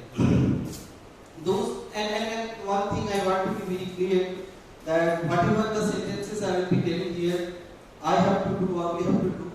These phrases does not mean that we have to do. This is very generic, and these are not my sentences. This is a very generic sentence that in national and international portfolio is being followed. So the first, as I have given, I have just changed the title towards standardization of education rather than standardization of teaching content. So, how we can prepare how the global standard education can be adapted locally. If that is possible, then the teaching content, international or nationalized, teaching content can be adapted in local level. First, why standardization matters? Standardization, first I have to go through some sentences and I will be explaining everything one by one. Standardization in education refers to the process of establishing common guidelines, benchmarks, expectations for learning outcomes, curriculum development and educational practices. Several phrases are here in the first paragraph. So here the standardized education means the guidelines. These guidelines are not framed by us. The guidelines are framed by the either state government or by the central government. So state government being a private institute, we are under the state government, and state government in certain sections they have an autonomy, in certain sections they don't have. Then if we want to design our curriculum, we can do. How to distribute our internal marks, how many exams we will take, the state government policies can define. But for accreditation, we have to go for the NAC or NPA, then it is a system to central government policy. In my talk, I will not be trying to focus only limited to the higher education, because education means it is from pre-primary to higher education, pre-primary, primary, secondary, then post-graduation. So I will try to cover all aspects, not only focus on the domain of engineering, but also the basic science, laws, humanities, everything. So it is a very generalized approach that I will be discussing. So the guidelines being framed by the government bodies. For example, the government bodies, the National Council of Teacher Education is there, Council of Architectures, Bar Council of India, which trains for lawyers, for the big law institutions, what protocols they need to follow. So they have a set of guidelines, and those guidelines are being followed by those institutes. For Dental Council of India, Medical Council of India, National Board of Accreditation, we know for engineering degrees we follow the NPA. Then already I talked that National Assessment and Accreditation Council, NAC, that is for general science or purposes. So different bodies are there. Here, some of the bodies I have listed, not all the bodies. This is central bodies. So those bodies actually frame the guidelines. So the first term is guidelines. So who frames the guidelines? We never form the guidelines. We form the guidelines. Those bodies frame the guidelines. Now the benchmarks. So while framing the guidelines, they used to give certain benchmarks for each individual segments or the sectors that I have already shown have their set of guidelines and benchmarks as well. Why the benchmarks are being set? Because in present scenario, we are following the outcome-based education terminology. That this is a benchmark, these are the guidelines, these are the objectives, and what are the outcomes we are obtaining. Sometimes we say that the outcomes that are being generated or only the paper purpose or drafted for paper purposes. But every time it is not that much. If we want to follow those in a very rigorous way, then we means, again I am telling in national and international standard, they are telling. Because NPA, I hope you know that for National Board of Accreditation in NPA, we know that this is a central government accrediting body which accredit the engineering institutes. But NPA follows the Washington Accord. And Washington, if you search in internet, you can find that under the Washington Accord, several countries are there. They sit together. They discuss a common policy that what should we do. Including United States is there. So based on their views and top-tier institution views, a body decides, international body decides what should be our roadmap, what should be the criteria for accrediting different higher education institutions. Those outcomes carry forwarded to the countries. And in the countries, the central bodies, the bodies that I have highlighted, they follow those international standards because top-notch academicians, educationists, they meet there, they discusses, they highlights what are the lacunas are there, what are the remedial solutions should we do. Based on that, the policies are being created. And again, we are seeing that NBA's structure is being reformed. So NBA structure is not reformed in locally in the sense not in India. But if you see that then globally the NBA under the Washington Accord, several areas are there which are being reformed, because slowly later on I will be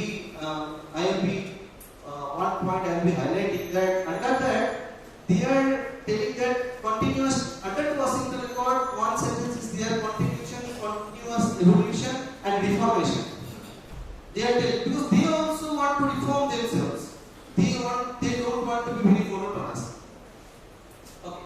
So as I was telling, the guidelines, benchmark and expectation for learning outcomes. We all know now that when NBA comes, they used to ask us what is OBE. So everything is based on outcome.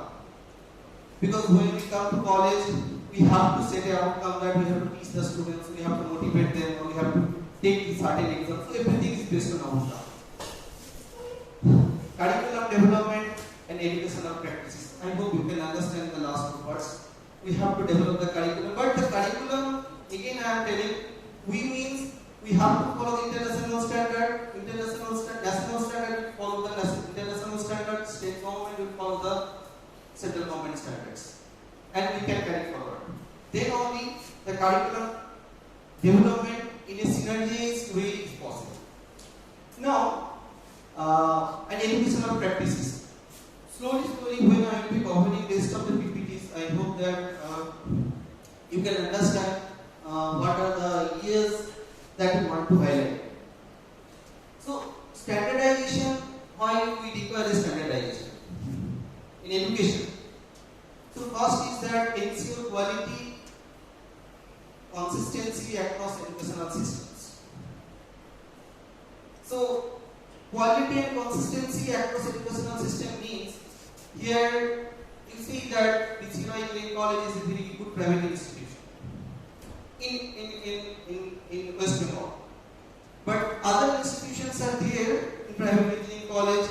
If we compare those institutions, they are not as per BCREC. That means there is a difference. Those differences are there, but when NBA comes, NBA says that if BCREC can achieve that limit, you should have to achieve that limit. They want to make them generalized. So, what they ask, because those bodies are there, they frame a policy. If they know that if BCREC comes under the NBA, if these rules are being followed, another institution comes under NBA, that rules are being followed, that means both the institutions now are fair.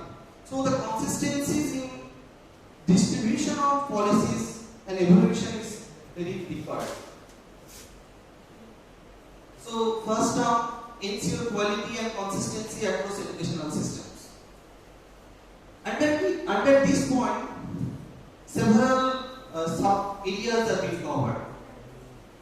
Because when we are talking about the quality of education, standards in curriculum content, that is very important. Because if we see the curriculum content in IITs, that is different. Why we are in the private engineering college in India is lagging compared to IITs?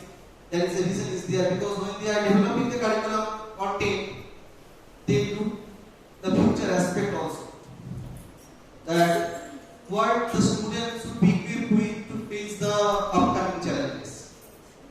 Because whatever they teach, that is the syllabus in IITs. Now, teaching methodologies. Already several eminent speakers already have talked on teaching methodologies, the digital evolution, using of LMS, digital content, e-content preparation, effective PPT design. So I should not talk on that, but whatever the speakers are telling, these are the, you have to believe that these are the national or international standards. So whatever the talks they have given based on those standardized policies. Assessment practices and learning resources. yesterday he has talked on the assessment practices, so I should refrain from talking on that. And learning resources. Yes, learning resources, if we roll back some 5-10 years back, you see that NPTEL comes first. They understood that in the COVID time, in an analysis, it has been found that the students use NPTEL most in the COVID time, because the students means the private top tier private engineering, normal private engineering college, NITs, IITs, all are there. So when they searches for good materials, YouTube is sufficient. I cannot say sufficient. So YouTube is okay while you can find some materials, but whether those materials are sufficient or not, that matters. Because IITs are IITs. Their teachers have that capacity, that sort of knowledge, that sort of content coverage, that is different. Because you see that I don't know about other departments. I can see that, I can tell you that database management system was one of the paper in our syllabus, bachelor syllabus. So those paper, if you see internet, you see that PPC, Partopoli Chakraborty sir was the person who framed he had the NPTEL lectures on database management system. So if you see that how many, if you check that who are the teachers available in present country who teaches DBMS, one or any of the video lectures of PPC sir he has or she has seen. You can be confirmed, you can be sure on that. Because his way of teaching, his way of content coverage, his body language, the areas he covered still vibrates in our mind and we are used to follow it.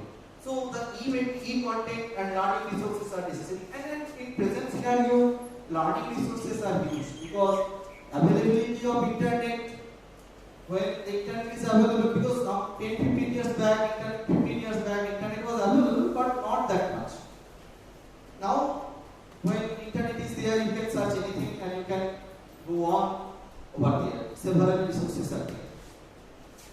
Now, the first point was ensure quality and consistency across educational systems, under which these are the areas. So, first point highlight on the educational part. We have to prepare good content, we have to focus on teaching, we have to focus on digital evolution, we have to focus on e-resources for the international standards. Second point, see, it is different. They facilitates comparability and transferability of qualifications. What does it mean? It means enable students to transfer credits earned from one educational institution to another, both domestically and internationally. It sounds very odd for us in this present scenario. Then how is it possible? Here the credit-based system is coming, you all know. But is it possible to transfer the credit from one institution to another institution? So if you see the top NIR bank institutes, there is a provision is there. I observe that one student pursues the first year in VIT, second year he goes to NT, third year he again comes to VIT, fourth year he goes to NT. And the degree both are being given by the NTU and VIT jointly.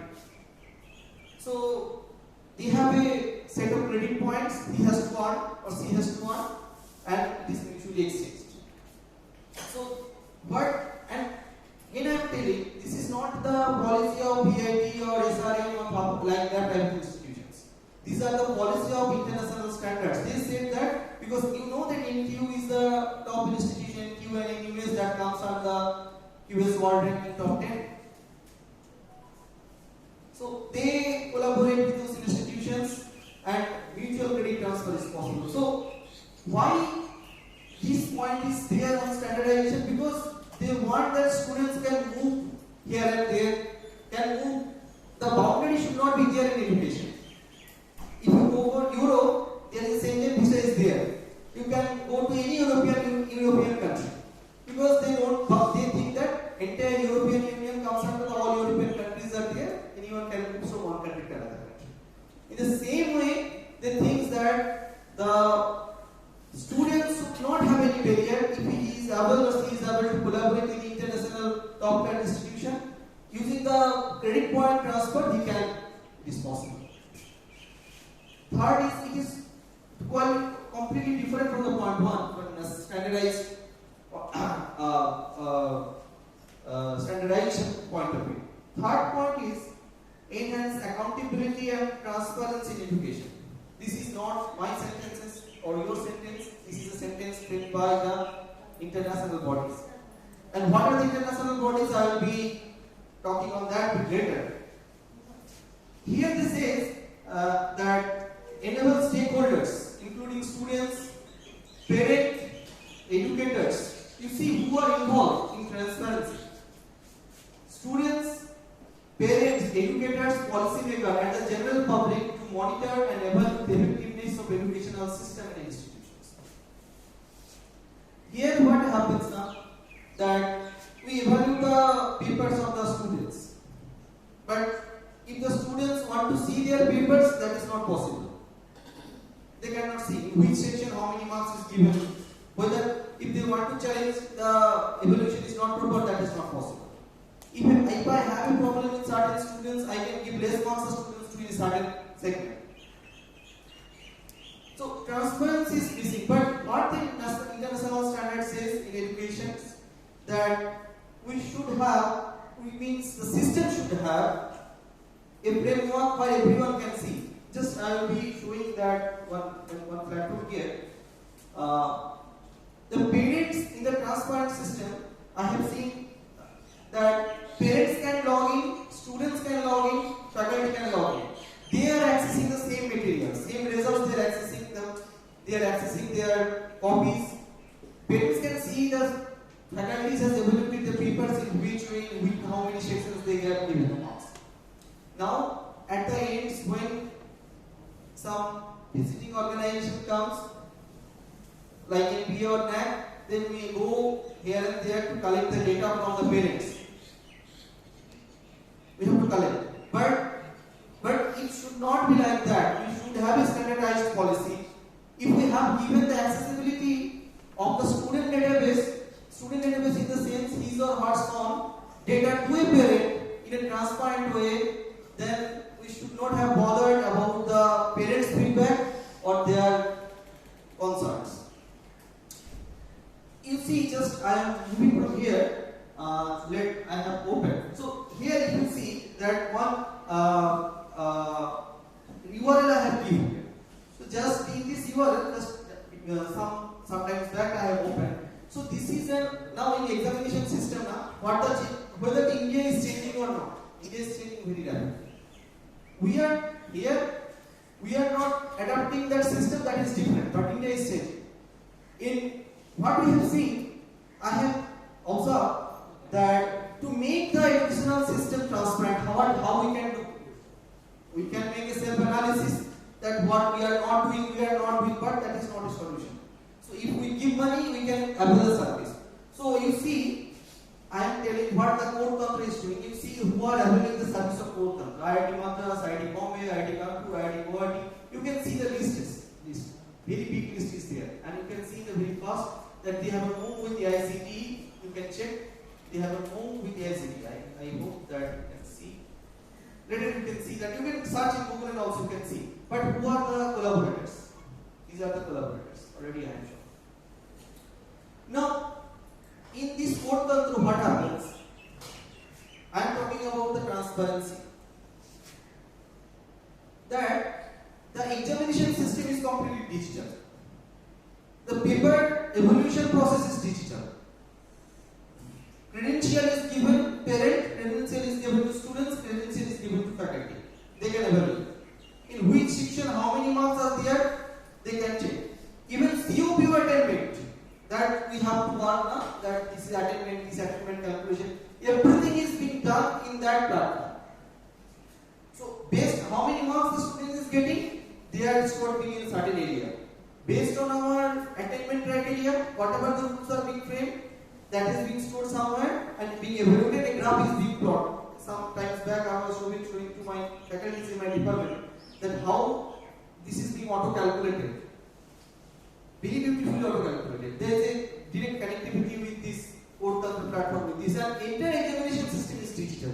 Here what we see once we are evaluating our back out papers now, we face some difficulties while migrating from one segment to another segment. So that is not there. You see that in this code tantra comes in the COVID time, some 4-5 years back, 3-4 years back. In the examination time, in code tantra what happens, if you see online examination, they ask us to give a mobile. So when you are writing an examination, they give a certain instruction and you have to put a 45-degree angle of your paper. Right? So they want to write. You can sit anywhere and you write on the examination. Now, if someone want to deviate from here to want to move to another web page, immediately notification will come to the not evaluators, the proctors. So I am here in a classroom, we are evaluating 60, we are being a proctor, we are looking at 60 students now. In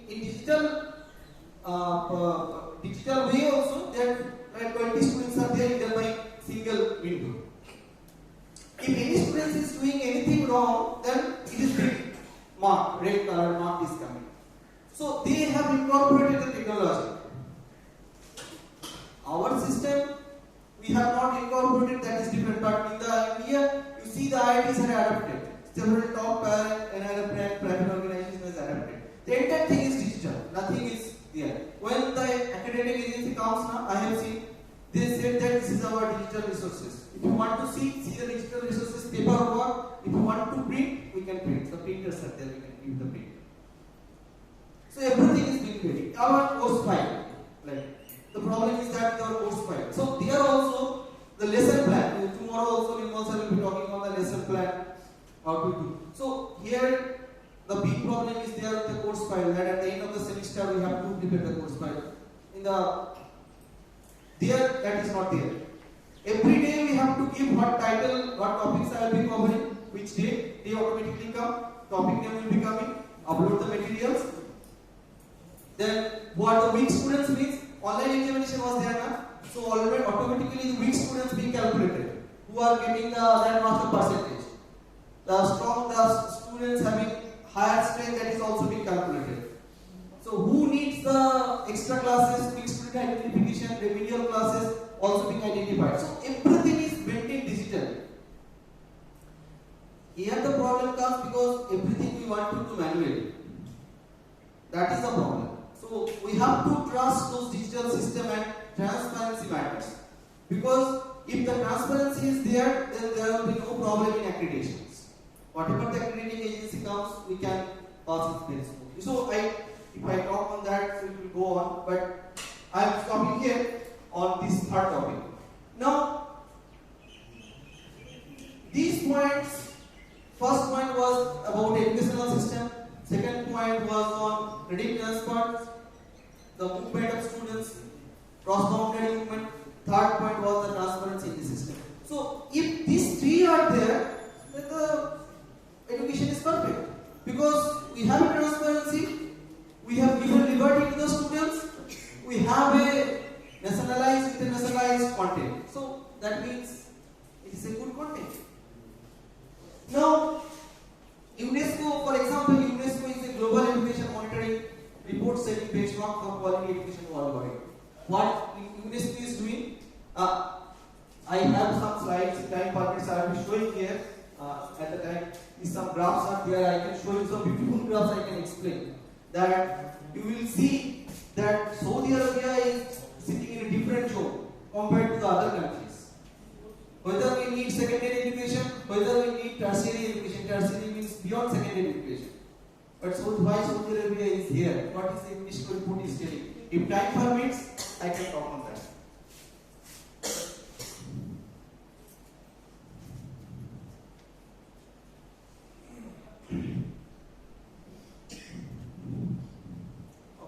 Now the third point comes that the global standards in education.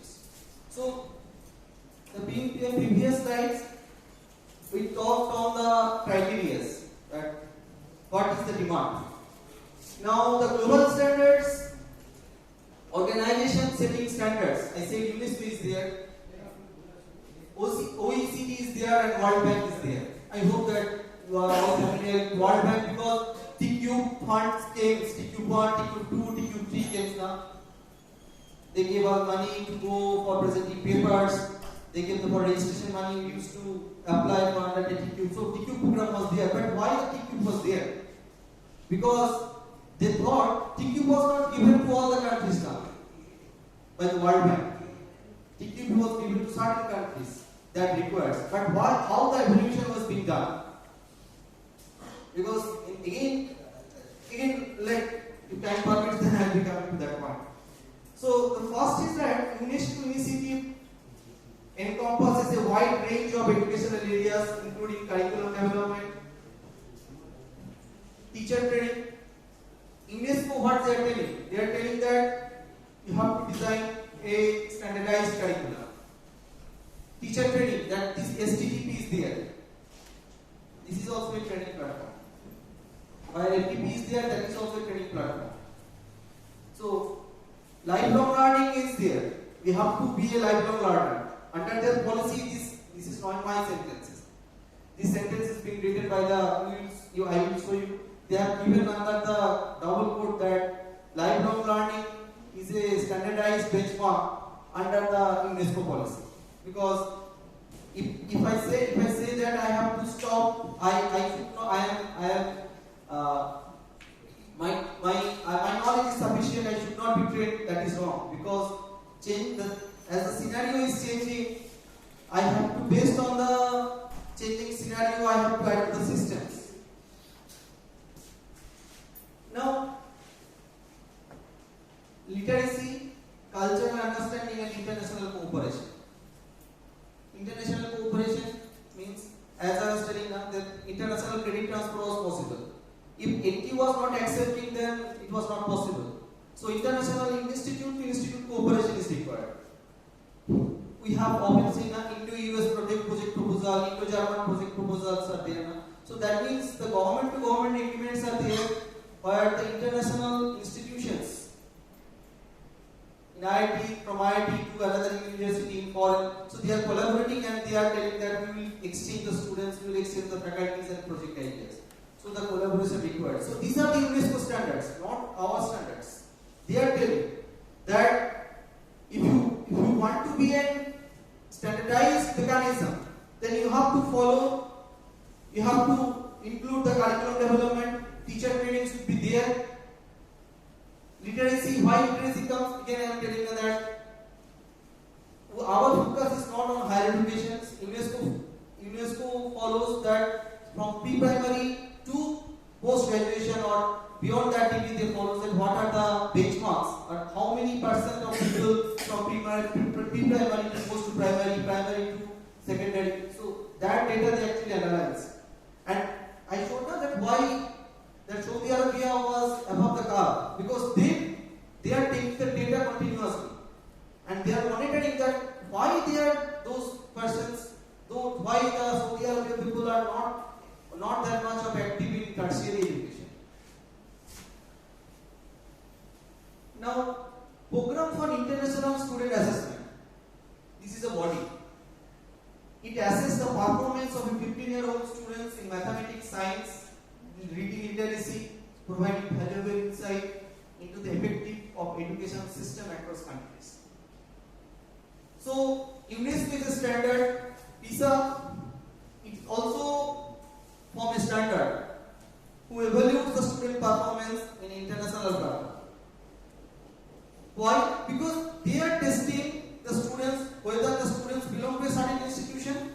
If the student can compete, or if they are collecting a bunch of students, if a student is excellent, then he can pass. They collect a bunch of students, they check them whether they are qualified enough or not. That means that institution is following the standardized and internationally accredited portfolios. Third is the World Bank provide financial and technical assistance to support education projects worldwide. Already I talked on TQ 1 to 3. Because the World Bank has that motive. Those countries who are lagging in project innovations, they are funding those institutions.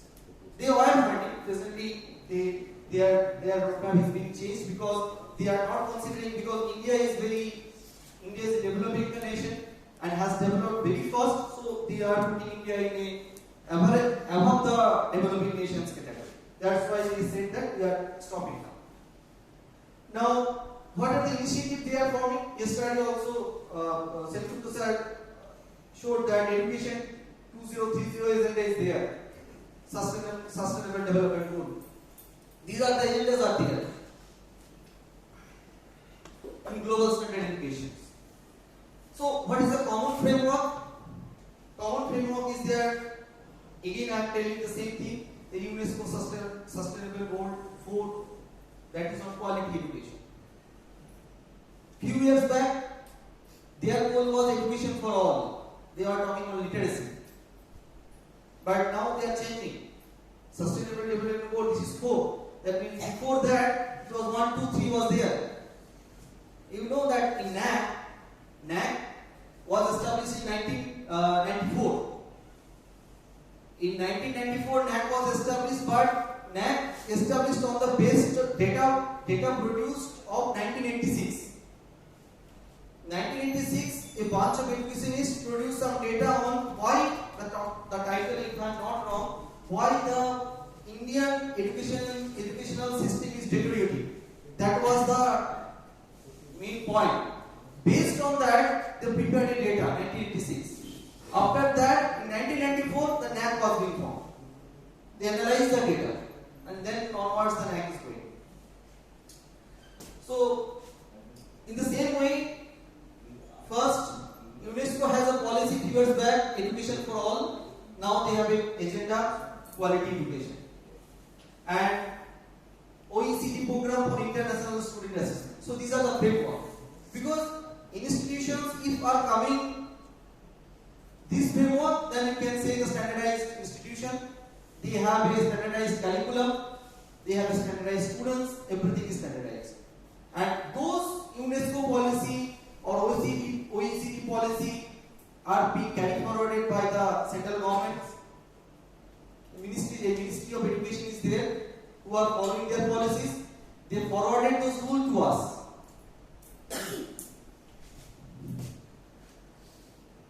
Am I being boring? No, sir.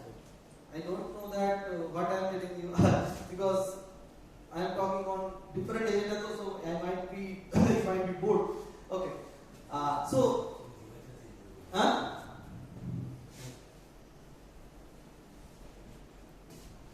Now, so till time, what I was talking on the international standards is framework. But how it is possible local adoption in local level? How we can adapt it? Because I can frame international standard, but is it possible to adopt this standard everywhere? Because we have to consider the socio-economic conditions of different zones. If we go to some sub-Saharan African parts, there also we cannot follow that international standards. So what they are telling, we have to adapt, but slowly we have to adapt. So how the adoption? So they also framing the goal. They have said in adoption also what should you follow? We have forming a standardized mechanism. To follow the standardizing mechanism, you have a guideline. These are the guidelines. Incorporating global standards, first integration into national curricular framework. They are telling. So integration into national curriculum framework. That means, as I was telling, the education ministries need to take care of those international bodies' remarks. And they need to, when they are framing the curriculum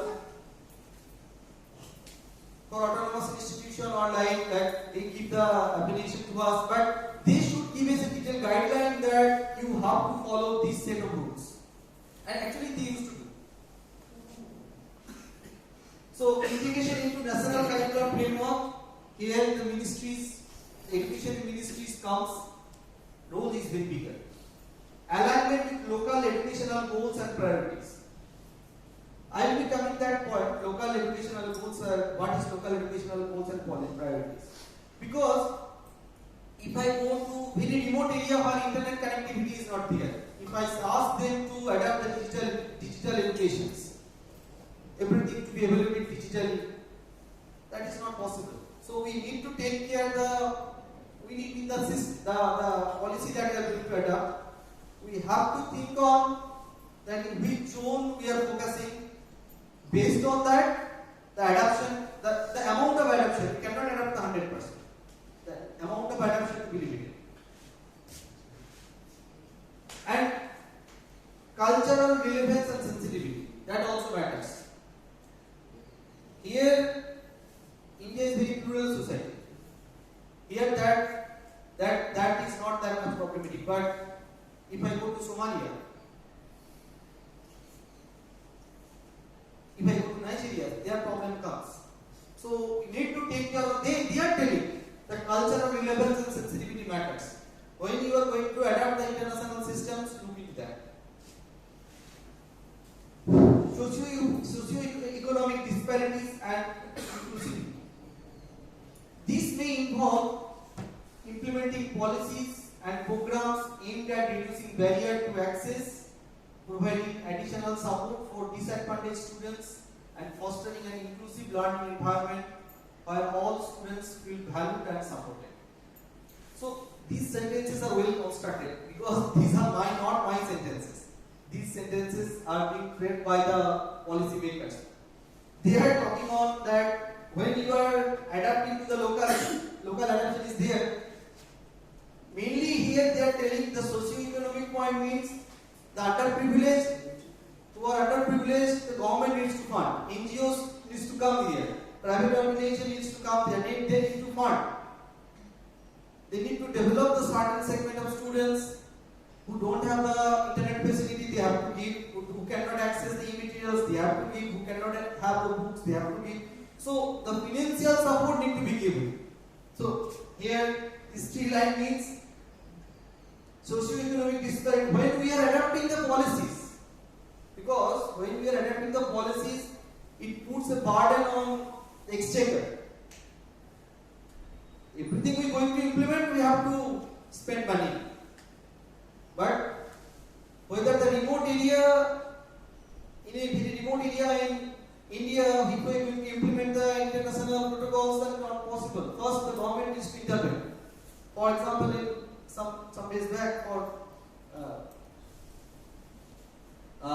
let forget, I should not talk on that. It will be different way. Okay, so first thing, the first thing is that the government need to invest. First, they need to take care of underprivileged. They need to support. Who will going to support? That will be coming a bit later. Based on that, the local adoption is possible. But slowly. Adoption of UNESCO Education 2030 framework by National Education Ministries with contextual modifications. These sentences, again I am telling, not my sentence, very informative sentence. That I said now that the UNESCO policy is not, the policies actually depends on the ministries, educational ministries. Every country has an educational ministry. They had to take care about the policies. How much fund they have to get, because in the budget they have to give the funds now. The government need to take care first. How many funds they will going to allocate. If someone is asking that we have to give the studies that in the talk comes that everyone should have the opportunity to go for internship each year. The question comes, who will going to fund? Which bodies are there who will be taking the students? So if government allocates the funds to every institution, then only possible. If the government gives a bunch of companies where the students can be trained, that is possible. If they are giving a task to us that you have to send all the students to internship and you have to bear the expenditure, then all the private colleges have to start up their businesses. You just later. So that's why they are telling that when you are following a internationalized framework, the educational ministry should come into picture. They need to allocate the budget. They need to see the geographical location from that, the local adoption is possible. You cannot enforce. They are telling. UNESCO is telling you cannot enforce. National education authorities engages in a process of alignment. NAC is doing. Mapping the objectives and content of global standards to local educational code or practice. Already I have talked that the international standards are there. They need to map with the local priorities. Which set of things I can map? But again, I am telling you slowly we have to adapt. They say adaptation is not possible in a glance. So, what are the main outcome of the local adaptation? It is about empowering educators. Again, I am telling this is not my sentence. See, because their sentences are very compact. They, in a single sentence, they cover the entire spectrum. They are telling that it is about empowering educators, learners, and communities to co-create educational environments that honor cultural diversity, promote social justice, and foster lifelong learning. Everything is being covered by their sentences. Lifelong learning, because they are telling the student teacher training is we have to undertake the trainings. Some slide backs I have discussed. So lifelong learners should be there. They are involving the students, they are involving the educators, they are involving the communities, they are involving all the educational institutions. They are asking to look through the cultural diversity. They said that the social justice to be maintained. They are saying that everyone should be a lifelong learner.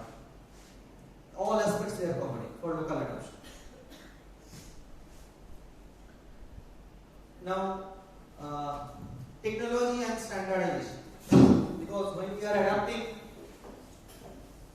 from international standards to global standards to local level, that means locally, then the role of how the role of technology can affect.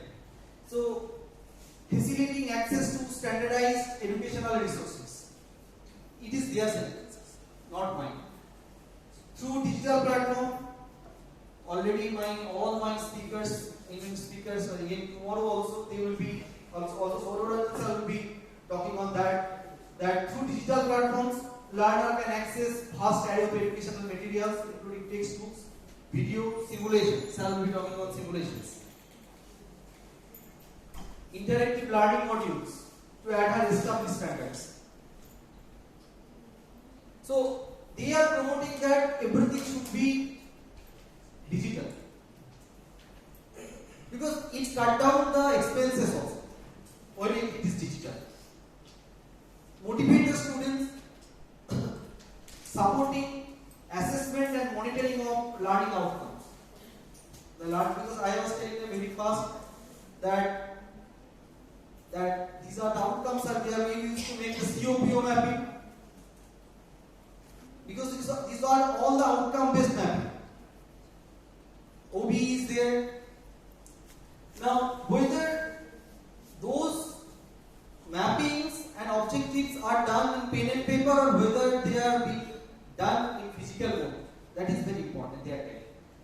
And they also talks that whether these things, that mapping and following that attainment, everything that requires a huge wastage of time when we are doing it manually. They are telling that digital assessment platform. Go for the code tantra of few minutes back I have shown. They are asking that use the technology. No need to manipulate the data. No need to sit with list of data, wastage your time, draw the graph like that. Make a system. Give the data. Take the output. Your task is being defined. Your task is not to manipulate the data or to plot the graph like that. The system will take care of it. So they are asking that digital assessment platform enable educators to administer standardized tests, quizzes, exam efficiently and analyze data on student performance. So now if we are not thinking that we have to analyze student data, student performance, then it will take huge time. That actually happens. We analyze student data. Then how many students are below this marks in the NAC, might have tell.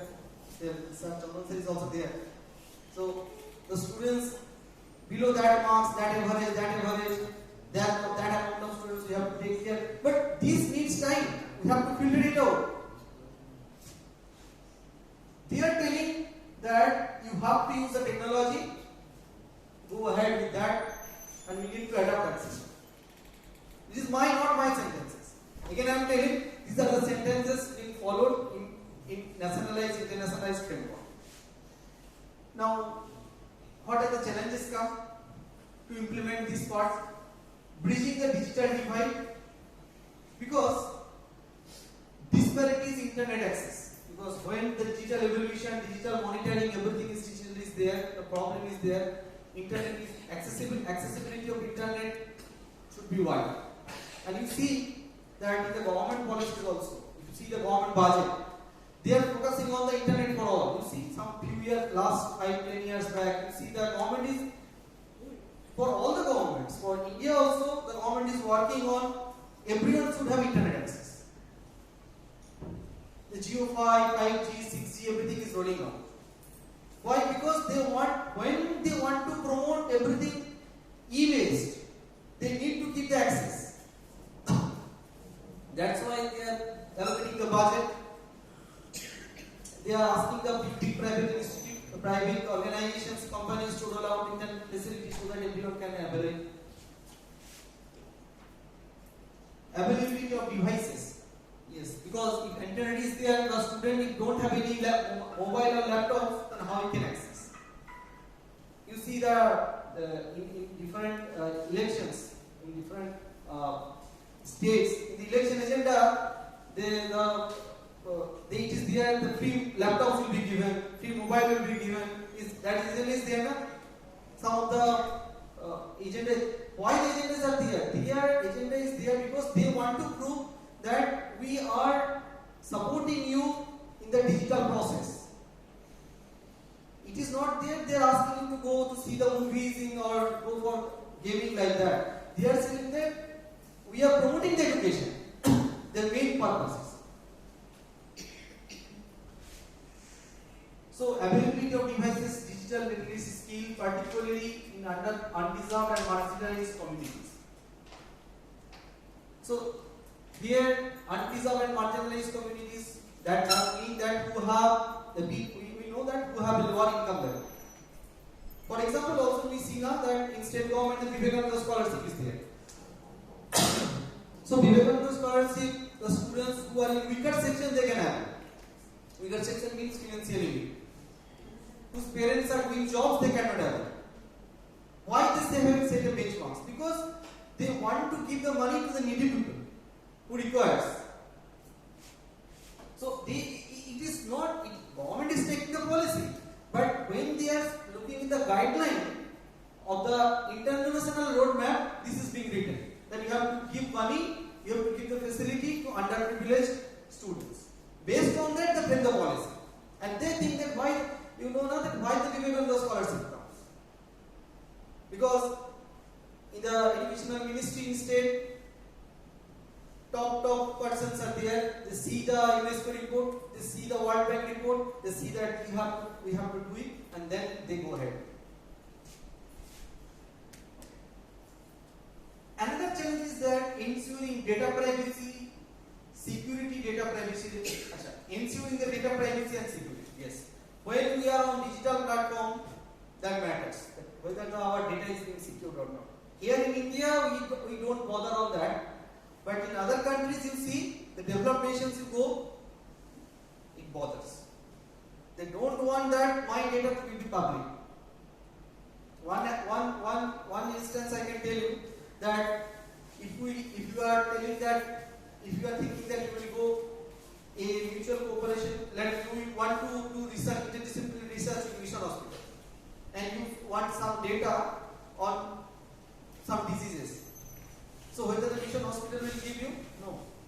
They never ever will give you. Because if they give the data, then they are they are breaching some sort of transparency level. The data belongs to that particular patient. If the particular patient signs that yes, my data can be available, then it is possible. So data sensitivity in India, that not much, but in developed countries that matters. And for that now, India also follows that regulatory bodies are there. GDPR, General Data Protection Regulation. These bodies generally actually throughout the globe the monitors.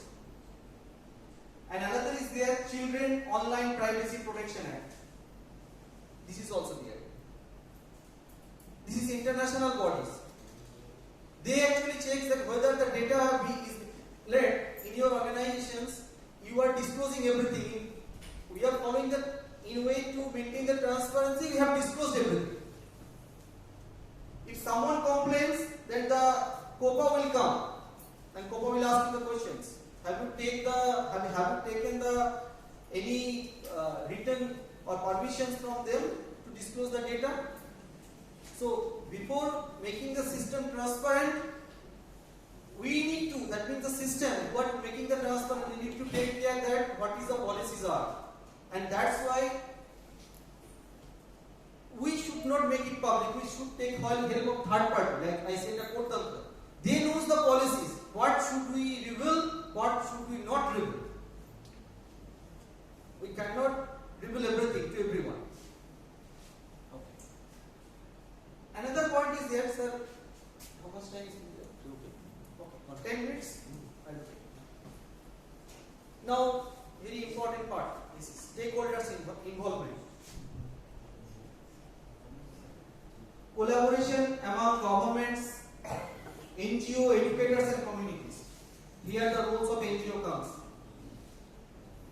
Because the government knows that if I have to roll out a certain policy of international standard, I cannot do it alone. I have to take care of NGOs. Because you know that some 20, 25, 30 years back, which is National Sakhorata Mission, যেটা ছিল সেটাতে কিন্তু government একা করতে পারেনি, তাকে প্রচুর এনজিওর হেল্প নিতে হয়েছে। তারা মারাত্মকভাবে হেল্প করেছিল, তবেই লিটারেসি লেভেলটা আজকে ভারতবর্ষে সেই জায়গায় গেছে। আমি একটা কাগজ দেখাবো, সেটা শো করবো। So NGOs and NGO plays a very pivotal role in developing nations who don't have that much of infrastructure.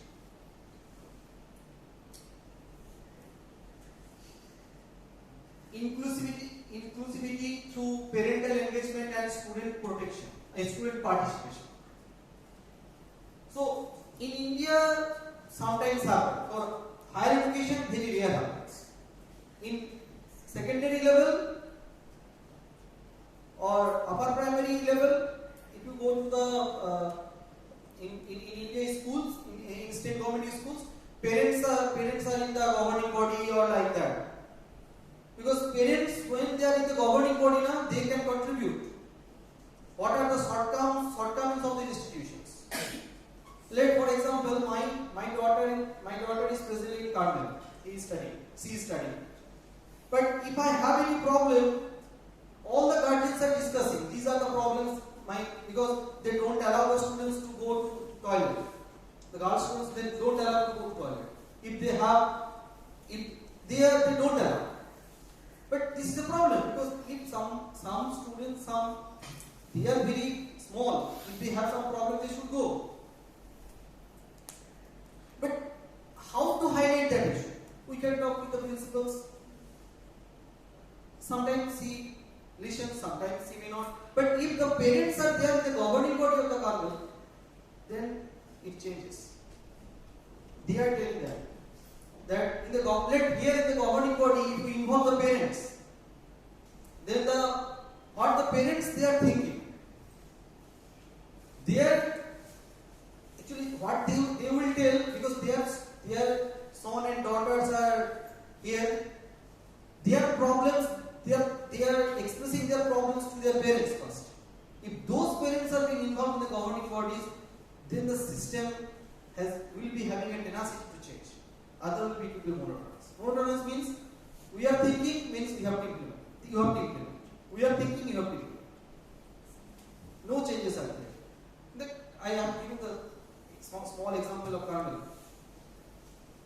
But in my village, when I passed my 10th standard, in the governing body, our peoples are there who are there.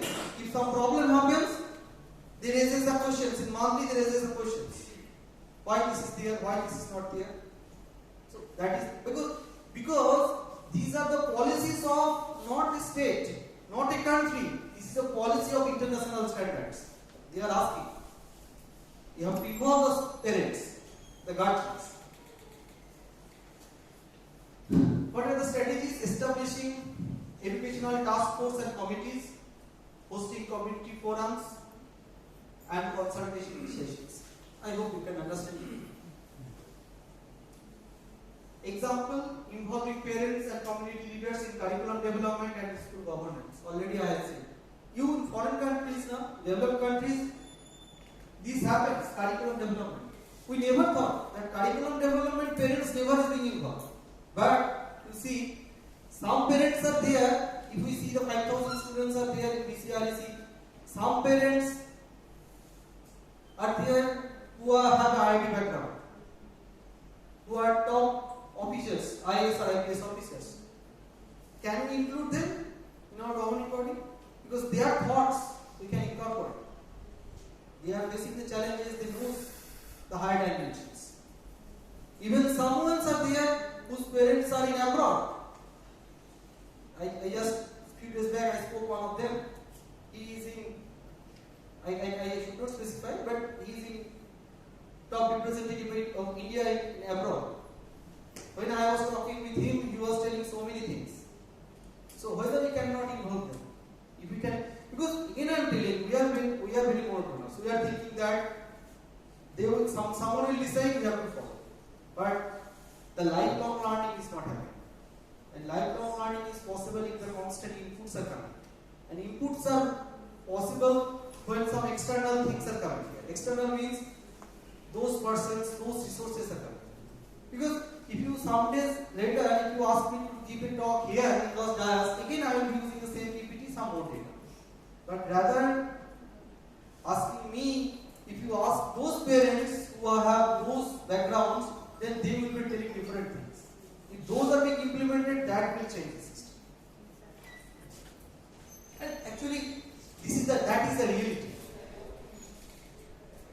I can talk on abstract, but reality is quite different from the abstract. Okay, so the best practices. Institution in meetings, Sanjay sir used to tell, but we need to formulate the best practices. Now, sir? So international standards also, they have best practices. They are telling that. Because these terms never comes from us. These terms comes from the international bodies. They are telling that, for two examples I am giving. Singapore curriculum, you know that Singapore is a small country, but their education level is different. So, Singapore Curriculum Development Institutes developing standardized curriculum materials adaptable to local context. So, they are following the global standards, and this curriculum development CDI, they are implementing it. And why these two references I have given? Because in UNESCO report it is seen that Finland and Singapore are the two countries who have the higher level of adaptability of international standards. CDI is responsible for developing standardized curriculum materials for school in Singapore. These materials are designed to be adaptable to local context while ensuring alignment with national educational goal and standards. It has established a well connectivity in adopting PISA architecture in CDI. PISA, I hope you can remember what was PISA. It was PISA, International Student Assessment. So they have incorporated the PISA architecture in the CDI. That means they are following the international standard.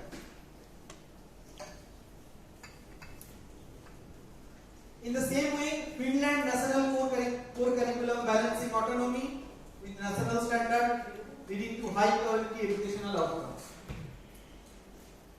Okay. Sir, 4 minutes. अपना chart शेष होता तक शेष होता. Okay. So already we have learned so many lessons. I should not talk about the what lesson we have learned, but the case study based practices we have to make. Like Greenland, Singapore, who are following the international standards, we have to follow. The system need to follow. Challenges are there. Several challenges are there to adopt the global standards in the local level. First is the balancing, preserving cultural diversity while adhering to global benchmarks, allowing for innovation and experimentation. Because yesterday sir was talking about Shark Tank, the platform for innovation. But that in India, innovation is there, but innovator struggles for funds. That is the main problem. Here in BCREC college, if we try to find out whether someone has good ideas or not, yes, lots of faculties are there who have beautiful ideas. If they have been given 1 year time period, no classes, nothing, they will come up with some solution. Because they have lot of classes, lot of schedules, that is the problem. Because but for international standards now, they said that if you are being involved in this like student has a credit point, they have one, faculty also has international standard, this much of credit point you have to cover in semester. In entire, not semester, sorry, entire year. So I think that one faculty is taking 4 papers in a semester. In the next 6 months he is sitting idle and he is doing the research. IITs are also adopting this policy. So that means they find out how we have to, because we are ready, but the system does not permit us. Everything. So those international, that's why I was saying, first of all we need to see the what international standards. Okay, so I am moving very fast as Saurabh sir is there. Now some graphs. I will not be taking only 5 minutes. Just see some graphs. Because here, whatever I have talked about till time, this data comes from certain organizations like UNESCO, World Bank. The bodies are there. So they are constantly monitoring the data and they are checking what are the present scenario of the education. If you see that different curves are there. The primary school enrollment. Very generically I am telling, not only the higher education. Again I am telling you, all educational aspects I am covering. So you see that in 1820 Indian curve is this purple. So you see the literacy level. India 1850 it was like that. But here you can see this green curve. This is UK. The curve exponentially high. But now stabilizes because the height of Everest cannot change. That is very fixed. So our population will be literate and all will be in primary section. So now this is the data. This is 2016 report, some quite back report, but they took the data up to 2010 and now the India's curve is going very fine. If you see employment rate of 20 to 34 years olds by educational level. Here this is tertiary education, this part is secondary education. Tertiary means who goes beyond higher secondary, graduation or post graduation. So you see most all the countries here the employment rate is high with tertiary education except Saudi Arabia because there the labor market is required in Saudi Arabia. That's why they mostly focus on up to Based on geographical location and socio-economic data, the local adaptability should be there. So what the Saudi Arabia needs? They need skilled manpower. They need ITIs. So they adopted that system. So it is not that everywhere we have to build world-class institutions. Based on socio-economic data, what we need, that need to be implemented. And this is the earning of tertiary educated workers related to workers with upper secondary education. You see that people with more education tend to also have higher earnings when they are employed. The correlation is showing in the chart that what represent earning of tertiary educated workers related to earnings of workers with a high school degree. Here, as we see here, the Brazil, Chile, Colombia, Brazil, Mexico, Colombia, Costa Rica, which advanced degrees earn more than twice as much those with high school degrees.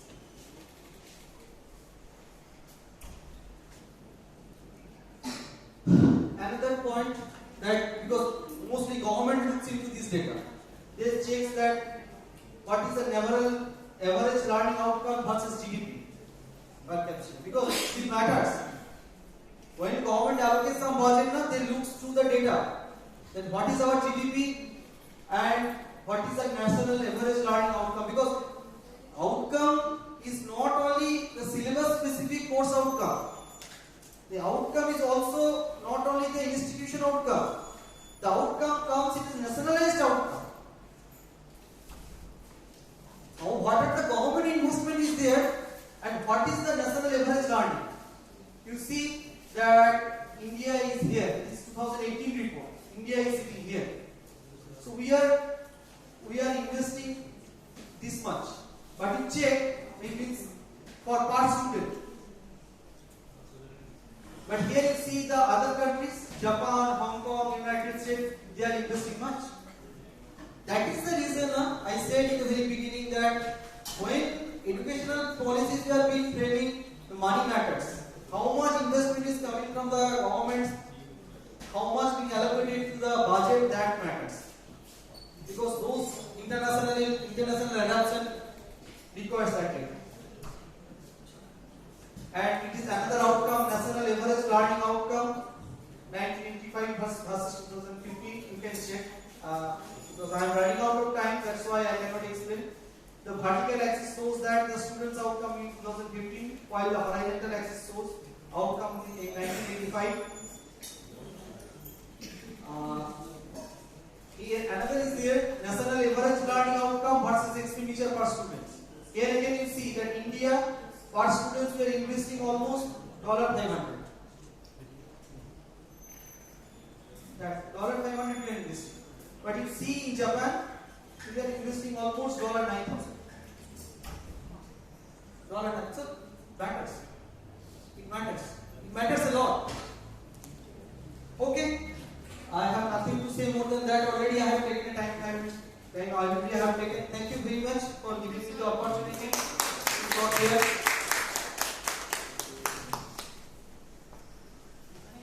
If anybody has any questions, you may ask sir while he's having his tea. Can someone please remind Vidhan to give him a cup of hot tea, please? In a cup.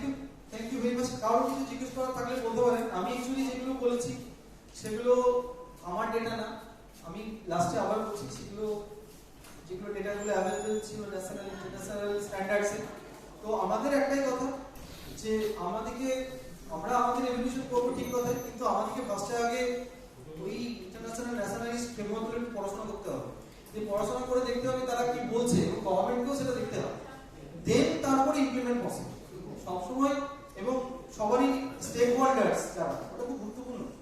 সব stake holders ইনভলভমেন্টটা খুব গুরুত্বপূর্ণ। কারা থাকবে না থাকবে, তাছাড়া সিস্টেমটা monotonous হয়ে যাবে। আমরাই করছি, আমরাই বলবো, আমরাই শুনবো, আমরাই চালাবো। opinion দরকার, ডেমোক্রেসিটা দরকার আছে। Thank you. Sir, you are talking about the transparency in education and all the IIT that I used to have.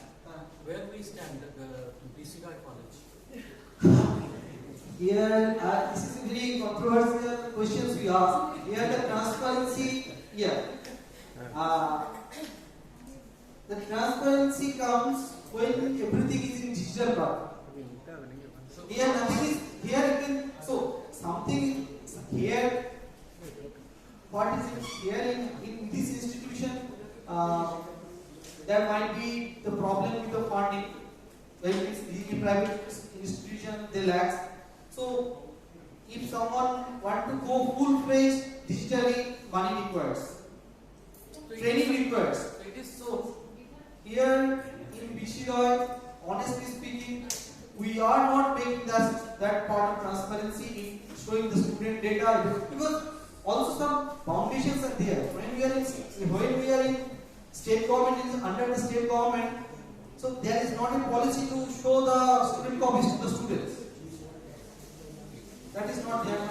So we have a certain problem, not only BCREC problems, but when you are in the state government, once we have the autonomy, then only possible, and also whether we are adapting or not the digital system, that also matters.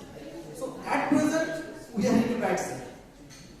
So, sir, ERP system will solve this? ERP system can solve some problems, not all problems. But again I am telling, if we want to make an ERP system, we have a specialized person. You know now, just I am frankly speaking, as you want to know, in BIT I have seen 6 faculties are being taken. They don't given any classes throughout the year. No classes. Those 6 faculties are being involved in developing the ERP. Any problem comes, they immediately solve the problem. And to support the 6 faculties, 5 dedicated IT workers who know skill in coding like that, they are there. Every day they are working. So a dedicated team is there who are working down the clock. So here someone is working voluntarily. That is the problem. Dedicated manpower is required when you want a system to be in a standard. Here the problem is there. First we have to solve the problem, then we can be as far. Yes, ma'am. Yeah. Not match, we cannot say. The global educational policy is being adapted in certain parts of India, like the international credit transfer I have talked on.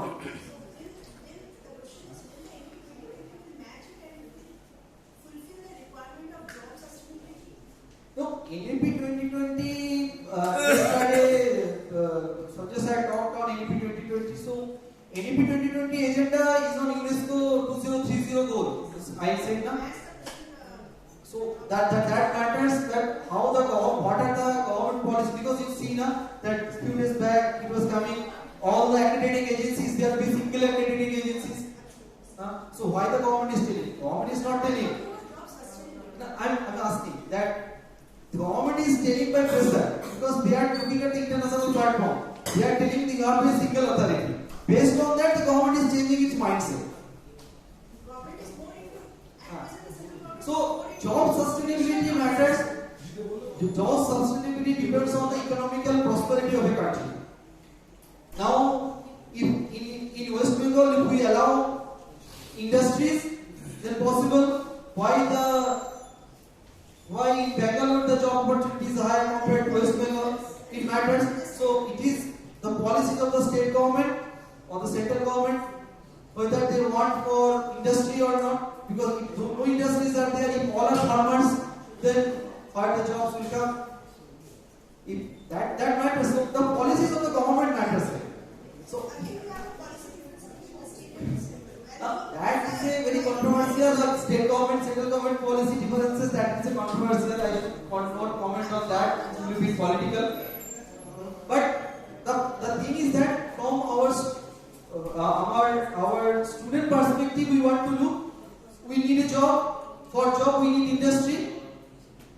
For industry, the respective government should take care what we have to do. Because if they don't create because in University of Bremen, surrounding Bremen, 300 companies are there. Single university, 300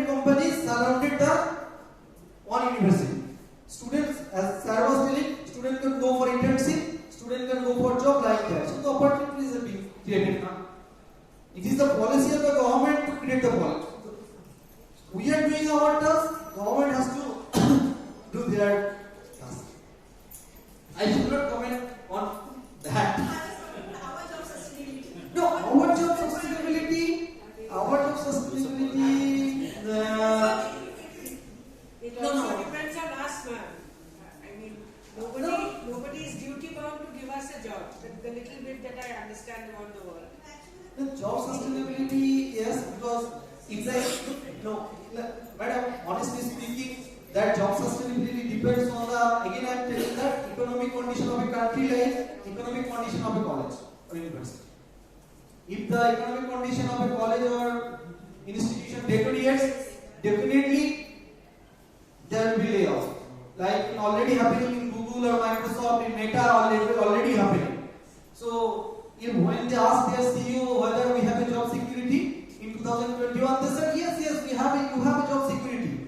We are very emerging companies, we have this much of revenue, but when they are not getting that much of tenders, then they are telling that you can go. We are also the same. If the money is not flowing for private organization, it is not government. When they will see their exchequer, financial status, if it is going down, they will cut in the manpower. And they will cut in first. Two persons are being chopped. First, who are at higher salary, and second, who are not performing. These two areas, they will cut in first. Higher salary and not performing. So banks have a non-performing asset. So they find the non-performing asset first. Okay, thank you.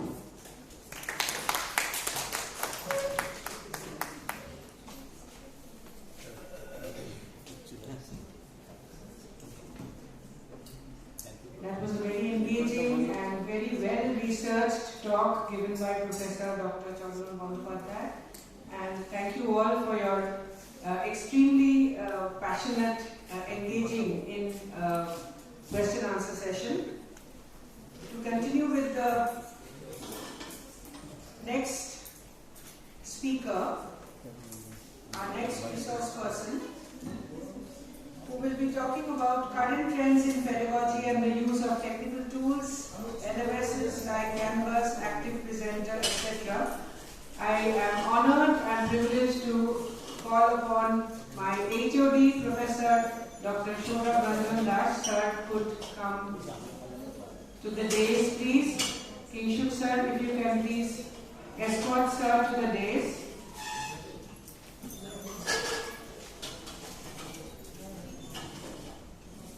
May I have Shubhranshu sir as well? Is he here? Yes. Sir, please have a seat. Sir is playing a dual role today, even though today, at this point in time, I would refer to him as our honorable resource person. Sir is also the co-organizer of this extremely interesting event. Professor Dr. Durgapur Das, our HOD of Basic Science and Humanities Department, is our next resource person. He has completed his MSc from IIT Kharagpur and is a PhD from IIT Bombay. He was awarded the Merit Scholarship from IIT Kharagpur during his MSc tenure. Also obtained a CSR IR Fellowship and a Gates Scholarship during his PhD. He has an extremely long teaching tenure of over 25 years on different subjects in chemistry, in environmental science, and in other allied fields.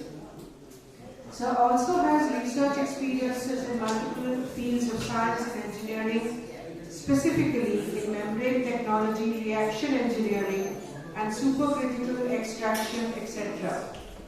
At present, he is associated in researching natural products, fermentation, and also in a very exciting biocomposting project at BCREC itself. Sir has multiple publications in well-renowned journals in versatile areas of chemistry, and we are now going to hear from him about the use of technology in education. Before we request Sir to take the podium, may I request the two newest members, beloved members of the soft skill training team, Professor Dr. Kyut Mojumdar and Professor Shubhranshu Chandra, to please hand over a humble certificate of appreciation for his efforts to serve today.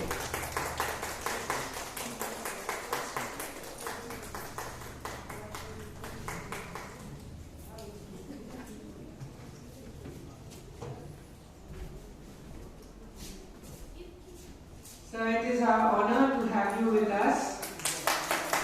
Thank you, sir. Sir, you may start your session. Thank you. Sir, can you cordless study? Sir, cordless study.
Hello.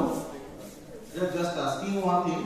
I have already shared you the some applications in the WhatsApp group. Could you install? Yes, yes, yes. Okay, very nice. So you can start directly. So we need the Wi-Fi password, sir. The password for the Wi-Fi is your capital BCREC at the rate of 1, 2, 3, 4, 5. Sir, which one? BCREC Wi-Fi 12? Anything. Whatever may be the color or the name of the your Wi-Fi, the code is same, the password is same. Just a minute. It is BCREC Wi-Fi 12. Please connect with that. Can you repeat the password? Reload installing, I also take one. 1, 2, 3, 4, 5. Yes, we can continue without installing the app also. Okay. But Active Presenter, if you want to use, then you have to install. Active Presenter need to install.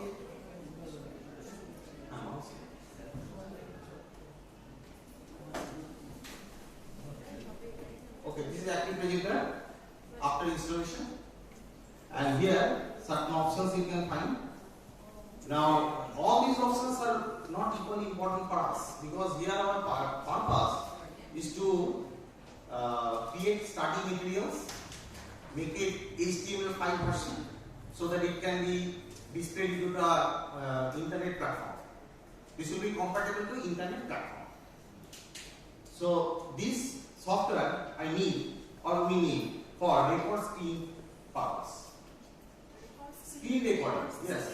We are using as a screen recorder. And not only that, here we have the all the features like, not all, maximum features we get like our PowerPoint only. That is we are quite familiar. PowerPoint all of you know.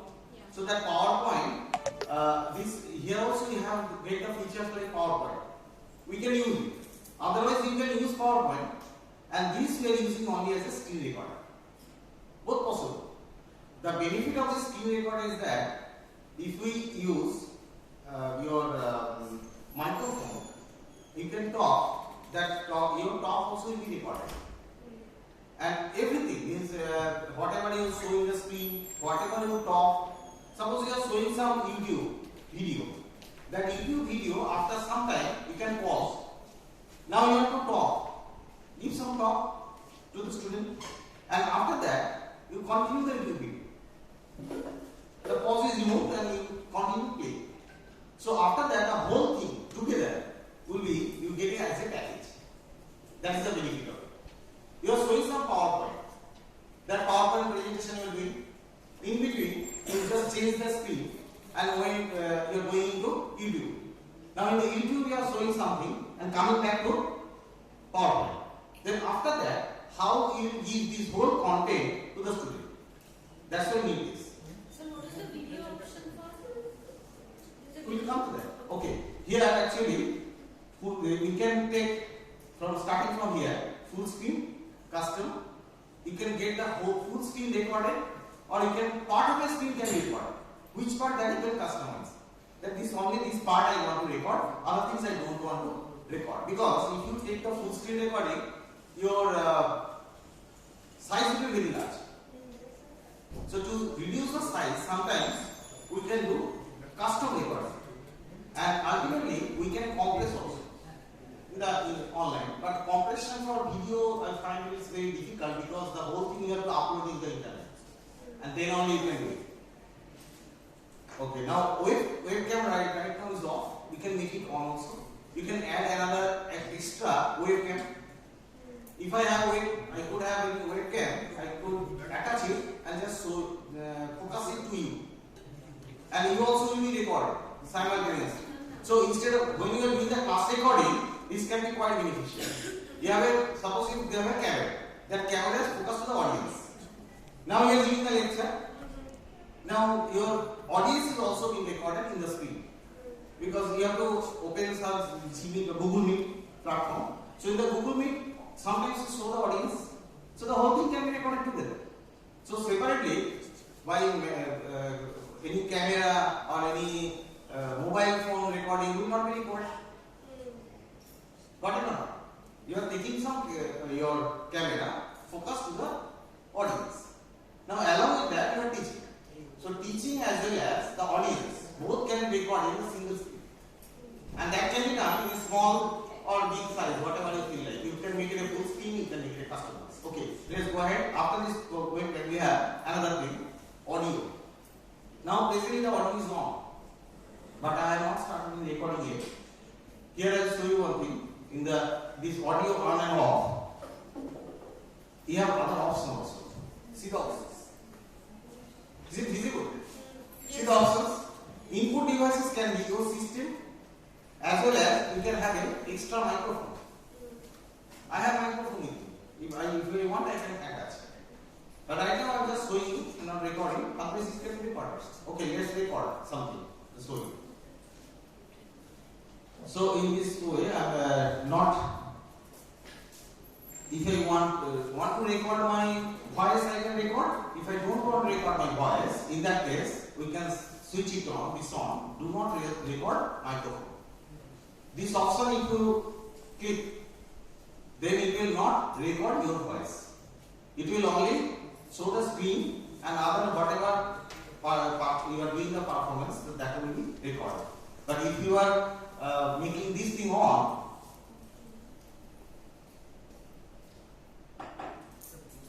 then this microphone also you can make it on. Means when you talk, and that also should be recorded, then microphone you can make it on. And if you make it off, then your voice will not be recorded, only screen will be recorded. Both options are there. Okay, now I will do the start recording. So recording is on. Fine. So when recording is on, it will show like this. Now it is getting started. This when it is showing 2, 3, 2, 1, means recording is already started. Now this is my purpose for active projector. Mainly. Now after this I will show you canvas. Canvas as well as Canva one-by-one, but recording I am doing purposefully. So now in Canvas, I have, you can also right now what you can do, if you have your laptop ready, you can go to your internet and just type in the Google Canvas elements. Just type Canvas elements. Elements. If you do it, it will be easier for you actually afterwards. Because this you will need in the next semester, you need to do it. It is not that just lecture and lecture, that's all. It will be actually using. You need to use it in the next semester. So I will show you in the last semester I have done everything, and then only I have got the confidence to show you. So this is the thing. Canvas elements. Yes, Canvas elements. Now after typing the Canvas elements, there is a free sign up for teachers. Just find it on the screen fill form. Free for teachers. Yeah, free account for teachers. No, different options are there. You just find out there is a option for free login for teacher or free account for teacher. Then you have to actually create your own account first time. I will show you. If not coming, I will show you.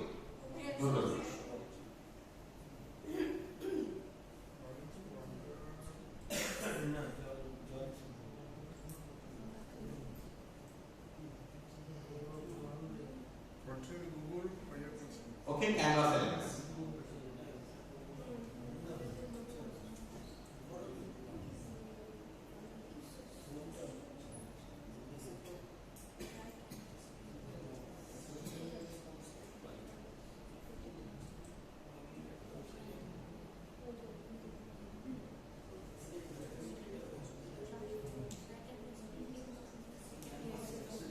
Try Canvas free.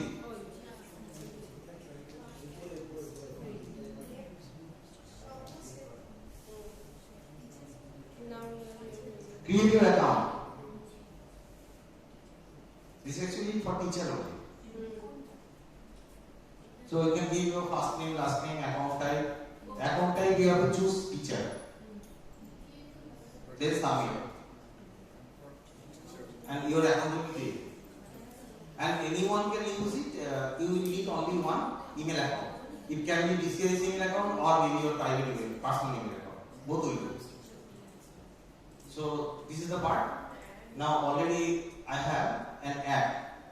So that app is downloaded and installed. That's why I have got this account. So here, see, this is the thing. So if you download and install, that also I have shared. That app is there inside the Canvas account itself. When you once you enter the Canvas account, there is a small icon, download option. If you continue with the download, you will get some small icon on your desktop. Just like this. From the Google Play Store. No Play Store. Inside the your Canvas account itself, on the top, there is some download icon. But once it is downloaded, it will not show me. That's why I am not showing you. Once you download, it will not show you again because it is already there. Once you open the page, you will find. No, inside your account you will find. Inside the account. You have to create an account inside the page. Already. This will be the page. No. This is no. You have to create it this way. The page is like this. This is Canva. Oh no, Canva and Canvas are different. Canvas elements. Canva also I will show you, but that is different. This is Canvas. It is elements. I think you have not typed the elements. Canvas elements, not Canva. Achha, by the way, You have given the link in the group, na? WhatsApp group. The setup. that is We have opened Canva. Canva is different. That is coming to that later. Now I am doing Canvas. Canvas. Yes, both are different. Canvas is elements. Learning management system. Elements means learning management system. So student teacher interactive platform. This is called elements. Learning management system. And this learning management system actually interaction with teacher and student in a digital platform. So there is looking like this. This Canvas you see is This is canvas. Now in this canvas, first I am showing you some of my old Canvas elements. Yes, elements. Yes, I created this. Say now, this is actually ready. This is ready.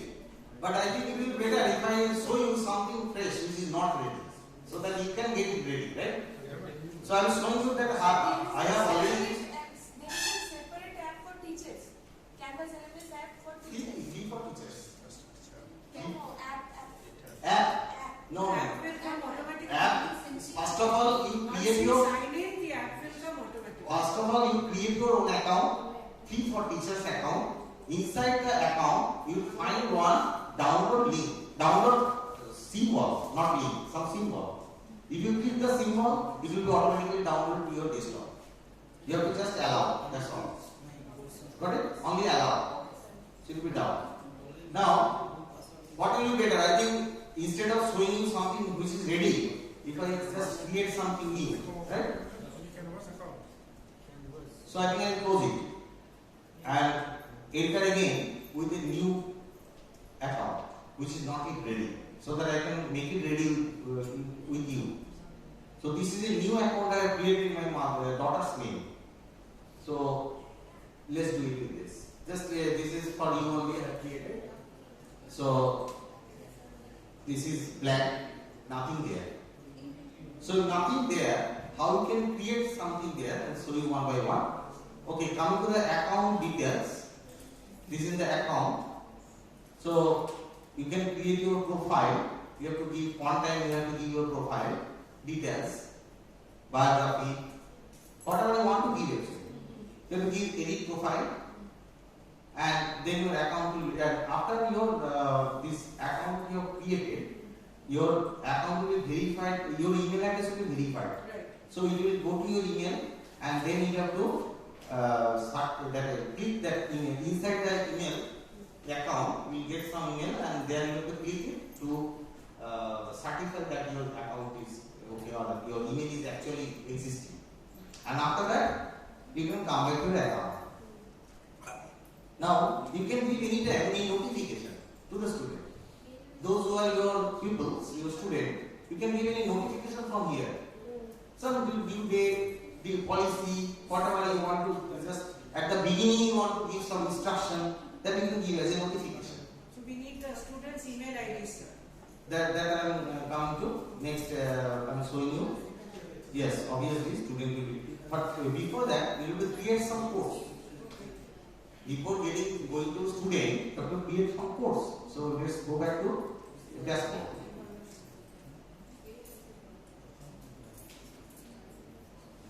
So there is no course, as you can see. So first we will create some course. So start a new course. Yes. So give some course name. Give your own. I think it will be better instead of copying like our students. So if you can do like this, that you give your own course name. English for English, mathematics for mathematics, or physics for physics, like that. You give your course name and create. Let's do it.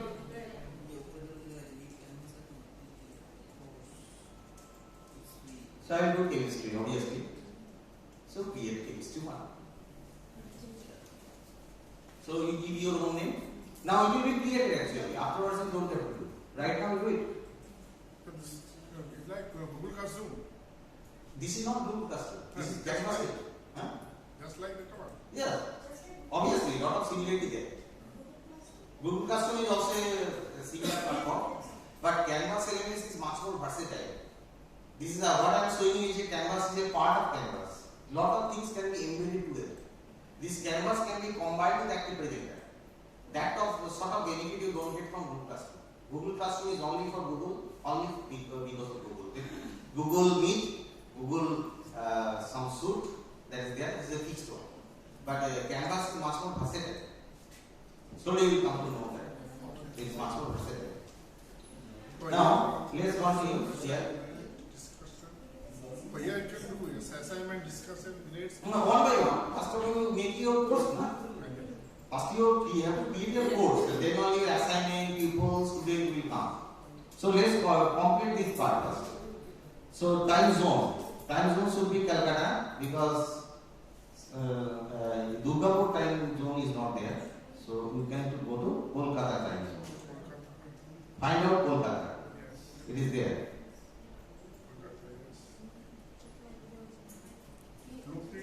After Karachi, Chennai. Okay. So here Kolkata.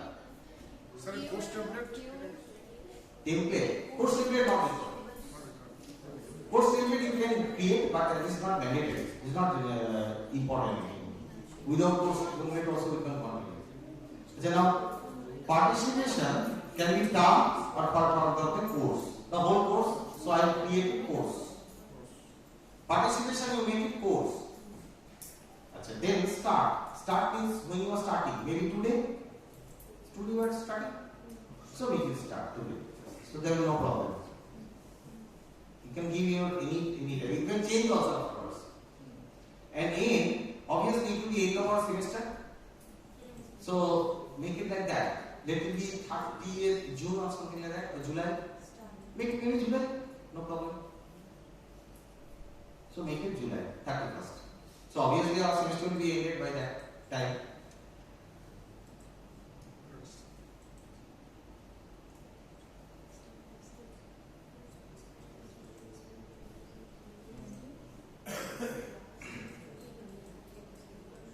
If I miss anything, afterwards also I can add.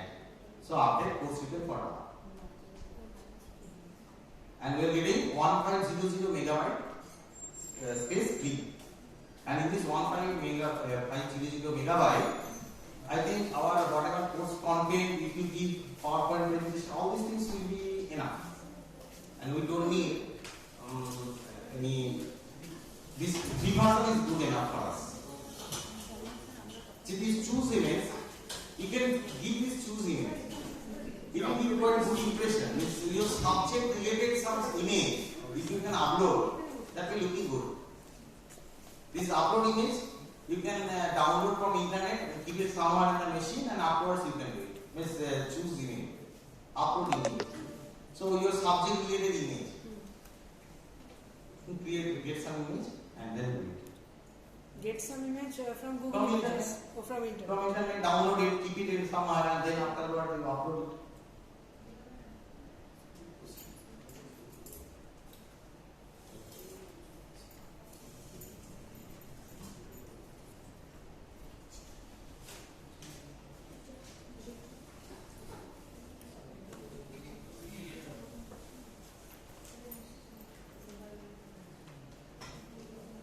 Here format, not same, on campus, online, blended. You can make it blended. That mastery format. Format means what is your type of course? Is it online course, offline course? What type of course? You are teaching some subject. What type of course? Is it offline or offline? So I am making blended no offline. But blended why I am doing? Because in that we are giving some material now. So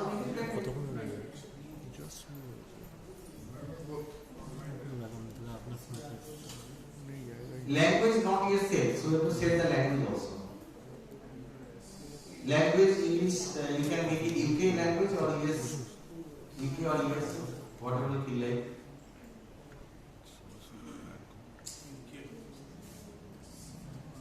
Some description you can give.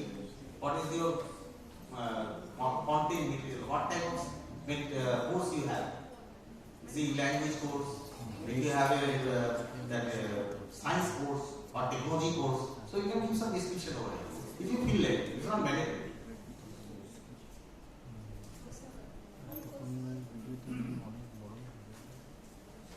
So course is successfully updated, it is done, but it is not yet published. So now I can add my people means student. So with whom I will be sharing the content and everything. So you have to create.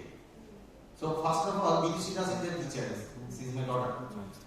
So class 5, starting in class 5. She is the teacher now. Now we have to add people. Okay. So people I am adding. First of all, I am opening my pen drive. Where will be added? from? That means we have to save the emails somewhere. Exactly. I'm showing you. Showing. Better I will show you. Instead of telling that. Student market. Student list, I got some student list so that I can show you. Student list. Downloads it have the student list. No. These are copied actually.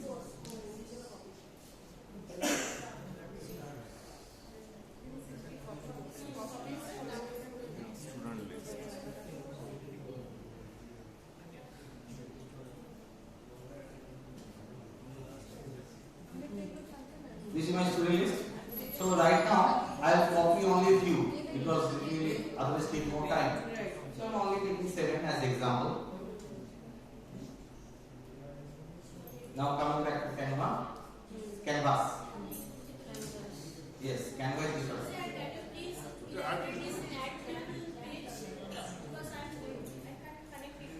Okay.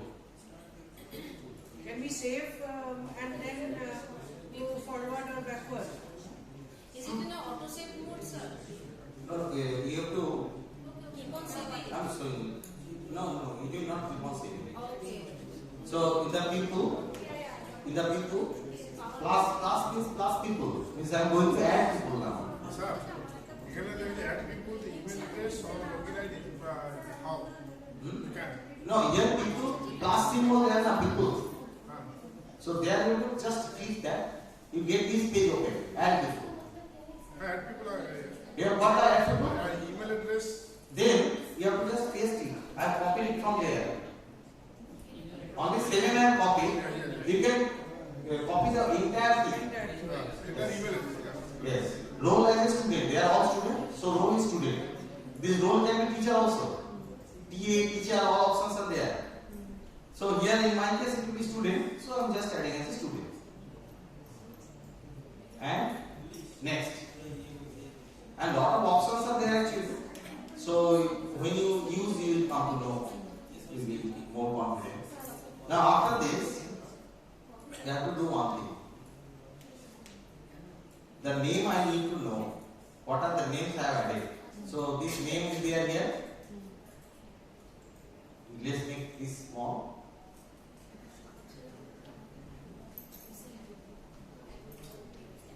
Sir, during adding students, does the student get a notification? So once you publish. No, until exactly. Until you publish, nobody can know anything. This is in creation phase. Yes, exactly.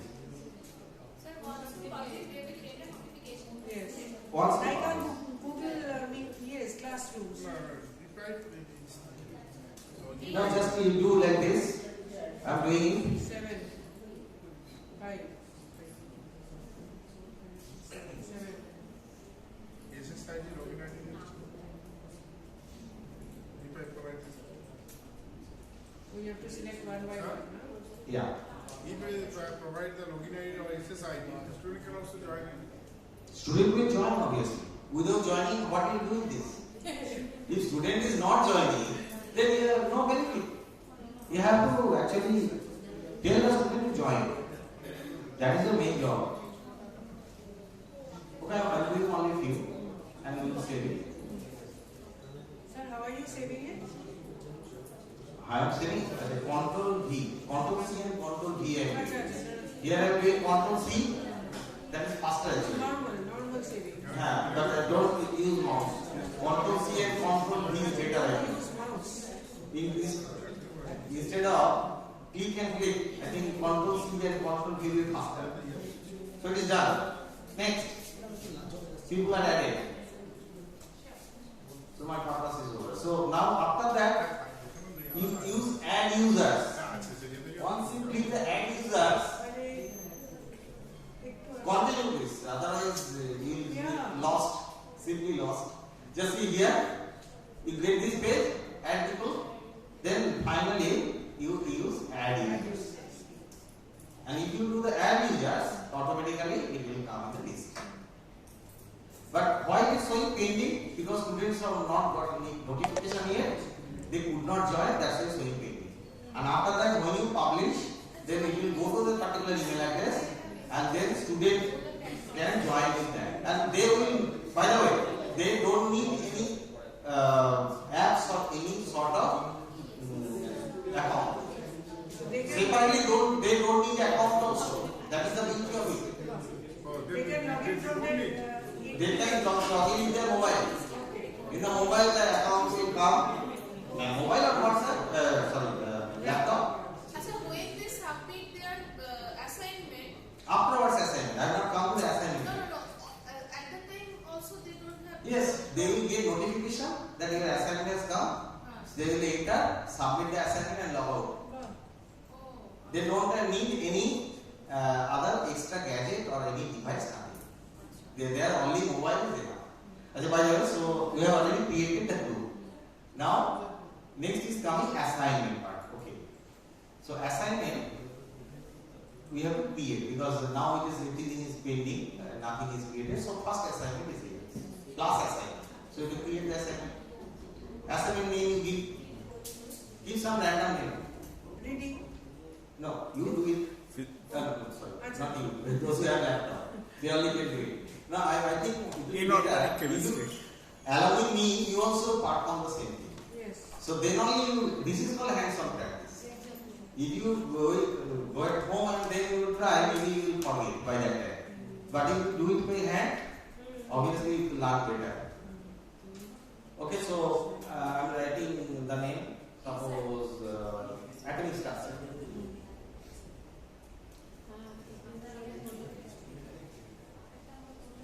So I am teaching chemistry, obviously. Yes. So atomic structure. So after that you sum, your assignment is already there. You have so many assignments. Sometimes you want to use that also. Copy there and paste here. Separately don't have time. If you have your assignment ready earlier, that old assignment also you can directly copy here and after they can edit here. So they don't have to wait and any extra time will not be required. If you have it, you can use it. So from directly from your Word, you just copy Word file and paste it here. Now here point is 0. You can give 1 marks, 2 marks, whatever you want. So for your assignment, it may be 25. Usually we are using 25 marks because we have CA1, CA2 or CA3. So let it be 25 marks. So assignment, yes, it is assignment. Display as a point. Display can be just click on. We will understand what is what. You can get it as a percentage, but normally you want point only. Out of 25, how much marks is getting? If you want only percentage, that also you get. And if you want the point, then also you get percentage. So that is better. Okay. Now submission type. Sir, suppose we have 5 into 5, 25. So each question. That details you will give. Details you will give. That details you will give. In the written. No, in the question paper you will get. You are just adding the question over there. At the end of question paper you have everything. Full marks, CO1, CO2, or everything. Like Google question paper. No, your question paper normally student CA question paper.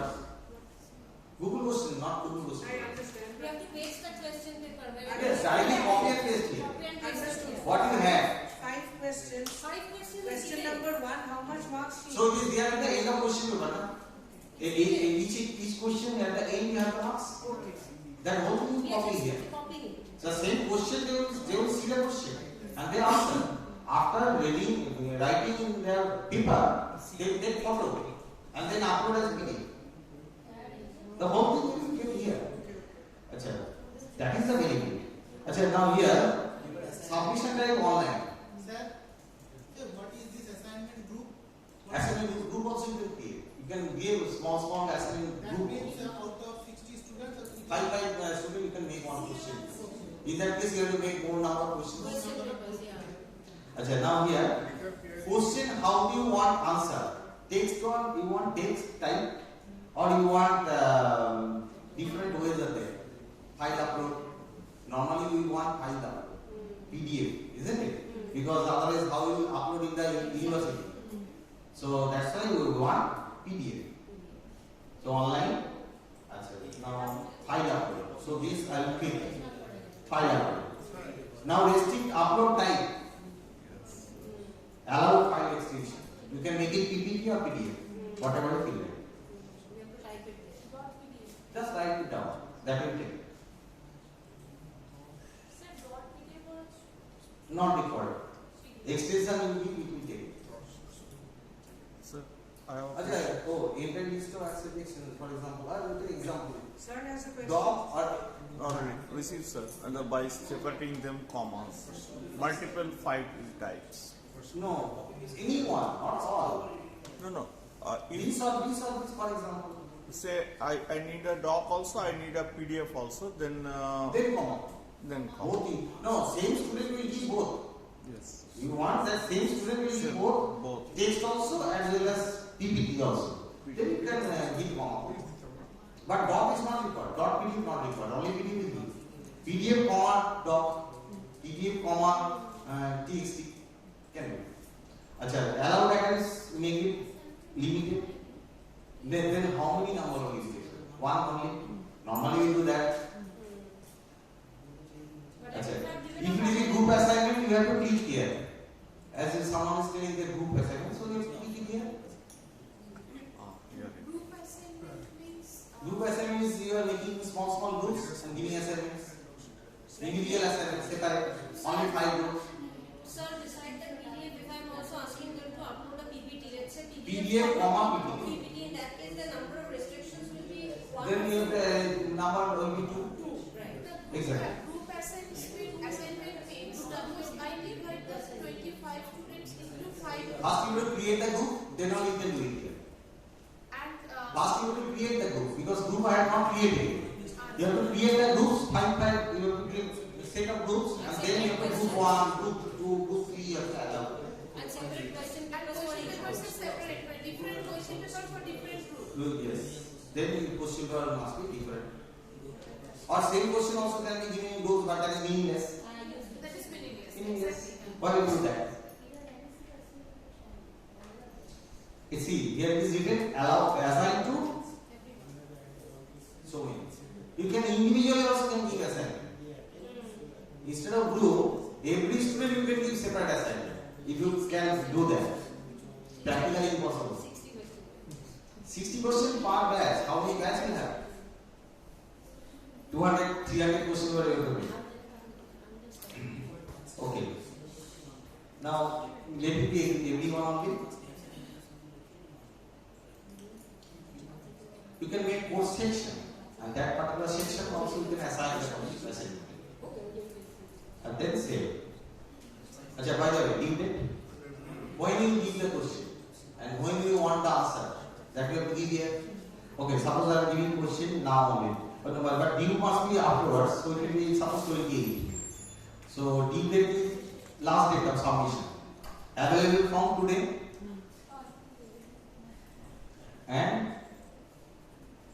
then end. 28. Or maybe 27. I want that they will get the question last after 27. I don't want the last date they will get the question. May restrict that restriction you can get. Due date and the until. Due date should be always later. First your starting date available from today question paper.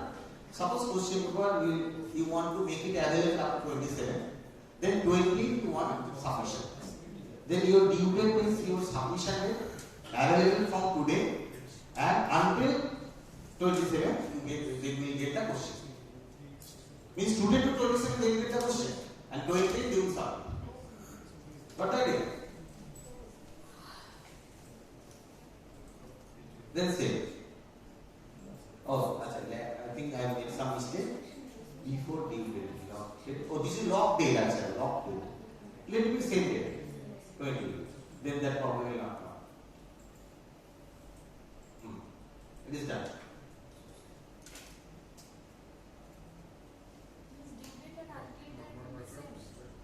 You can make it. You can make it.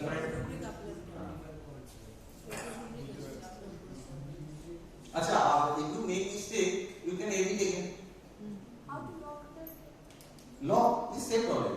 Save at the bottom there is option save. Save and publish. Save. So option say log date cannot be before due. Log date means due date and log date. Log date means after that student cannot see the question. Okay, then rubric you can assign. We know now you are familiar with rubric also. Rubric means different whatever Bloom's taxonomy you are using, or how much marks actually you will be giving in different areas. Suppose you are making some PowerPoint. In the PowerPoint you want for presentation this much, for your write-up or PPT, for making PPT this much marks. So you can assign. That is called rubric. So create a rubric, because rubric is not created.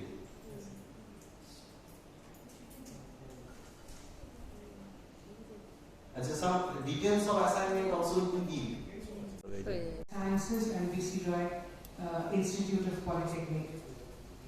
Our speaker today for the concluding session of the SST FDP 2024 is none other than the celebrated distinguished scholar, Dean Academics, NIT Durgapur, Professor Dr. Nirmal Varun Hui. Professor Nirmal Varun Hui started his career with a brief stint with us in 2007. Thereafter, he moved up to working in Indian School of Mines, Dhanbad, and joined NIT Durgapur in 2008. Continued to be elevated consistently and rewarded, recognized for his exemplary work. Today he is Dean Academics, to which post he was elevated in the year 2021. Professor Hui has a BE as well as an M.Tech in Mechanical Engineering from NIT Durgapur, erstwhile IIT Durgapur, and a PhD in Mechanical Engineering from IIT Kharagpur. To his credit are more than 65 publications, 3 sponsored projects, and Sir is presently mentoring 10 doctoral students. Sir's research interests include robotics, machine design, soft computing, supply chain management, among many others. Professor Hui is also a member of the IEEE body Institute of Engineers, AMM, and Robotics Society of India. Today we are very honored to have him spare some of his valuable time and share his wisdom on best practices in designing lesson plans and enhancing creativity in assignments. Professor Dr. Nirmal Varun Hui, sir. Before, sir, may I invite you to the dais for a little token of regard that we would like to present you on stage, sir.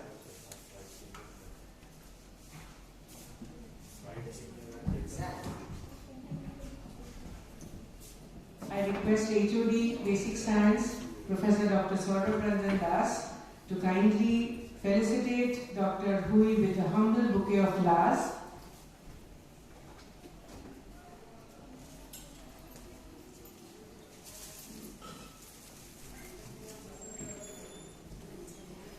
And a humble certificate of appreciation for his time and effort in being with us this afternoon. So we are truly honored with your presence. Over to your presentation, sir. Thank you, ma'am.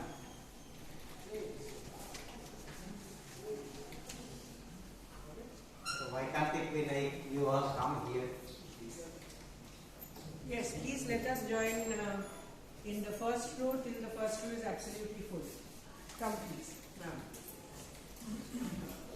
Ritu ma'am, please come. Shukalpa ma'am, please come. Difficult, energizing teachers, by the teachers, specifically nowadays. Fine. Frankly speaking, actually, we deal with, I could say, some of our campus mates present here. Yes, please. Please, ma'am. Professor, please come. There are many. पहले आप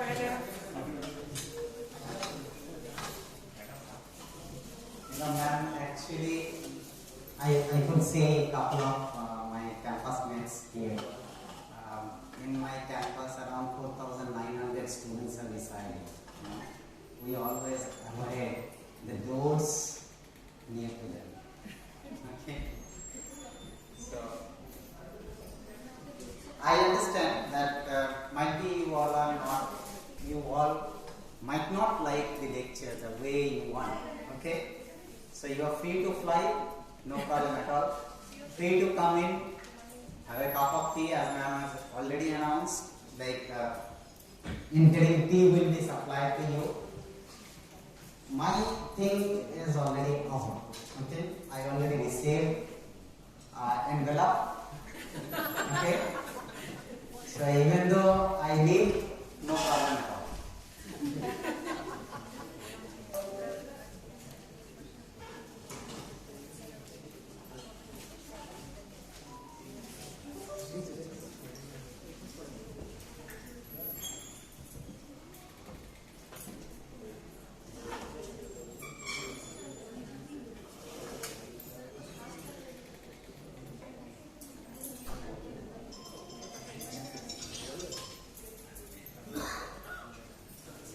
I wish to thank ma'am and the organizing team for taking such a fantastic FDP program, which is absolutely relevant and very much needed for all of us. I don't know whether I am the right speaker or not, but the topic is absolutely relevant. Okay, so I will try my best to enlighten you in a way like what we are practicing day to day to earn our bread and butter. Okay, remember, we are earning money what we are delivering. Okay, and I'm 100% sure, like in my campus 242 teachers are here. I don't know exact numbers in your campus, but there will be comparisons among the teachers. There will be comparison in between the students with you, how you all are motivating them, okay, and how many days you are there in their mind, okay, precisely like how many hours you are there in their mind.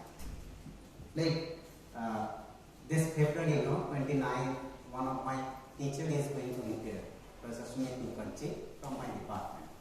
I gave a post in Facebook that Professor Mukherjee is superannuating on 29th of February. The students, my friends, who were supposed to be, or maybe students, if they want, then they can write something on the post. You can go through my post, you can see what they have written. Okay, maybe some are around 58, 60 years old. He has spent 42 years of service life and fabulous comments. Okay? And I'm 100% sure nothing better comes to us when we get appreciations from the students related to our teaching qualities, content delivery during the class hours.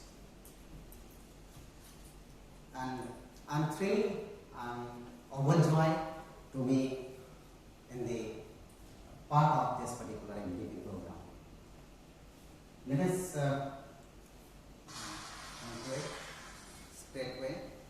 So I'm splitting it into two parts. One part is best practices in designing lesson plans. Best is superlative, no? So let us try first better, and then we will come to the best. Fine? And obviously enhancing creativity in assignments. I know many of you are doing it in a better way than I am going to deliver it upon. If you share, then it will be mutually conclusive in nature. The talk will be very much pleasurable to listen to you. Effective way of learning. No? Before I discuss about how best you can prepare the lesson plans. Let us concentrate half a minute on effective way of learning. What it says,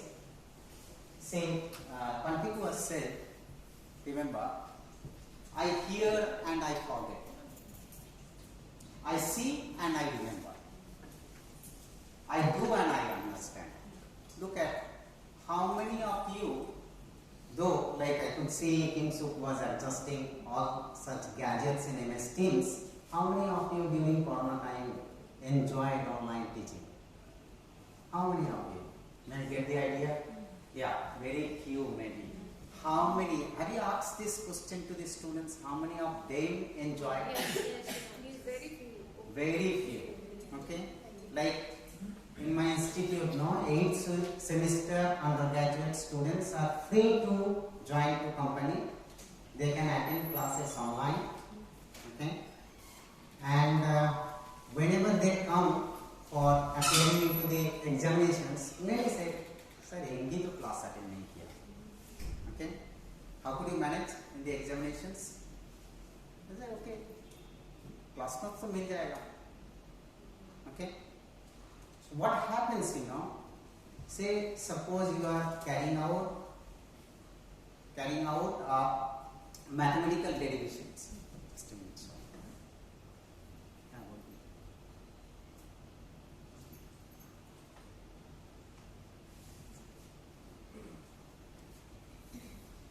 Sorry, please pardon me.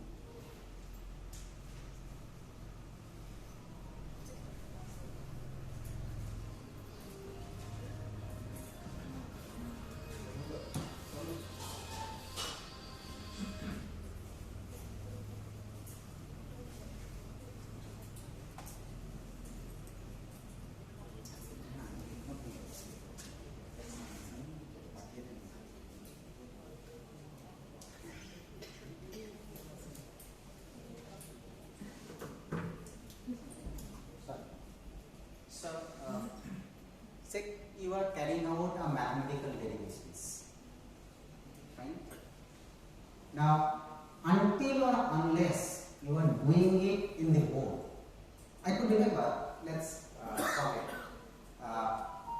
Cite real life examples. I am sure all of you know Professor Inarde, with high rigors, let me present this particular fact. How many of you have seen lathe machines? How many of you have seen lathe machines? It is there in your workshops. Kindly see how complex that machine is. Now, in practical classes, what is the normal practice that we follow? Students आएंगे, we will instruct them to draw the figure of that particular machine. Now it's a 3 hours durations, they need to carry out certain work. How many of them will be able to draw the figure of lathe machine? So we had enormous difficulty, as a teacher, you are going to explain things related to lathe machines and you need to draw such a complex figure. Okay? So online teaching might have helped. Video दिखा देंगे, photo दिखा देंगे. Students during the examinations, how could they draw? With their hands if they are not. Not free. Okay? I could remember Professor Dev said, एक block draw करके arrow देके लिख देना. Okay? So it's simplifications, no? Until or unless you are making them habituated with the way you are following, it is very difficult to miss there in your mind. Okay? That's what I look at. Hearing is not as good as seeing. Seeing is not as good as experience.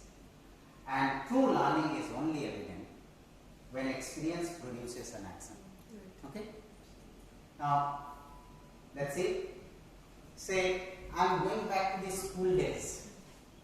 You are teaching your kids, not engineering graduates, no? They know. Now you are making them what carpentry is. Who is the carpenter? Who will mend your shoes?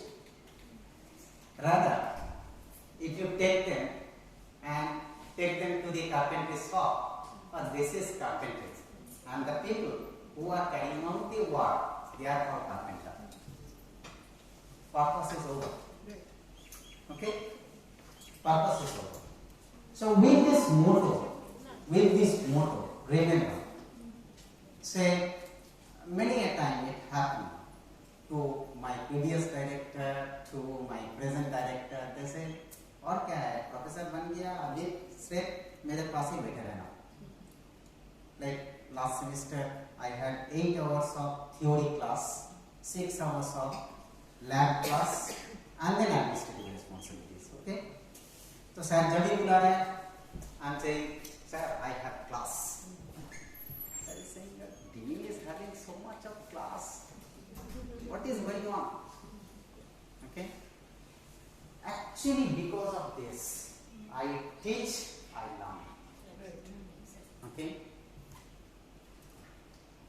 You keep this until or unless with like high rigors, I am telling it to you, until or unless you are keeping this motto in your mind, you as a teacher, nowhere. Remember, nowhere. सब कुछ आ गया तो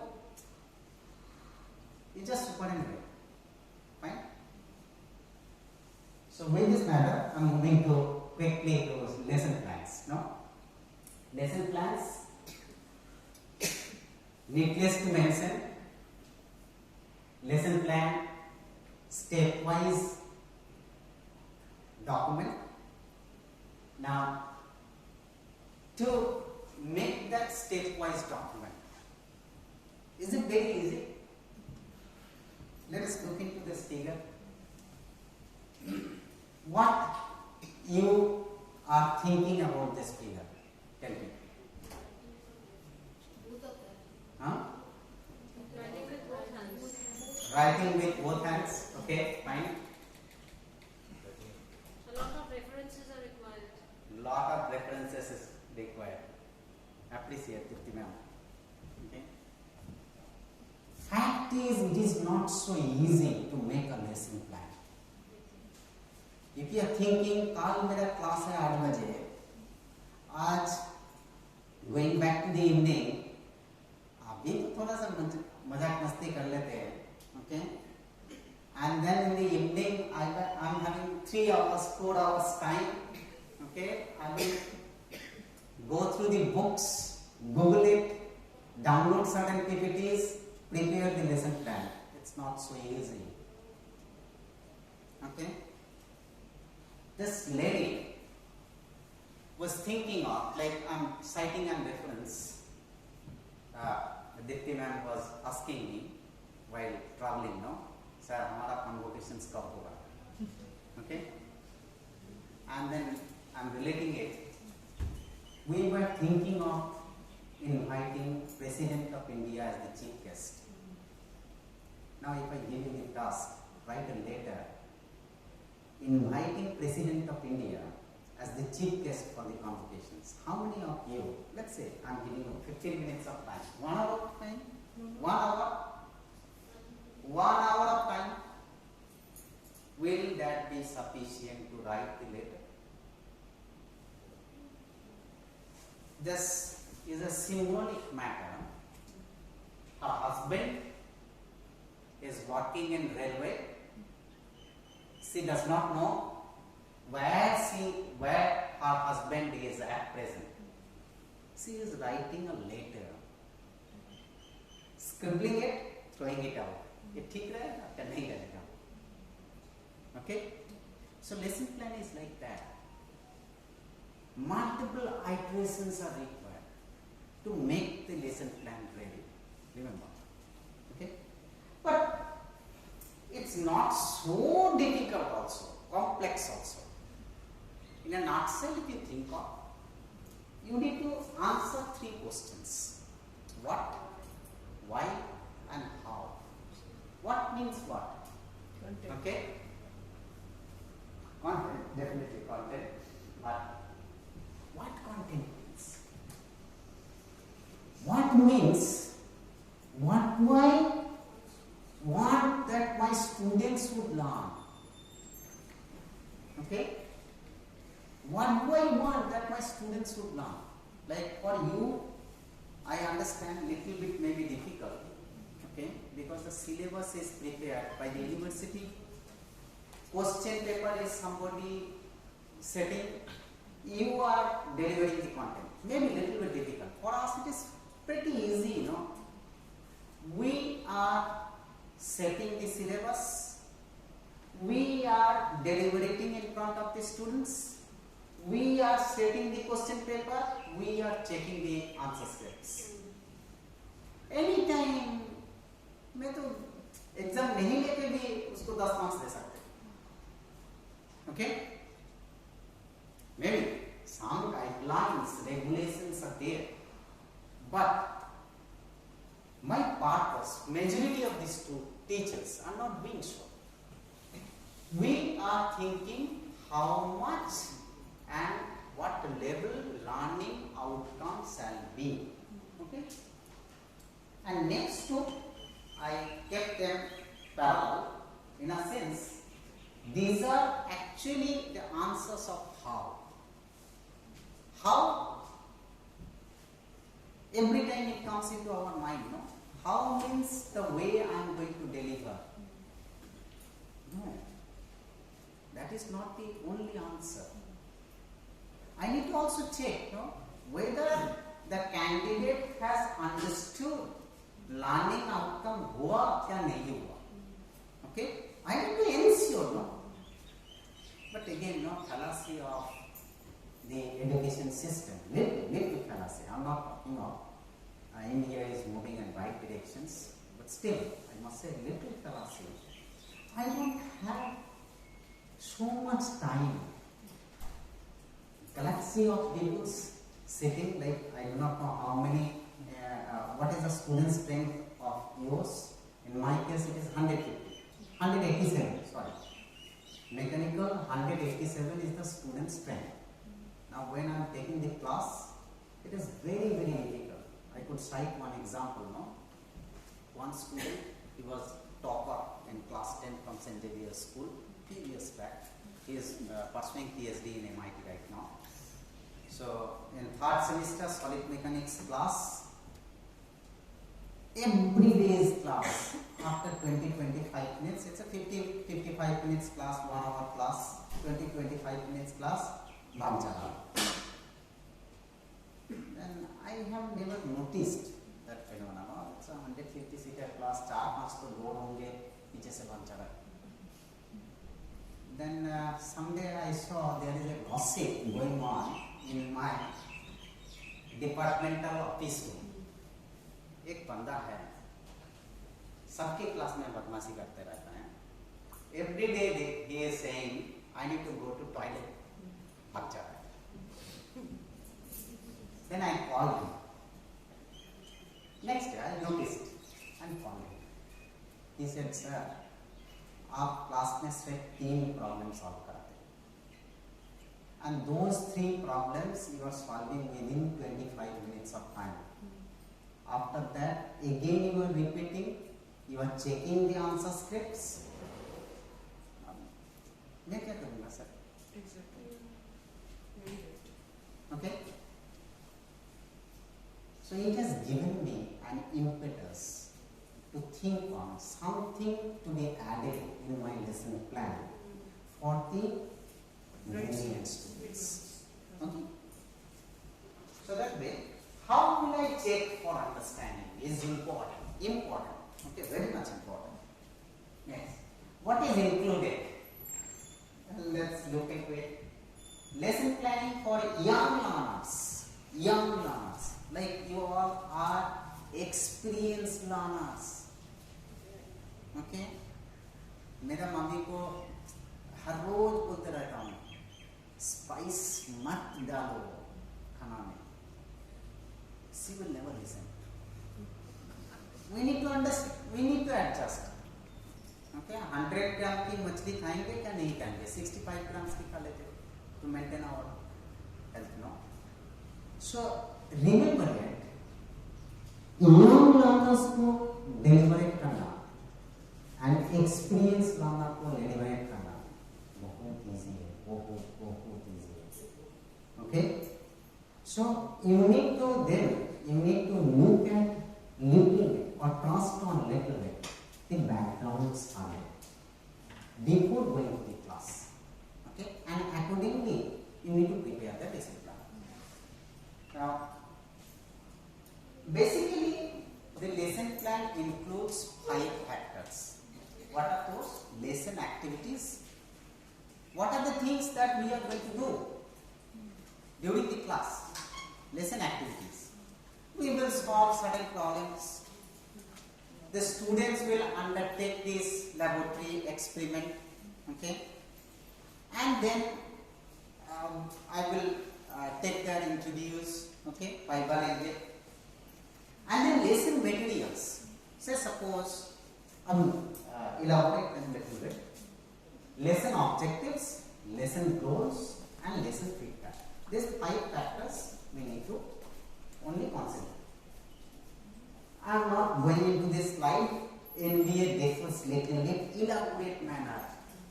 NBA थोड़ा सा पका के रख दिए, fine.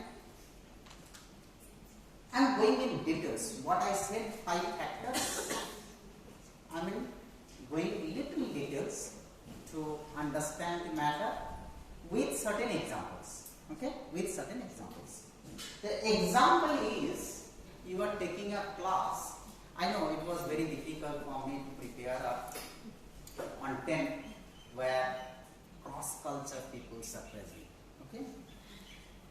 Now you are taking a class where the students should learn to make an animated video. Okay, the computer science peoples must know that 12 principles animation video. Okay, so topic is digital media animations. Okay, now lesson title you get. Materials is the beginning. What the students need to bring. I am sure you have seen it, no, for your own kids. Say tomorrow your kid is having SUPW class. Okay, how many of you know the full form of SUPW? What is the full form of SUPW? Socially useful productive work. Socially useful productive work. Okay, very correct. Socially useful productive work. A little bit replication of, you can think of like drawing amalgamated with certain work education. पहले हम लोगों का था ना work education करते थे. अभी it is like work education patched with drawing SUPW. Material क्या चाहिए? English medium schools. All the people's kids are now studying in English medium school. Material क्या चाहिए? भागिए छोटी सी 6 centimetre bye 6 centimetre colour paper चाहिए. 6 centimetre bye 6 centimetre ही चाहिए. उससे ज्यादा 1 millimetre ज्यादा 1 मिलीमीटर कम होगा नहीं. तो कहां से आएगा? Next day exam until or unless you are specifying. Okay, I don't know whether Professor Gokhale is present or not. So he said in one class, he was taking class for aerospace engineering. Okay, he said, let's design the aeroplane. तो घबरा गए सब लोग. He thrown paper. एक aeroplane बना के रखा. Okay, this was the fact, right? So the materials are important factors. You know better what materials are required.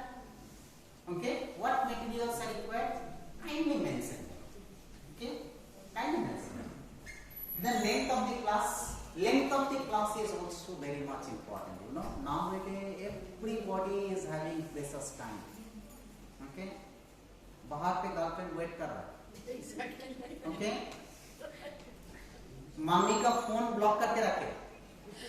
Okay, mummy का फोन ब्लॉक करके रखो.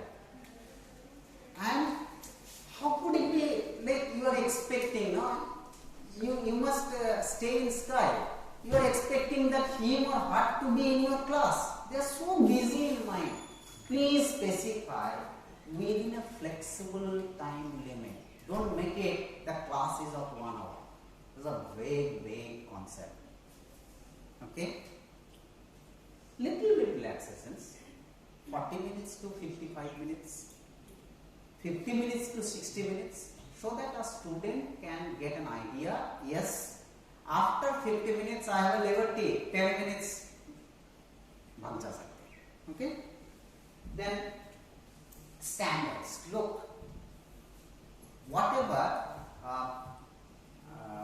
though the culture is slowly growing in India, but I have seen in Germany, no, the teachers are taking classes. Every time they are referring to standards.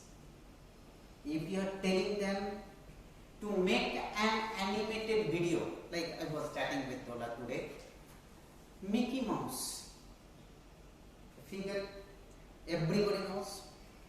अभी Mickey mouse की knows थोड़ी सी बड़ा कर देंगे तो क्या होगा?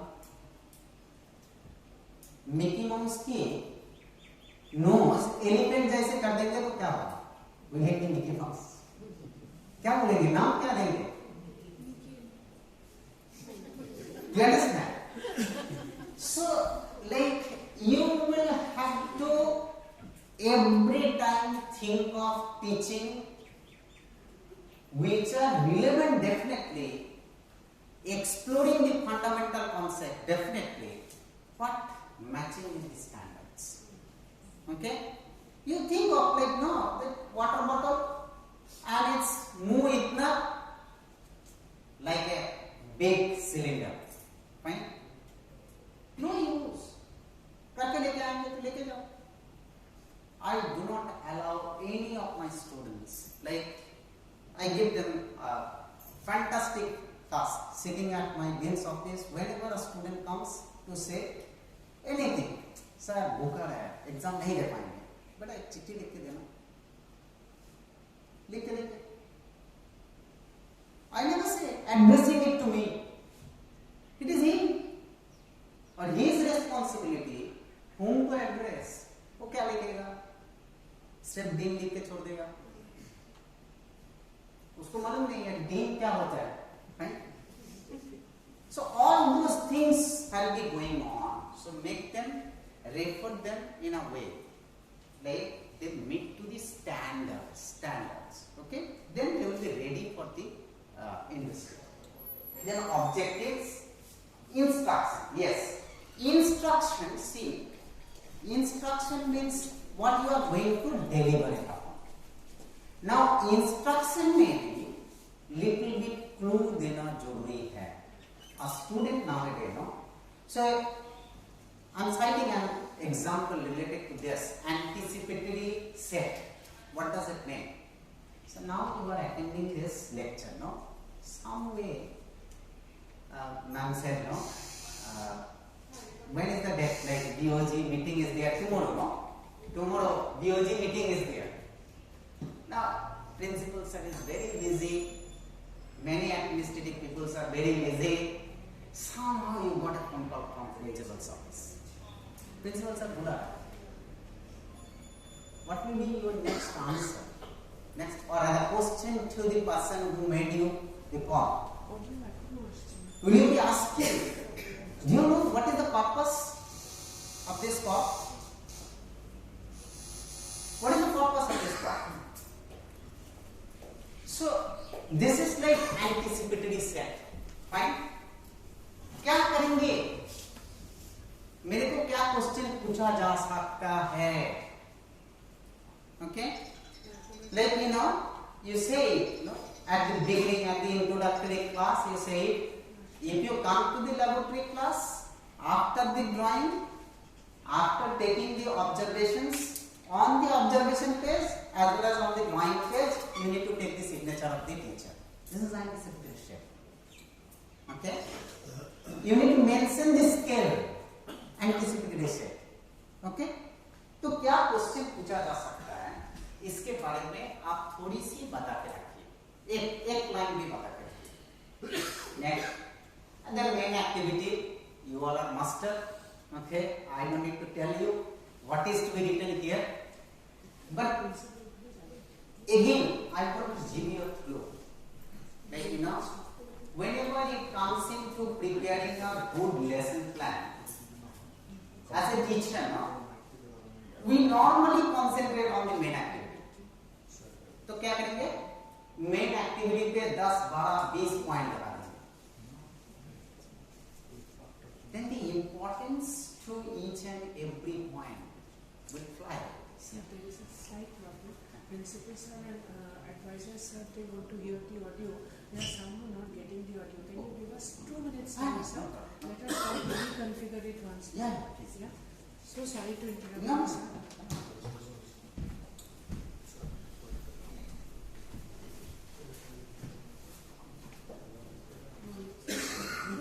Please, we need to reconfigure it because advisors sir and principals sir are not getting the audio. Hello, ma'am. Asana. Good morning. বাইরে থেকে আপনি একবার ঠিক করুন. হ্যালো হ্যালো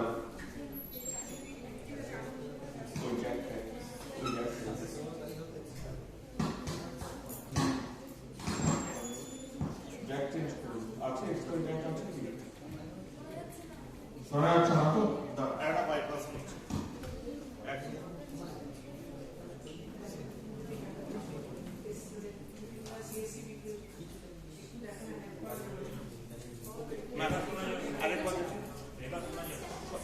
আসছে তো? হ্যাঁ, ওকে ওকে ওকে ওকে. সেরকম হলে কিছু পড়ার আগে করে এটা দিও না, যেরকম মনে হয়.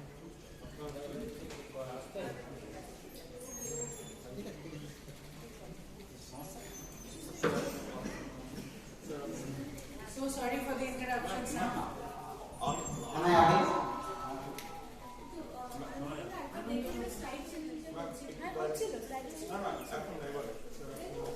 Yeah.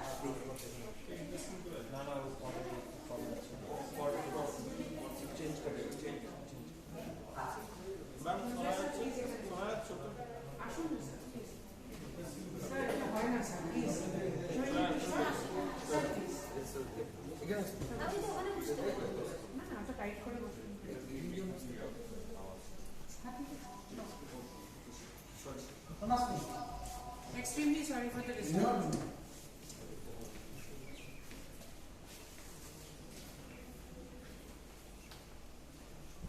It happens. I also got a little bit break, no? Exam is going on. That's why I'm speaking. The students are giving midterm examinations. So, lot of problems, lot of problems. So, what I was talking about, that we, you know, interesting fact is, the teachers are inborn beautiful orators. Okay? By default, teachers are good orators. Okay? हम लोग बचपन में teacher से बोलते थे, why? ज्ञान देते रहेंगे ना. Okay? So in the similar manner, lot of things will come into your mind, and please don't dump them into here. Main activity. Make it as simple as possible. Okay? Otherwise, what will happen? It will be like you yourself will be losing importance on the topics. Okay? Importance to you, like the way students, all students are important. Whether who is responding, not responding, भाग जा रहा है, good morning, good afternoon, wish कर रहा है, doesn't bother at all. Similarly, all topics are relevant and important to you. Because you are teacher, you are to deliver the content given to you. Okay. Next, guided practice. Like this is basically related to the practical classes. Now, what happens now? Again, slight fallacy. I'm telling you. Like I take the laboratory class of solid mechanics. How many teachers are taking? Like, is there any teacher who is taking solid mechanics laboratory class? There is a huge, gigantic machine, we call it universal testing machine, okay, and 100-ton universal testing machine. It's like a big, when I was at ISM number, no, my HOD said, Netmal, you had experience, we are purchasing Instron's 100-ton UDM, please look into it. It was a beautiful experience for me. But what happens when we take the class? We do not leave the machine to my students. We allow them to take notes. क्या होता है? UTM is nothing but like say tensile testing machine. If you apply load, then this member will be elongated. The load you are applying is gradual. Elongation will also be gradual. तो इसके भी थोड़ी सी तो empowerment होंगे. After certain period of time, it will break. So you need to make a plot like how much load you are applying and how much elongations or strain you are getting. This is a simple thing, but we are not leaving it to the students' hand. ज़्यादा से ज़्यादा क्या बोलेंगे तो क्या बोलेंगे? तुम क्या PhD student हो? Isn't it? मतलब if you are like 10 years old, you have a liberty to handle that machine. Okay, so that is why I only give in laboratory class certain guided practice, like the way you are doing it in drawing classes. Follow me. The way the young kids are learning cursive writing. Cursive writing में ma'am क्या करते हैं? हाथ पकड़ के सिखाते. Okay, holding your hands only, they are following you to write that matter. Okay, similar here. Certain guided practice followed by some other examples. Okay, you mentioned. Then assessment part. Okay. Assessment, I am sure all of you know two kind of assessment: formative assessment and summative assessment. कौन सी आप follow करेंगे इस lesson के लिए वो पता करेंगे. Formative assessment follow करेंगे तो क्या क्वेश्चन पूछने वाला हूं.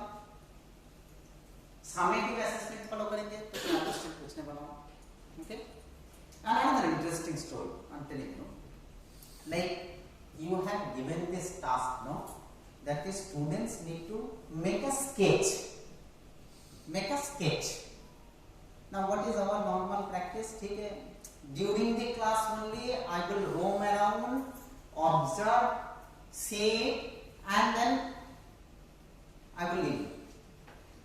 If you follow this practice, no, like kindly save this video with your roll number and name and translate that matter to me by mail. Okay. And then in the next day, what you do, you announce that according to me, with the figure, this are the winners. What will happen? They will come with a brave heart to meet you. First thing, they will come in a brave heart to meet you. Ma'am, मेरा ही नाम इधर है, ठीक है, देखिए. So this way, you will be able to like get within the students. Get within the students. वो भी मैं बता रहा हूँ. And summative assessment में okay, मैं तो टीचर हूँ ना, तो लैब इंस्पेक्टर को उसका आंसर दे देना, बाद में देखेंगे. My PhD students will correct those matter MCQ. Okay, so those things are different. Then another interesting one, reflections. As I said, cited that example now. Present those figures outside your office chamber. So you decide which way you are going to measure and announce who will be the best. Okay. Similarly, you give little bit hint also how they could understand that this teacher has spoken about this topic and we have learned. So the reflection for both student as well as the teacher must be there. I spend, trust me, every day I spend normally first 4-5 minutes in elaborating आज क्या करने वाला हूँ, तुमसे क्या expect करता हूँ और मेरे से तुम लोग क्या एक्सपेक्ट कर रहा है. Okay, this is the meaning. Okay, then some more things, special links, like here interesting fact, like today itself 1 hour back, like midterm exam is going on now, and 3 slots in my institute midterm is going on. So 8 semester students were having exam from 12 to 1:30, and one student was coming in hurry, like about to be 12, he was coming in hurry, and 2 additional district magistrate came to our director's office. They need classrooms for conducting like election related matters. Suddenly एक additional district magistrate ने दरवाजा खोला, वो बच्चा दौड़ के आ रहे थे, met an accident, and then he appeared to my examination hall 45 minutes later. I got the info. Now the question is, will you allow him to write? Will you allow him to like 30 minutes time? In short mind, if you think of like, yes, ठीक है, वो तो accident हो गया, उसको तो देना ही पड़ेंगे. Question paper is leaked, no? God knows. उसका मोबाइल पे आ गया क्या नहीं? You know. It's a very good example I'm telling you. So be judicious in giving or allowing special names. Special names. Okay? Don't show liberty. Yes, I understand the Western world always thinking of allowing enormous liberty. But India is not like that. Okay, your son, your daughter even will not study until or unless you are hammering them.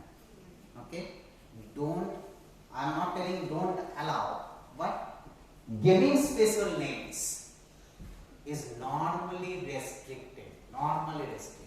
Okay, देना होगा तो पता करें, ठीक है, ऐसे drawing करने पड़ेंगे.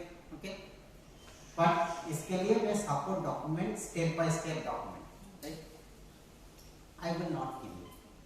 You will have to go through this YouTube video. You need to go through this step by step method of lecture, recorded lecture of mine, and then collect it. Okay.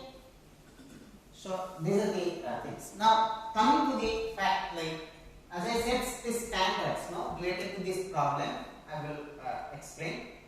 So what is the demand of industry?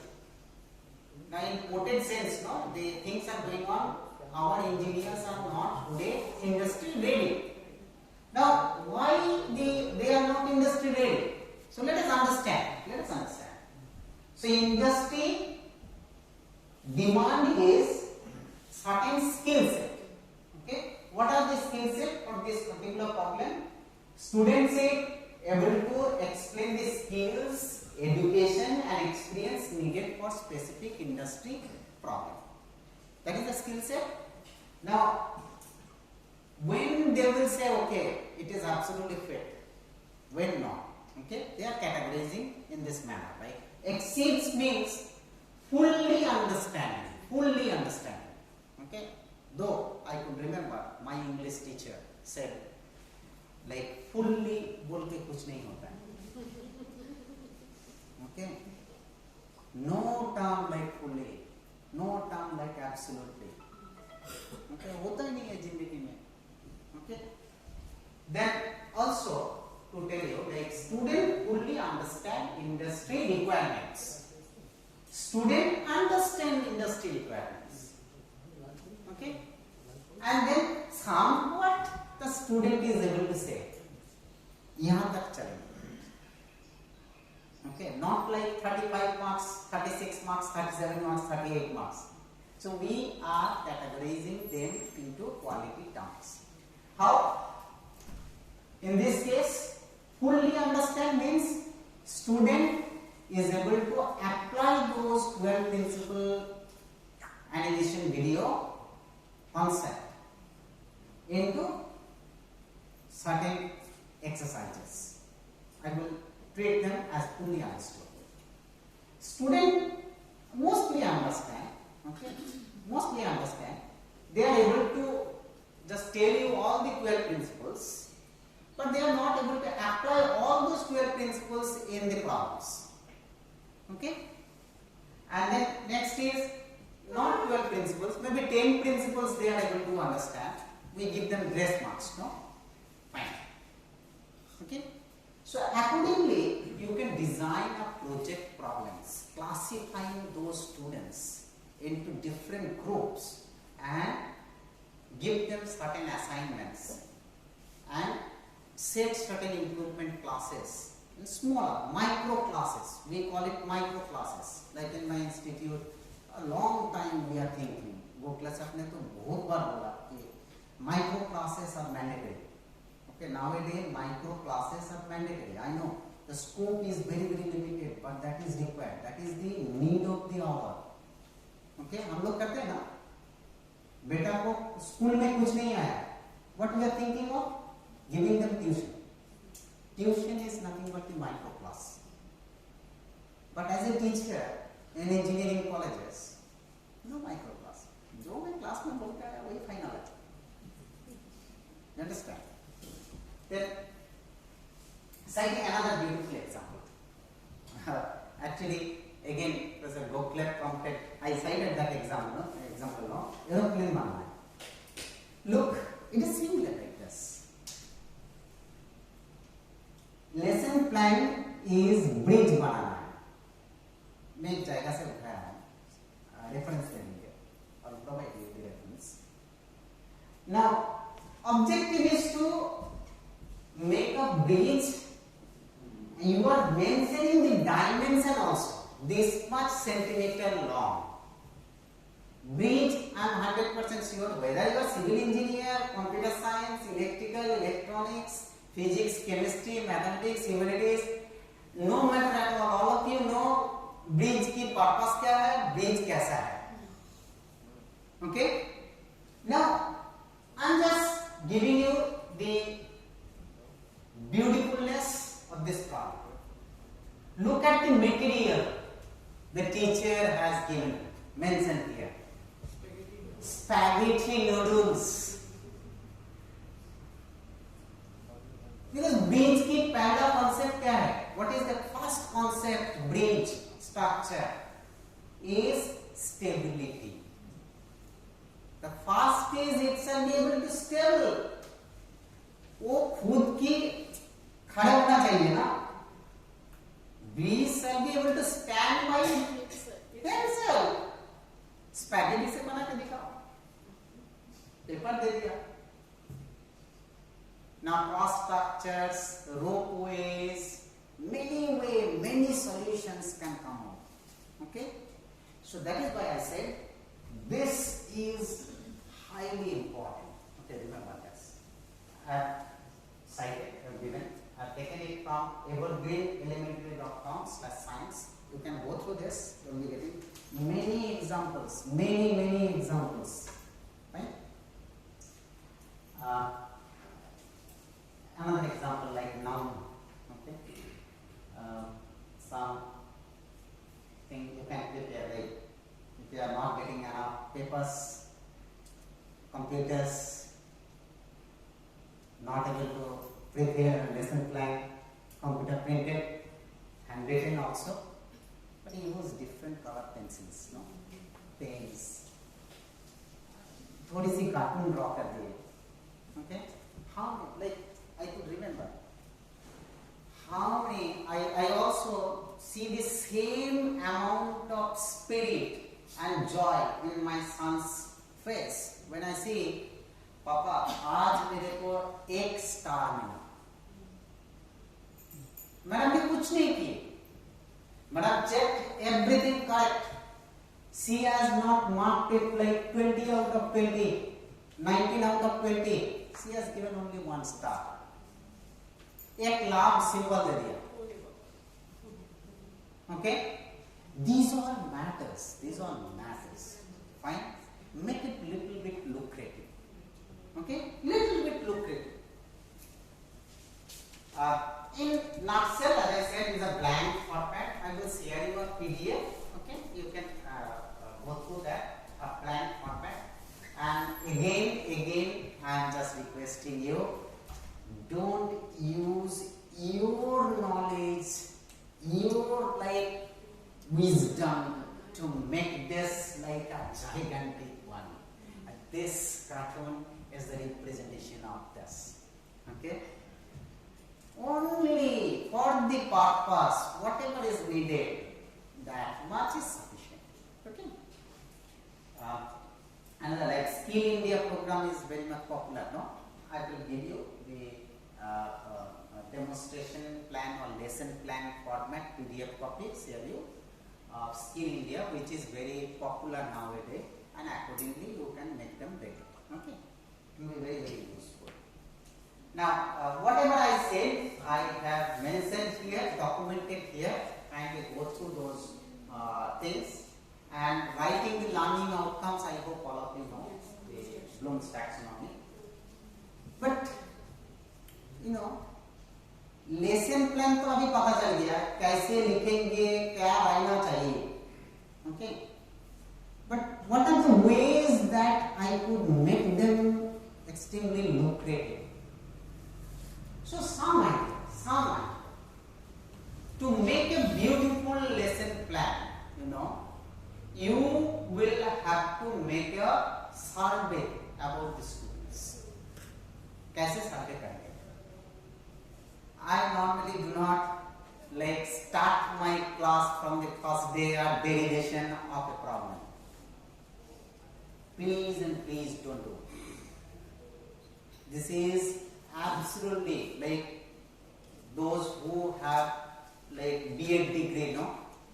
If they could remember, it is taught to them not begin the classes with gigantic derivations. Okay? What is required? Make a chat with the students. कहाँ से आया? Mummy क्या करते हैं? पापा क्या करते हैं? घर में और कौन कौन है? How much marks you have scored in mathematics? You will be able to get it known. इतना तो मेमोरी पावर कम नहीं है हम लोगों का पास कि we won't be able to remember the 10-20 students' name. And if you are not, please practice. This is my humble request. It is a very, very prestigious issue. Like Kosik is sitting there. If I do not know his name, okay? And भाई कौन बैठा है? इधर आना. ये तो मैं waiter को भी नहीं कर सकता हूँ ना. So bad practice, very, very bad practice. I'm telling you. Okay? So we need to know the students. Then only the students will come to you. Okay? So many ways fun making classes you can contact. Next is again ensure mastery of the topic. Okay? Mastery of this topic. Half knowledge is dangerous. Remember, half knowledge is dangerous. Okay? कल जो पढ़ने वाला हूँ उसके बारे में एकदम पूरा के पूरा वो गूगल से देख के इधर से वो कॉपी करके please read books. Next is curate your tools and resources. Often I have seen the teachers are using certain tools, उसके ऊपर ही उनको पता नहीं है. I understand. Even I saw like many teachers are telling, ठीक है students को बोलेंगे आज आता नहीं है बेटा, कल मैं पूछ के बता दूँगा. Maybe it can happen. It can happen. But think of, like, I could remember a fabulous professor, Professor Amrindu Mukherjee, okay, an IIT Durgapur, taking a class of engineering mechanics. 300 students are sitting. IIT B.Tech students, brilliant, okay. 10-15 एक घंटे की class में कितने question expect कर सकते हैं? Maximum 2, 3, 4, 5. Nowadays तो all are dumb listeners. Nobody will ask any questions. Now 10-15 students ऐसे क्वेश्चन पूछते थे, हिला के रखते हैं. Now like you practice, he developed a tool to show them dynamics problems, solving dynamics problems. So he practiced, even though maybe 10 years he is teaching that subject, still prior to that day he is practicing. Okay, that is marriage. Like and you can take the help of cartoons to explain all those matters. Another, beautiful.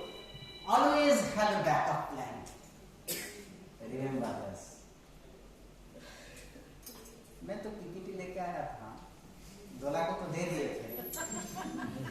मेरे को मालूम नहीं है कहाँ है PPT. 2 lakh इधर store किया क्या नहीं किया. वीडियो तो मैं वो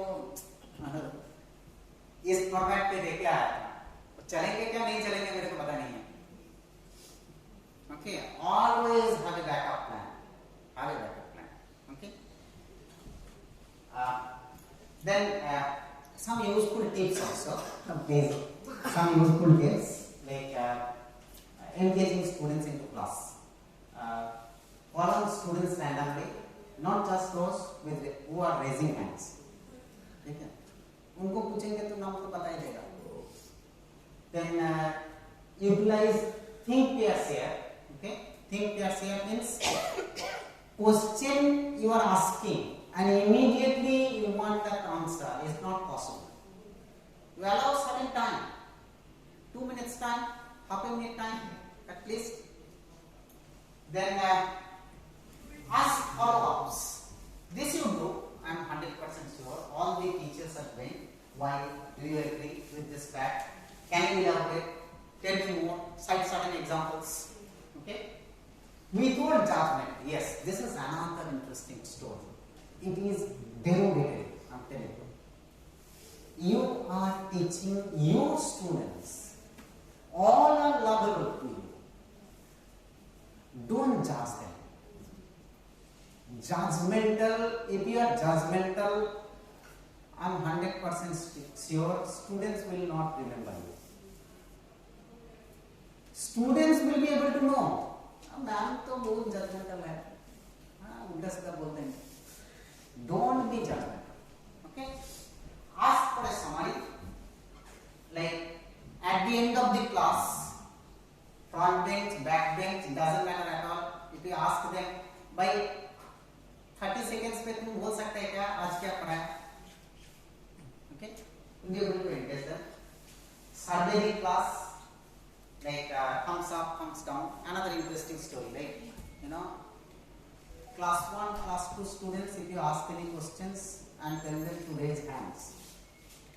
So what will happen? They will raise hands like this, no? Engineering graduates. See, नीचे चले जाएंगे. टेबल के नीचे चले जाएंगे.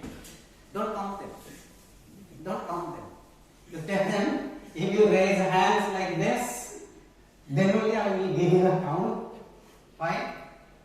But this is a subject that we need to know. Play devil's advocate. This is another interesting story. Examination hall. Invigilation देना है ना. तो क्या करते हैं हम लोग? दरवाजा में जो वेंटिलेटर है, मार्क्स देखते हैं कौन कॉपी कर रहा है, उसको बताएंगे नहीं ना. So always play a devil's advocate role to know what is going on.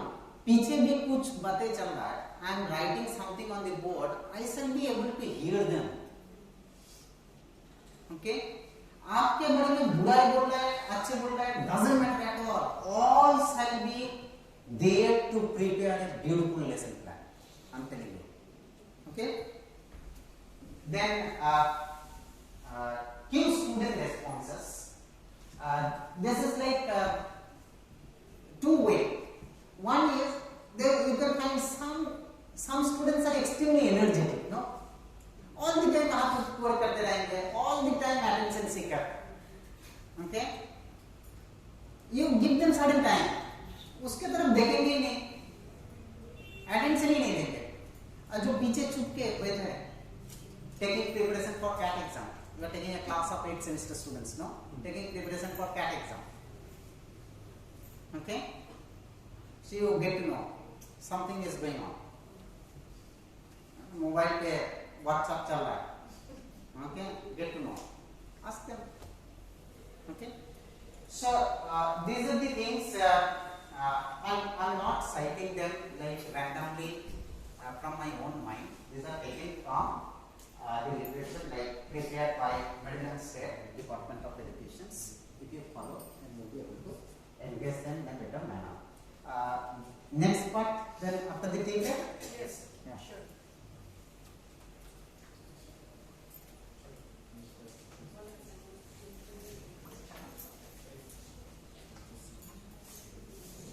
What else I can continue?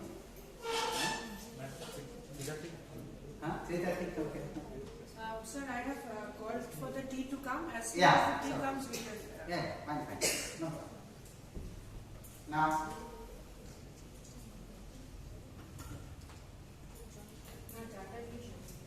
the first, what I said, all about related to lesson plan, no?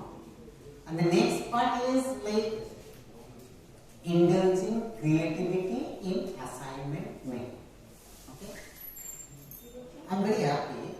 I'm sure at the end of this class you will be telling me, sir, जो बता के दिया, example cite करके दिया, I know much better than this. Okay? Please document them. Okay? Please document them and utilize them. Now, it's not about like a question paper setting. How many of your parents were the teachers? May I know? How many of your parents were the teachers? Set question paper for say 10 plus 2 questions, 10 plus 2 examinations, plus 10 examinations, board examinations. Set questions. How many of you are, may I know, like how many of you are setting question paper for engineering service or UPSC? Is there any member? I know it's not disclosable, but if you disclose, there is a credit, no? Rigorous training goes on. The people who are setting the question paper, no? Rigorous training goes on to them. Okay? Then answer sheet checking is a different issue altogether. Question paper setting. Okay? Let us share my thoughts into it.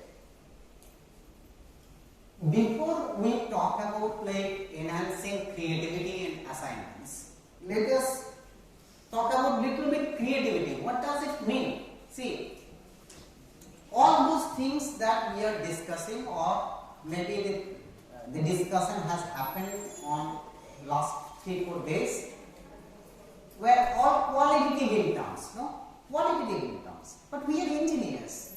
We are tech savvy peoples. We need to, or we are living in modern day, no?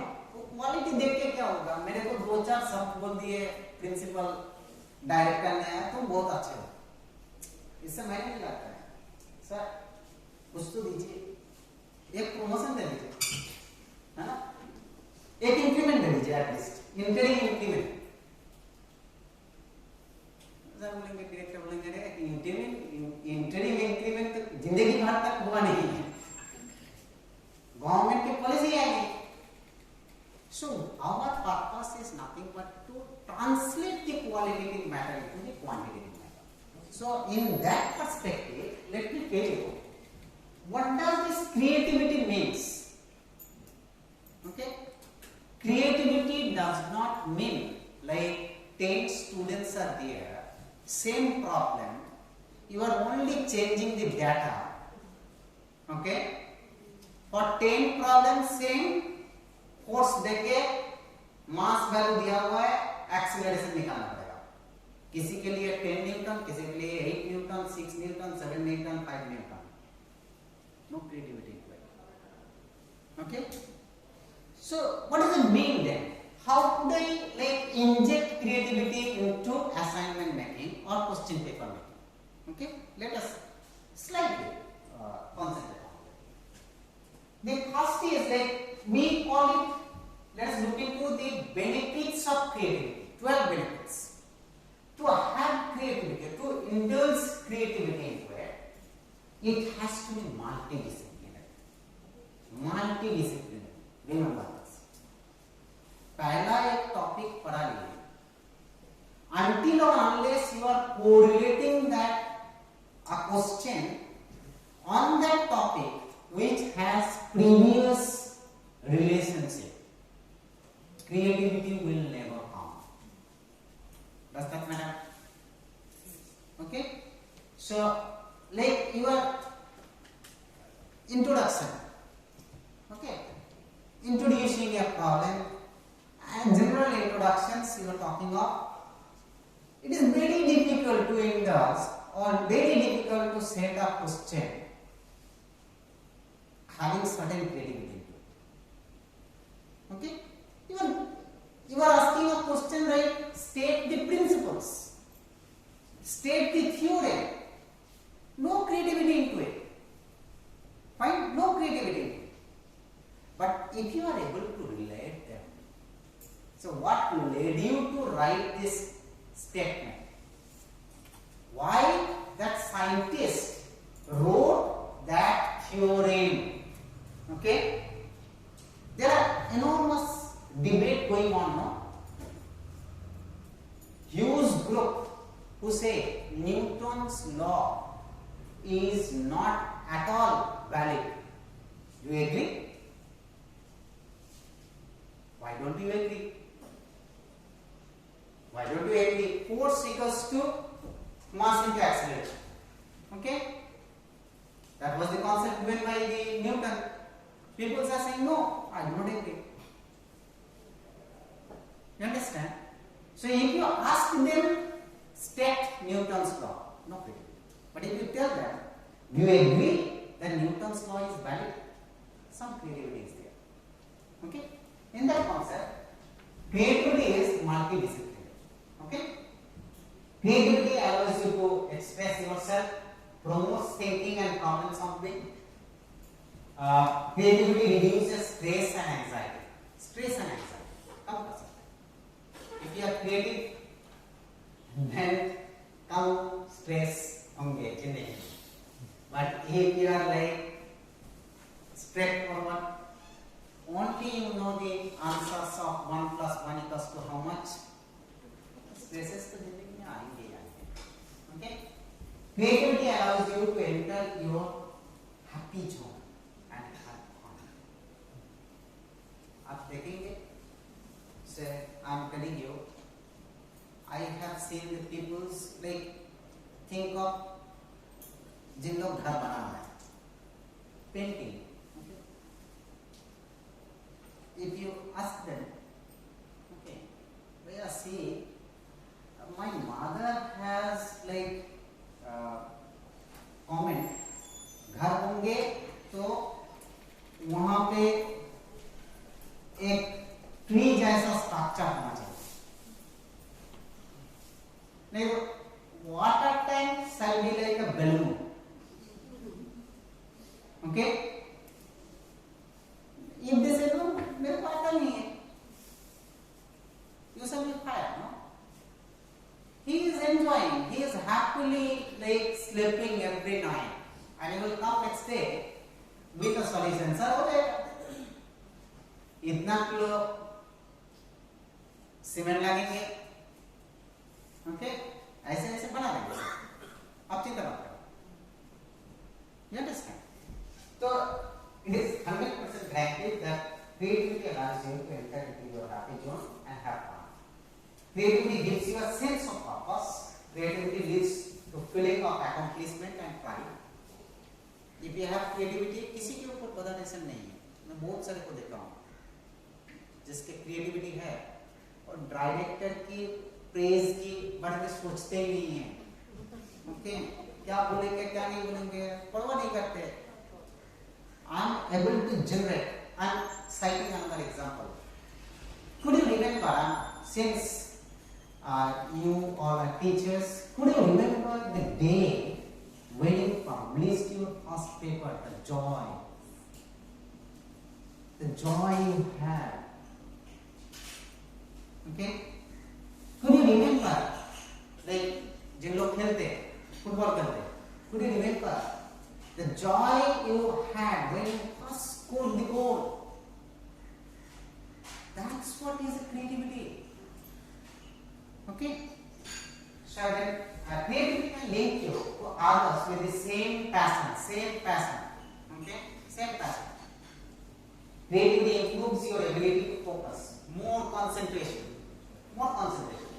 Creativity, and again coming to this matter, I cited one example now, एक St. Javiers के first boy, you know, he is pursuing PhD in MIT. I said he has not qualified into GRE, neither qualified TOEFL, not carried out master's degree from bachelor's straight to PhD.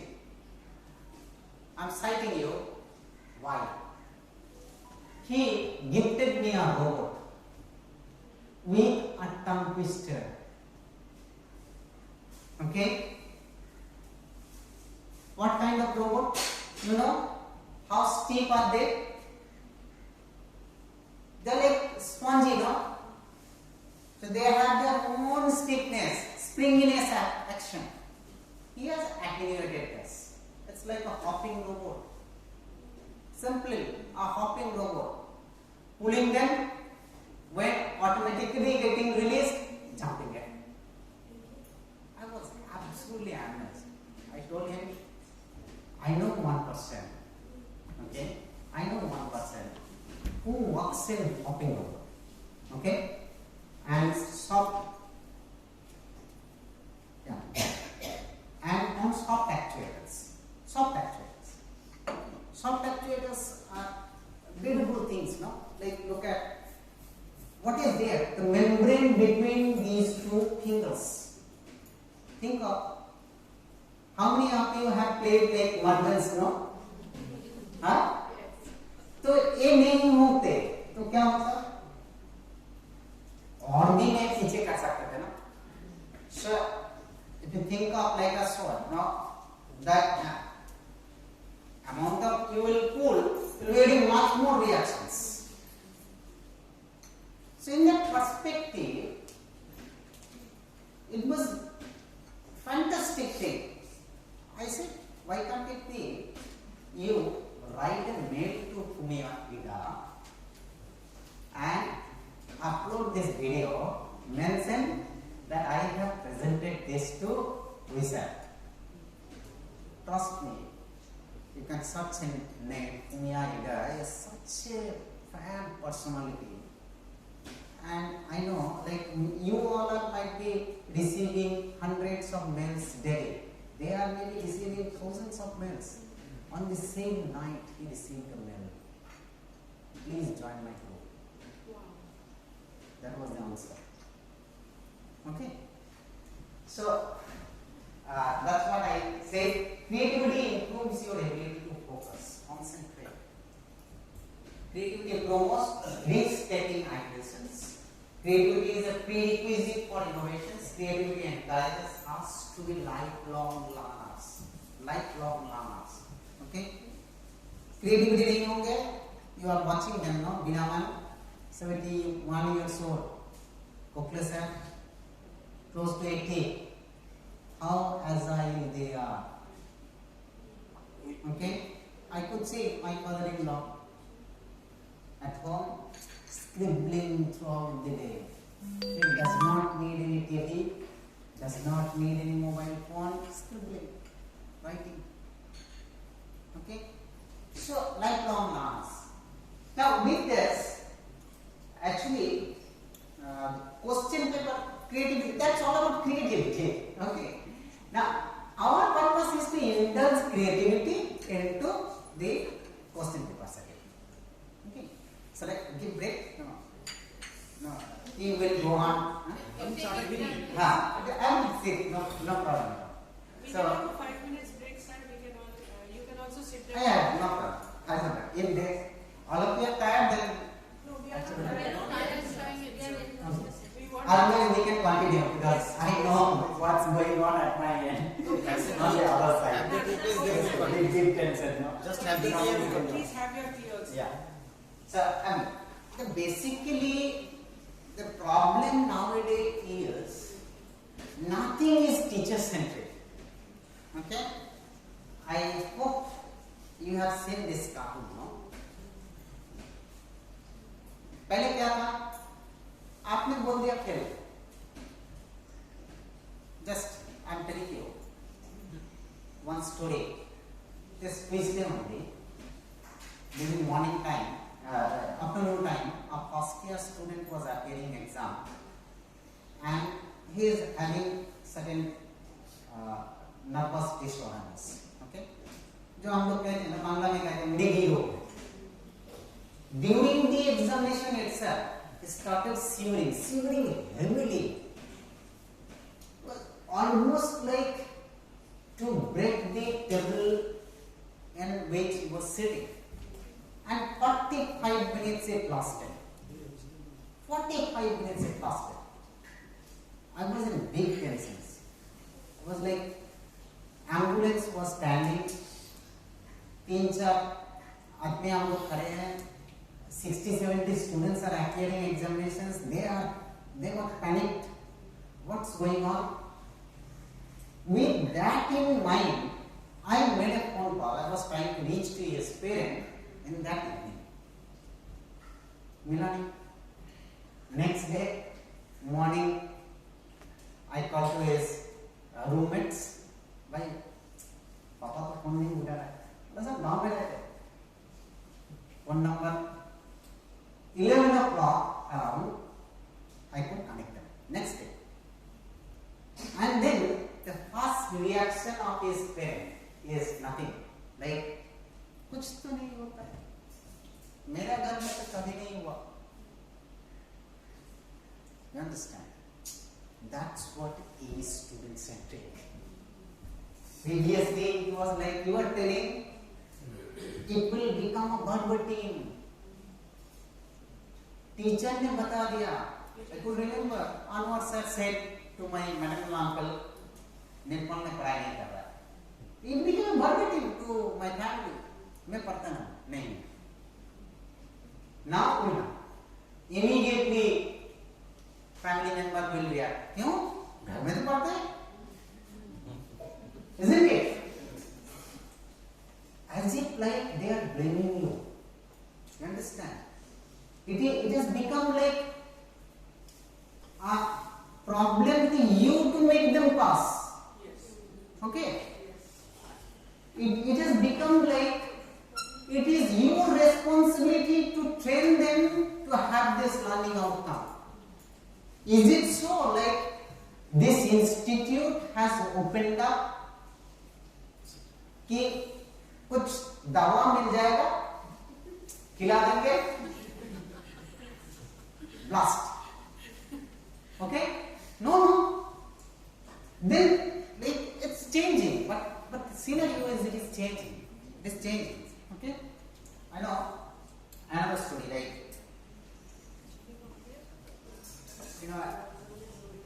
one of my students, his name is B.Tech. I am uttering the names to cite the reality in that examples, right? To bring the reality into the examples. So he is studying in 4th semester presently. third semester solid mechanics theory subjects, regular examinations, answer script, nothing is there. At the end, a note. Sir, pass करा दीजिए. Okay. Supplementary examinations. Auto draw किया है.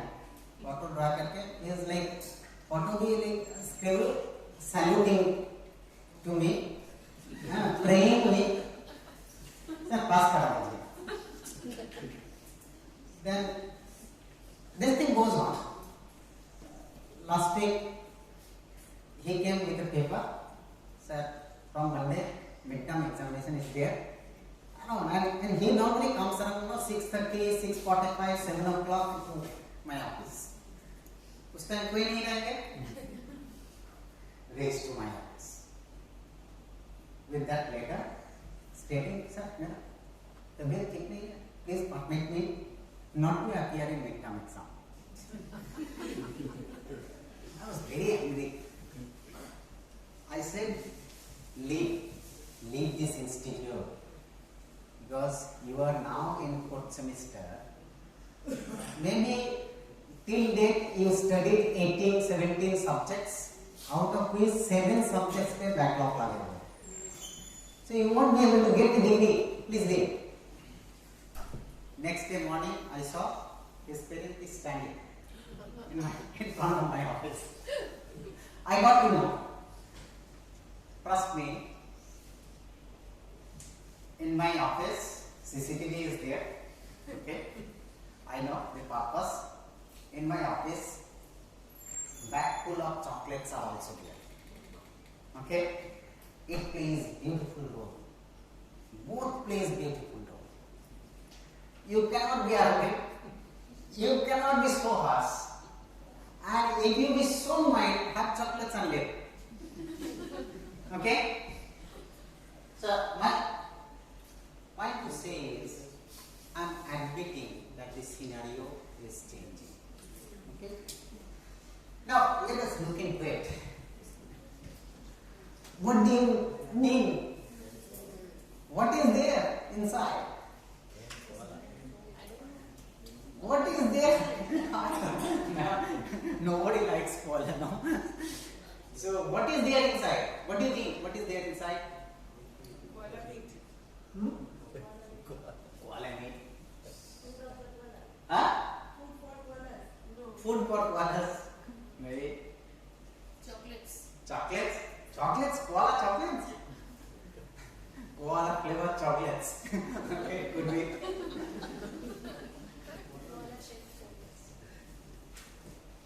Think of, let's say, was it master? Sir, is it symbolic of spoon feedings? It's symbolic of spoon feedings. No, what is there?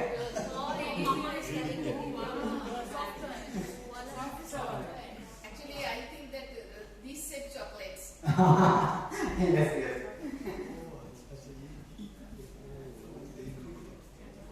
yes. So, purpose of presenting this is nothing. Instead of straightforward giving this, if you make packaging, stating a story, it will inject creativity into questions. You understand? It will inject creativity into questions.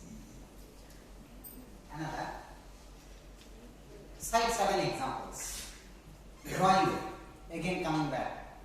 You know, there are so many subjects. First year full of drawings. अभी हमारे director आए ना, नया director आए, आके बोला drawing निकालो इसको. ये सब्जेक्ट की कोई जरूरत नहीं है. ठीक है? He said it like this way. It was a laughter session with me and enormous fight. No, sir, रखना ही पड़ेगा इस सब्जेक्ट को. We had 2 drawing subjects, first semester, second semester, mandatory for all. Nepal. How many of the students who are coming to study or carry out career in engineering has liking towards biotechnology, has liking towards life science? I said, yes sir. अभी सोचो इधर पे biotechnology के भी course खोल के रखे ना, उसने क्या ड्राइंग तुम्हारा सीखेगा? ऐसा नहीं सीखेगा. But anyway, whole story went in a different directions. But old as days, if you will, 3-4 drawing related subjects. What they are teaching? They are teaching like this is the object, is object को draw करना है. Now they say it like from top if you see certain views, from this side front view, from another side view, at least 3 views are required to make an 3-dimensional drawing, or else isometric. Now you want to make a test of it. In speed, you have to explain all those matters. In speed, what you can do? You can present this. Draw all 3 views. Why it is slightly innovative? Look at, I have presented the real life example, and it's multidisciplinary. It's multidisciplinary. Now you will have to draw. I am specifying it. Inside is a different material. If you are thinking of like making this drawing in CAD, so you have to choose different kind of material for this part. Different kind of material for this part. It's up to you. I'm giving you liberty. You think of. ना किसी ने मेरे को आके इसका material glass दे देगा, मैं क्या करेंगे? This is also glass. This is also glass. Okay. Maybe you can deduct marks. Okay. So in that sense, like another beautiful example, as I said now, aeroplane. So a 3-dimensional drawing you are teaching. Instead this, you can give this example, prepare the drawing. What is it? What comes into, and also like you can say, you need to write what the object is. What this object is, what is coming into your mind? Pelican. Okay? It's a pelican. Simple. कागज से बना हुआ है. You have made it. You need to choose your own scale. You use it, no problem at all. If you want to cut this side, छोटा कर देना चाहते हो, कर दो, कोई problem नहीं. Fine. But accordingly, you will be getting multiple answers, and it will energize you. It will like dump you in different domain of modifying the lesson plan. Okay? Coming back. Yes. Interesting fact is, kindly introduce the aesthetics aspects. Okay? All about aesthetic aspects to the problem set. Okay? I dislike, not only that, I can cite the studies too. Like I normally dislike, since I'm dean of academics, no? I find I normally dislike and tell the teachers, जिसने drawing ठीक से नहीं किया, question paper proper organization नहीं है. Okay? I normally tell them, okay, थोड़ी सी तो aesthetics लगाओ. Okay? So these are things. 4 points are normally there. Yes. Out of all those matters, let me tell you only in the 4th point. Never ever try to create any problem which says or which demands like no but. Okay? All the time be assertive in nature. Okay? Assertive in nature. No negative. Fine? Every time you focus on yes and. No but chalega. Okay? So using the word but state the answer. Okay? Please do not ask. It does not actually energize the mind. Okay? बात की मतलब ही हम लोगों को negativity पे डाल देता है. It will never ever energize your mind. Yes and. Okay? I'm citing some examples. Another beautiful example taken from that page. Okay? So what it says, you have given a task to a group. Giving a task to a group. What it is, they need to prepare a report and a poster. The report is of 300 words. Poster about the anatomy of the sun. Look, the word also chosen. Anatomy of the sun. Okay? क्या लिखेगा? Anatomy of sun के nose promote get what you are talking of? Fine? You understand? Now the question that they are asking, what is the chemical composition of the sun? What you are thinking of to get, extract, describe how energy produced, what role do you think, how has technology changed, all those matters. Then presentations, maybe 15 minutes, poster like you have mentioned, 8.5 cross 11 inches, the report also letterhead, 300 words, 8.5 cross 11 inches, all those things you can mention and just cite. Right? Then interesting to say, like always it is better to say question paper with figures than text. A question paper only having, like think of, you are writing a paper without any figure and table. Will that be accepted? Very difficult. Engineering, technological, even scientific reports without figures and tables. Yes, I understand. Social science papers, okay, are highly impactful. Okay, stories are highly impactful, but scientific papers without figures and tables, very difficult. And normally they say these are adding so many jargons into it. Okay, so like one such example I cited. You are asking a question giving this figure. Elastic collision and non-elastic collisions, everybody have studied elastic collision and non-elastic collision. Elastic collision means what? Between the bodies which will not be destroyed. No? Identify them. Or else you can give them, ask them the task, draw, citing the examples of elastic collisions and non-elastic collisions. Okay? Another example, say very layman's example, right? I could remember the engineering service counseling process. So this is a body is in rest. Force already mentioned.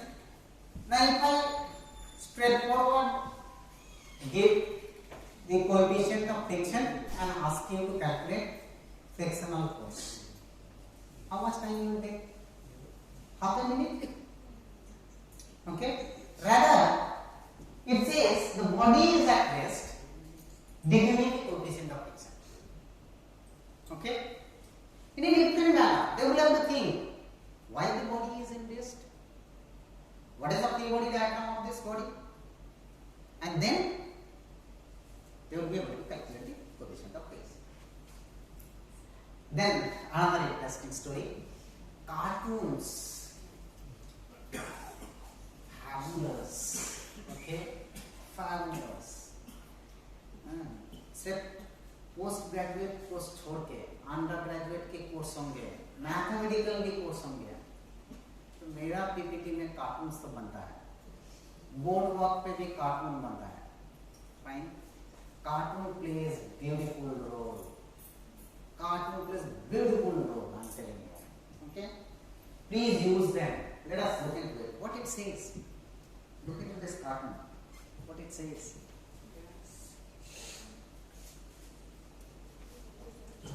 A cylinder and the person is running away आपको कौन है, किधर से भी आ रहा है? What does it mean?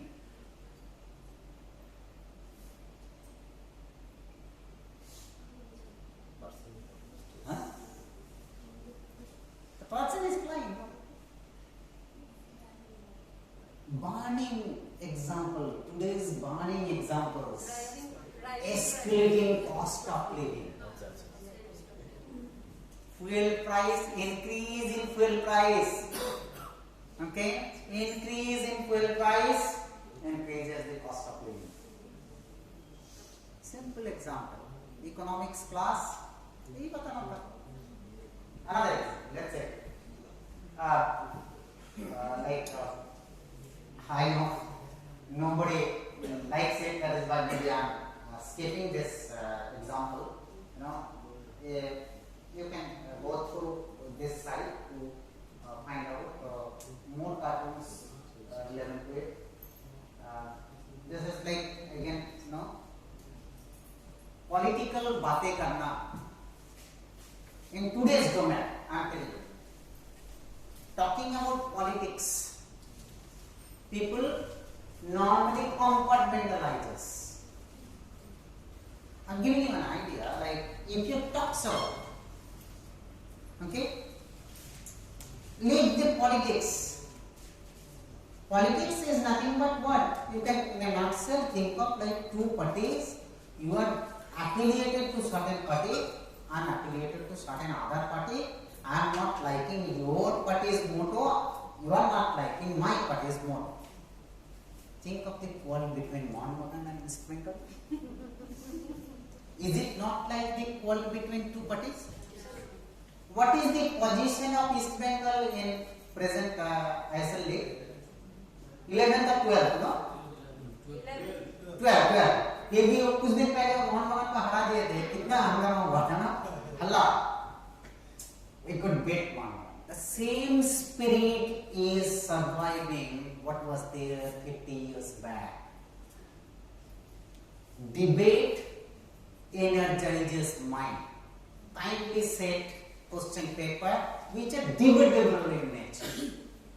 Debatable in nature. Okay? Then another interesting fact. Okay? Let us cite both the examples. Let's say first do this exercise for the electrical engineering and other matters. Things you can relate. How much money do I save by recharging my cell phone at work? उसके नीचे cell phone दे दिया, picture दे देंगे, कितना money save करेंगे?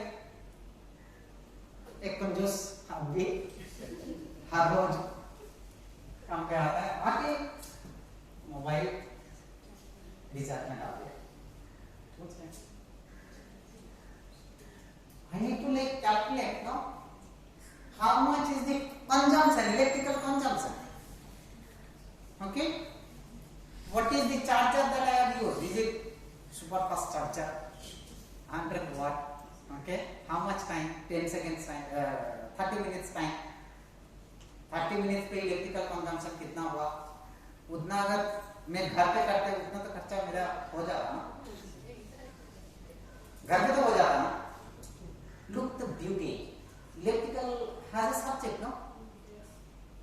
Related to this? I could set examples like that. And another beautiful example. Again, electronics and electrical. Lightning. Huge source of energy, no? Why can't I generate electricity from it? Why can't I generate electricity from it? कुछ तो बोलेंगे ना? So does a source of electricity instead you are writing? Electricity के लिए क्या चाहिए मेरे को बोलिए? Electricity is nothing but transfer of charges. Okay, charges, transfer of charges. In electronic terms, what we say? Transfer of electrons. Okay, electrons. तो मतलब instead straightforward asking that question, can I generate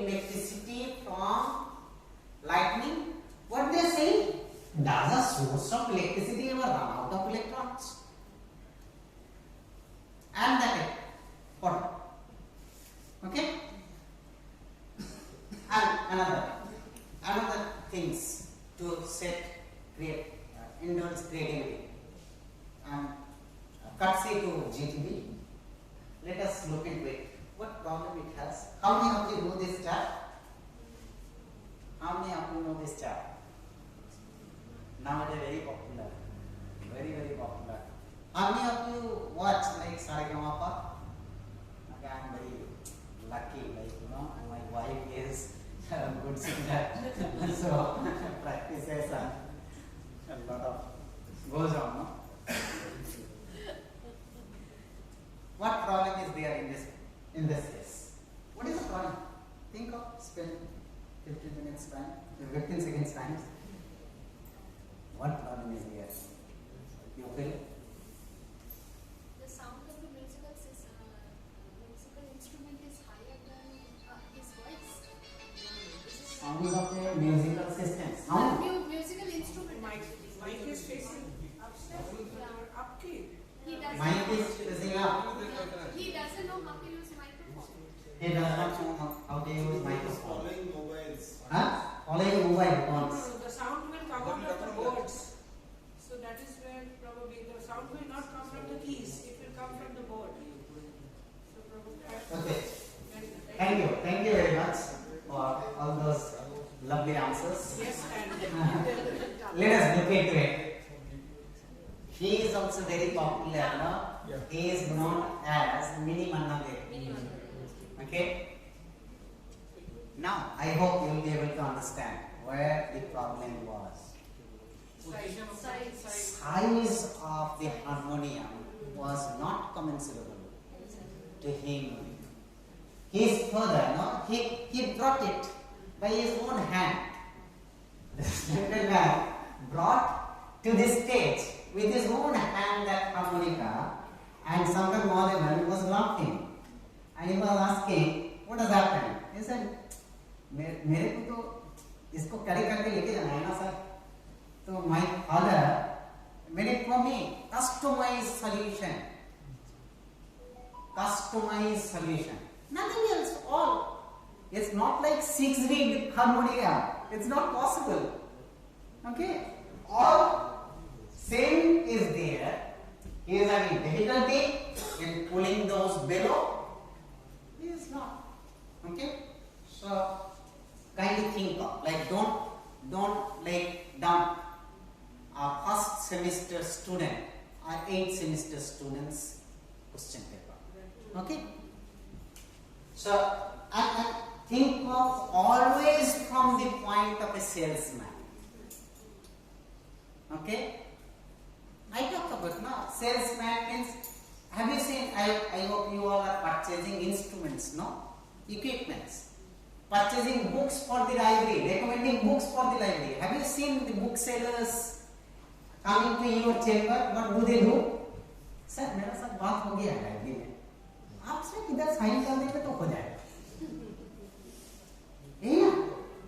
मुझे पता है your institute is not so like flexible, but in my institute it happens. Okay? So this is like very, very tough job. Okay? Look at from the salesman perspective while setting the question paper. Another, I request,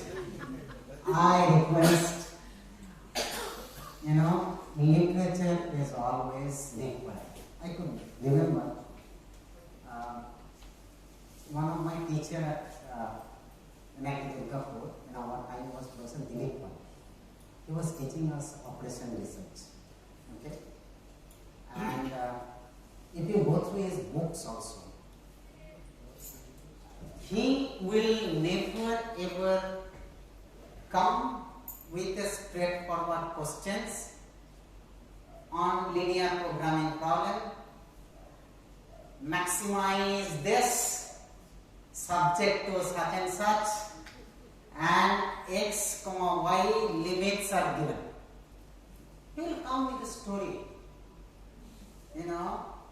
Have you seen there is a Peerless Hotel? side with Potik Hotel is there.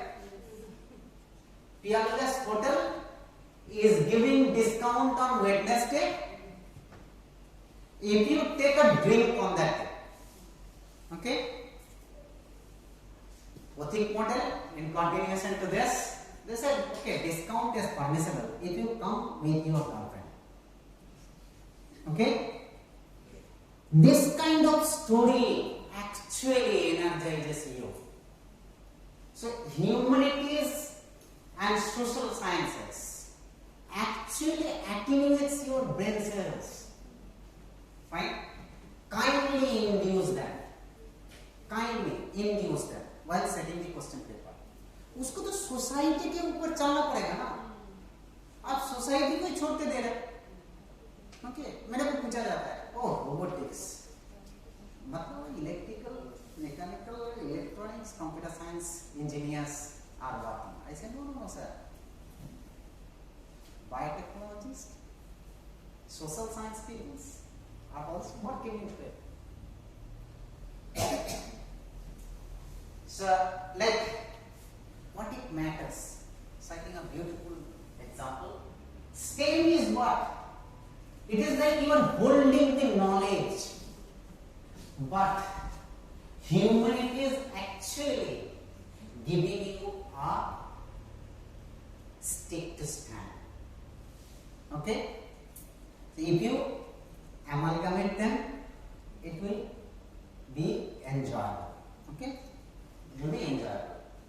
So that's what is also going on. If you look at the Indian government's movement, they say this is STEM, this is safe, and they say this is STEAM. Okay? This is STEAM.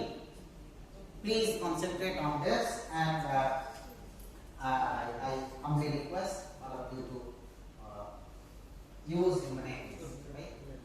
And don't please say, this is my humble request again, don't please say, oh, humanities to ek matlab side department.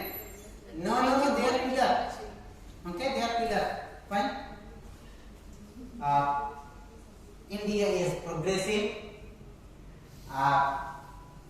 No political affiliations. Progressing with the Viksit Bharat 2047. We'll hold our hands. Teachers, educators are the main pillars. I know we are progressing with you people. Okay, thank you very much. Thank you.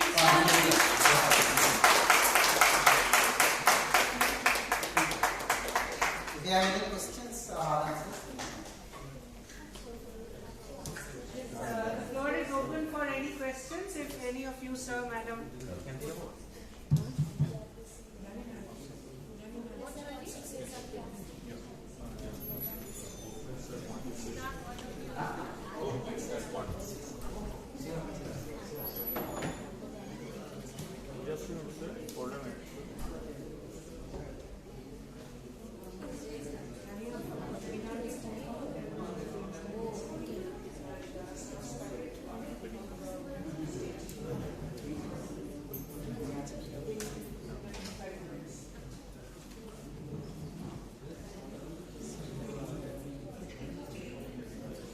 Yes, sir.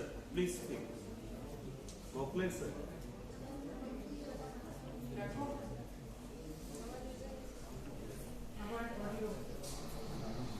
Yes, sir.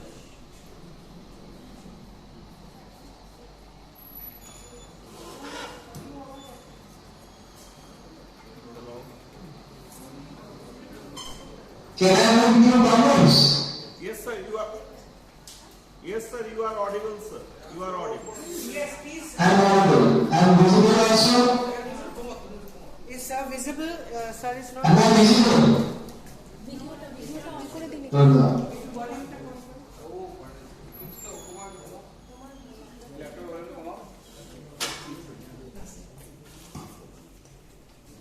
Where is sir?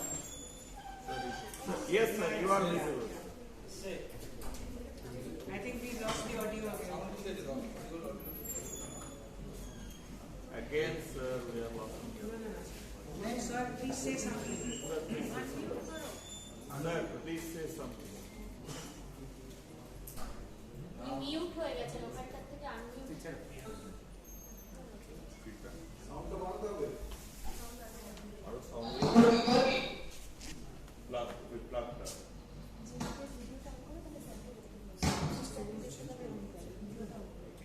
Another Prabha ma'am, can you go there?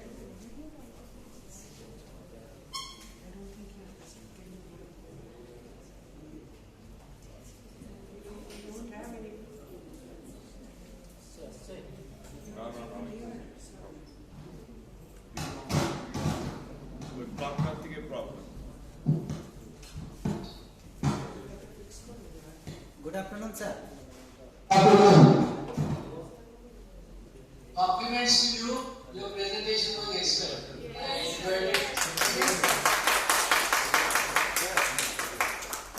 Just a minor few suggestions from my side. Yeah, thank you. Your presentation had a little bit of focus on OBE, outcome-based education. First, unfortunately, I was not able to listen to you right through. First 15-20 minutes, your voice was not coming through. But rest of it, I managed to listen and I enjoyed the whole thing.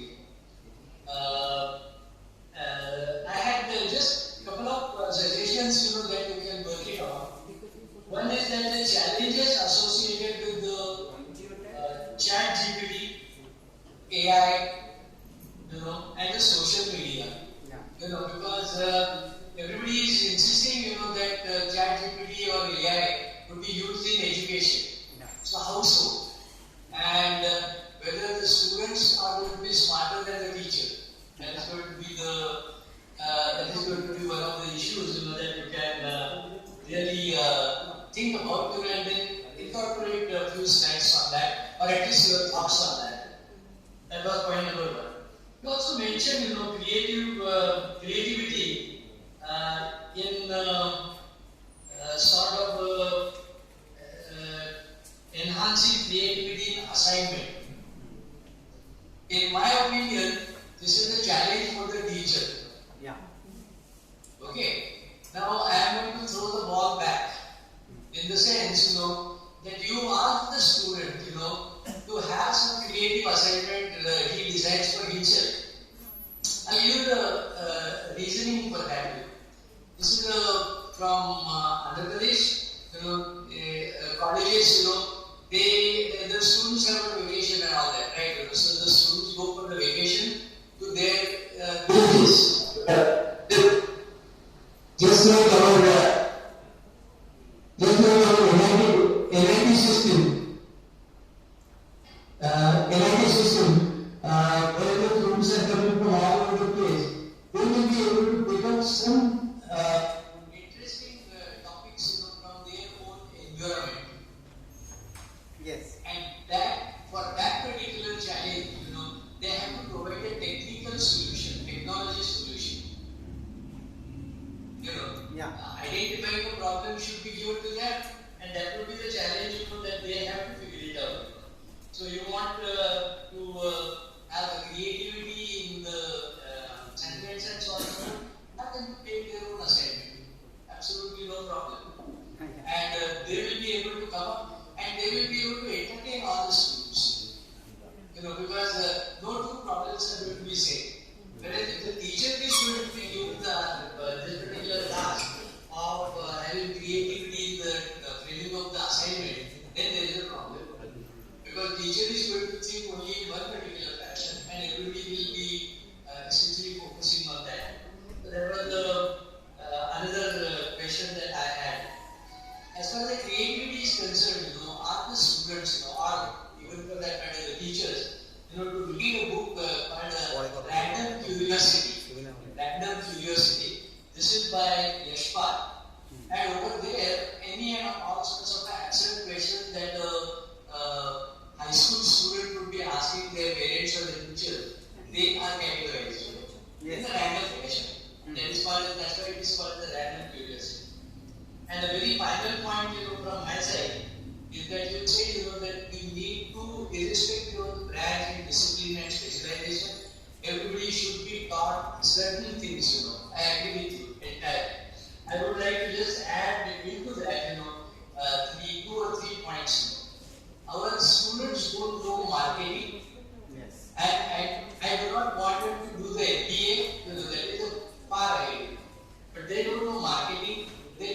also the finance. I am not again talking about the course, humanity, social science course in the economics or industrial psychology. That is a part of your curriculum. Okay? And they do not know about the policy formulation. How the state government or the central government does formulate the policies, and how they become sort of an instrument in taking the society forward. And the final thing everybody knows and talks about it is the sustainability. So these things, if you would be able to make it compulsory, maybe this should be a 0 credit course or maybe 1 credit course. Because if it is 0 credit, nobody gives any attention. But if it is a 1 credit or 2 credit type of course, people would be a little bit attentive, and then they will be able to put some efforts. But for that, I love your presentation. It was hard for me to identify your voice. But then I said, looking at your talk, the style of the talk, I cannot deliver this together. Otherwise, you will look at the things. Yes, screenshot Majumdar, yes. So, all the very best, and thank you very much, Sanjay. Thank you very much for giving me opportunity to a person whom, in a small measure, I was able to mentor when I was the chairman board of governors of NIT Durgapur. Thank you, sir. Thank you, and good evening to you all. Thank you.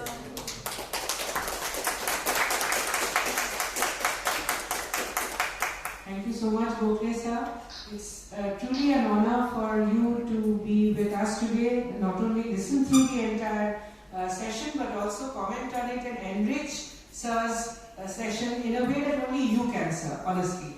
Thank you to Professor Dr. Nirmal Bhui sir, and may I request my colleagues to please escort him to the first row.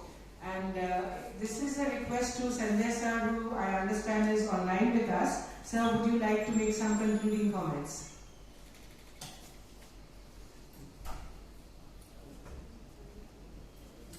Sir, if you can hear me, would you like to make some concluding comments? Yeah.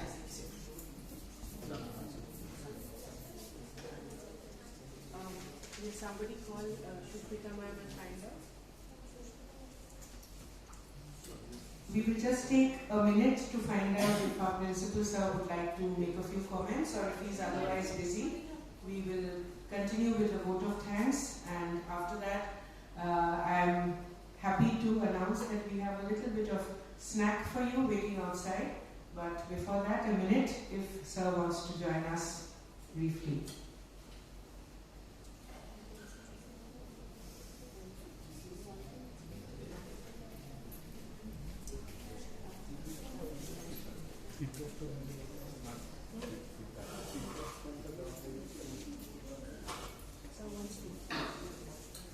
We have a Board of Governing Bodies meeting tomorrow, so sir is otherwise occupied and will not be addressing us this afternoon. I would like to propose a very brief vote of thanks, and I would like to begin by thanking our resource persons of the FDP in reverse order, beginning with Professor Dr. Nirmal Bhui. Thank you so much, sir, for your vivid, lucid presentation and a lot of inputs on designing lesson plans brilliantly, enhancing creativity in assignments and enhancing teacher effectiveness in general. I would also like to take this opportunity to thank Dr. Shourabh Ranjan Das, who is our HOD Basic Science, for deliberating on pedagogy and the use of tech tools yesterday, tools like Canvas, Canva and Active Presenter. Thank you Professor Chandra Bandhopadhyay, HOD Data Science, for talking to us about how to standardize teaching content globally. Thank you Professor Dr. Sanjay Sengupta, HOD Civil Engineering Department, for discussing interdisciplinary synergy of curricular content via animated and experiential learning modes. Thank you Madam Veena Gokhale, Professor Dr. Sadanand Sadashiv Gokhale, ex-chairman NIT Durgapur, for your brilliant talk on effective teacher communication, body language, grooming, use of board, voice and accent. We look forward to having many more sessions with Professors Dr. and Madam Gokhale in the near future. Thank you so much, Professor Dr. Sanjay Pawar, our very own principal, for taking us through making an effective PPT with a focus on gender.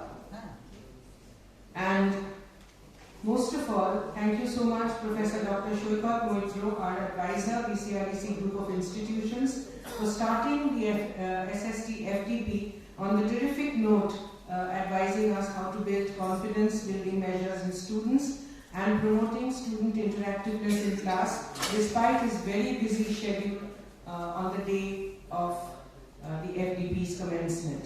Thank you, sirs. Thank you so much.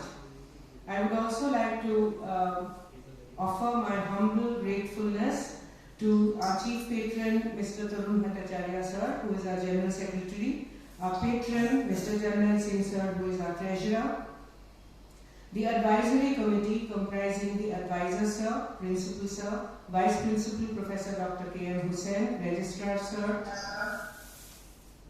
Professor Dr. Arindam Mondal. This SST FDP would not have seen fruition without Mr. Ravi Sharma and the team from the Accounts Department giving their wholehearted support, Mr. U.K. Sharma and his team from Campus Administration and Estate Department giving his wholehearted support, Mr. Amitabh Chakraborty and Mr. Amitabh Ghosh and the team of Public Relations giving their wholehearted support, Mr. Indranil Sengupta and the team of Systems Management BCREC again giving their wholehearted support, my co-organizer, Professor Dr. Sanjay Saurav Ranjan Das, sir, sitting in front of us, our beloved HOD, my very, very hard-working coordinators, Professor Devajita Sen, Professor Sarabjit Lahiri, Dr. Tanya Chakraborty, Professor Shohini Ghosh, our very young members of SST team, Dr. Anandprabha Majumdar, Dr. Kinshuk Majumdar and Professor Shubhranshu Chandra. Thank you so much. Without you, ladies and gentlemen sitting in front of me, esteemed colleagues from BCREC, BCRCP and AHS and Polytechnic Institute as well, we wouldn't have had such a wonderful, scintillating 5 days of brainstorming and ideation. Thank you so much. We have a small request before you leave this room for the snack packet that is waiting for you outside. We have shared with you a feedback link. If you will be so kind as to fill it out at your leisure within the next 2 to 3 days. Today. Okay. My team members tell me today, if that's possible. We will be so grateful. Your certificates will be ready and conveyed to you in hard copy or soft copy format by the 29th of February. Thank you so much, and we hope to have this kind of a session once again. If you are in the mood, we would like to have a group photograph in front of our flex after the snacks are partaken of. If you feel like, we would be waiting for you downstairs. We could take a group photograph if that is all right with you. First, your hot snacks waiting outside. Thank you, sir. Thank you.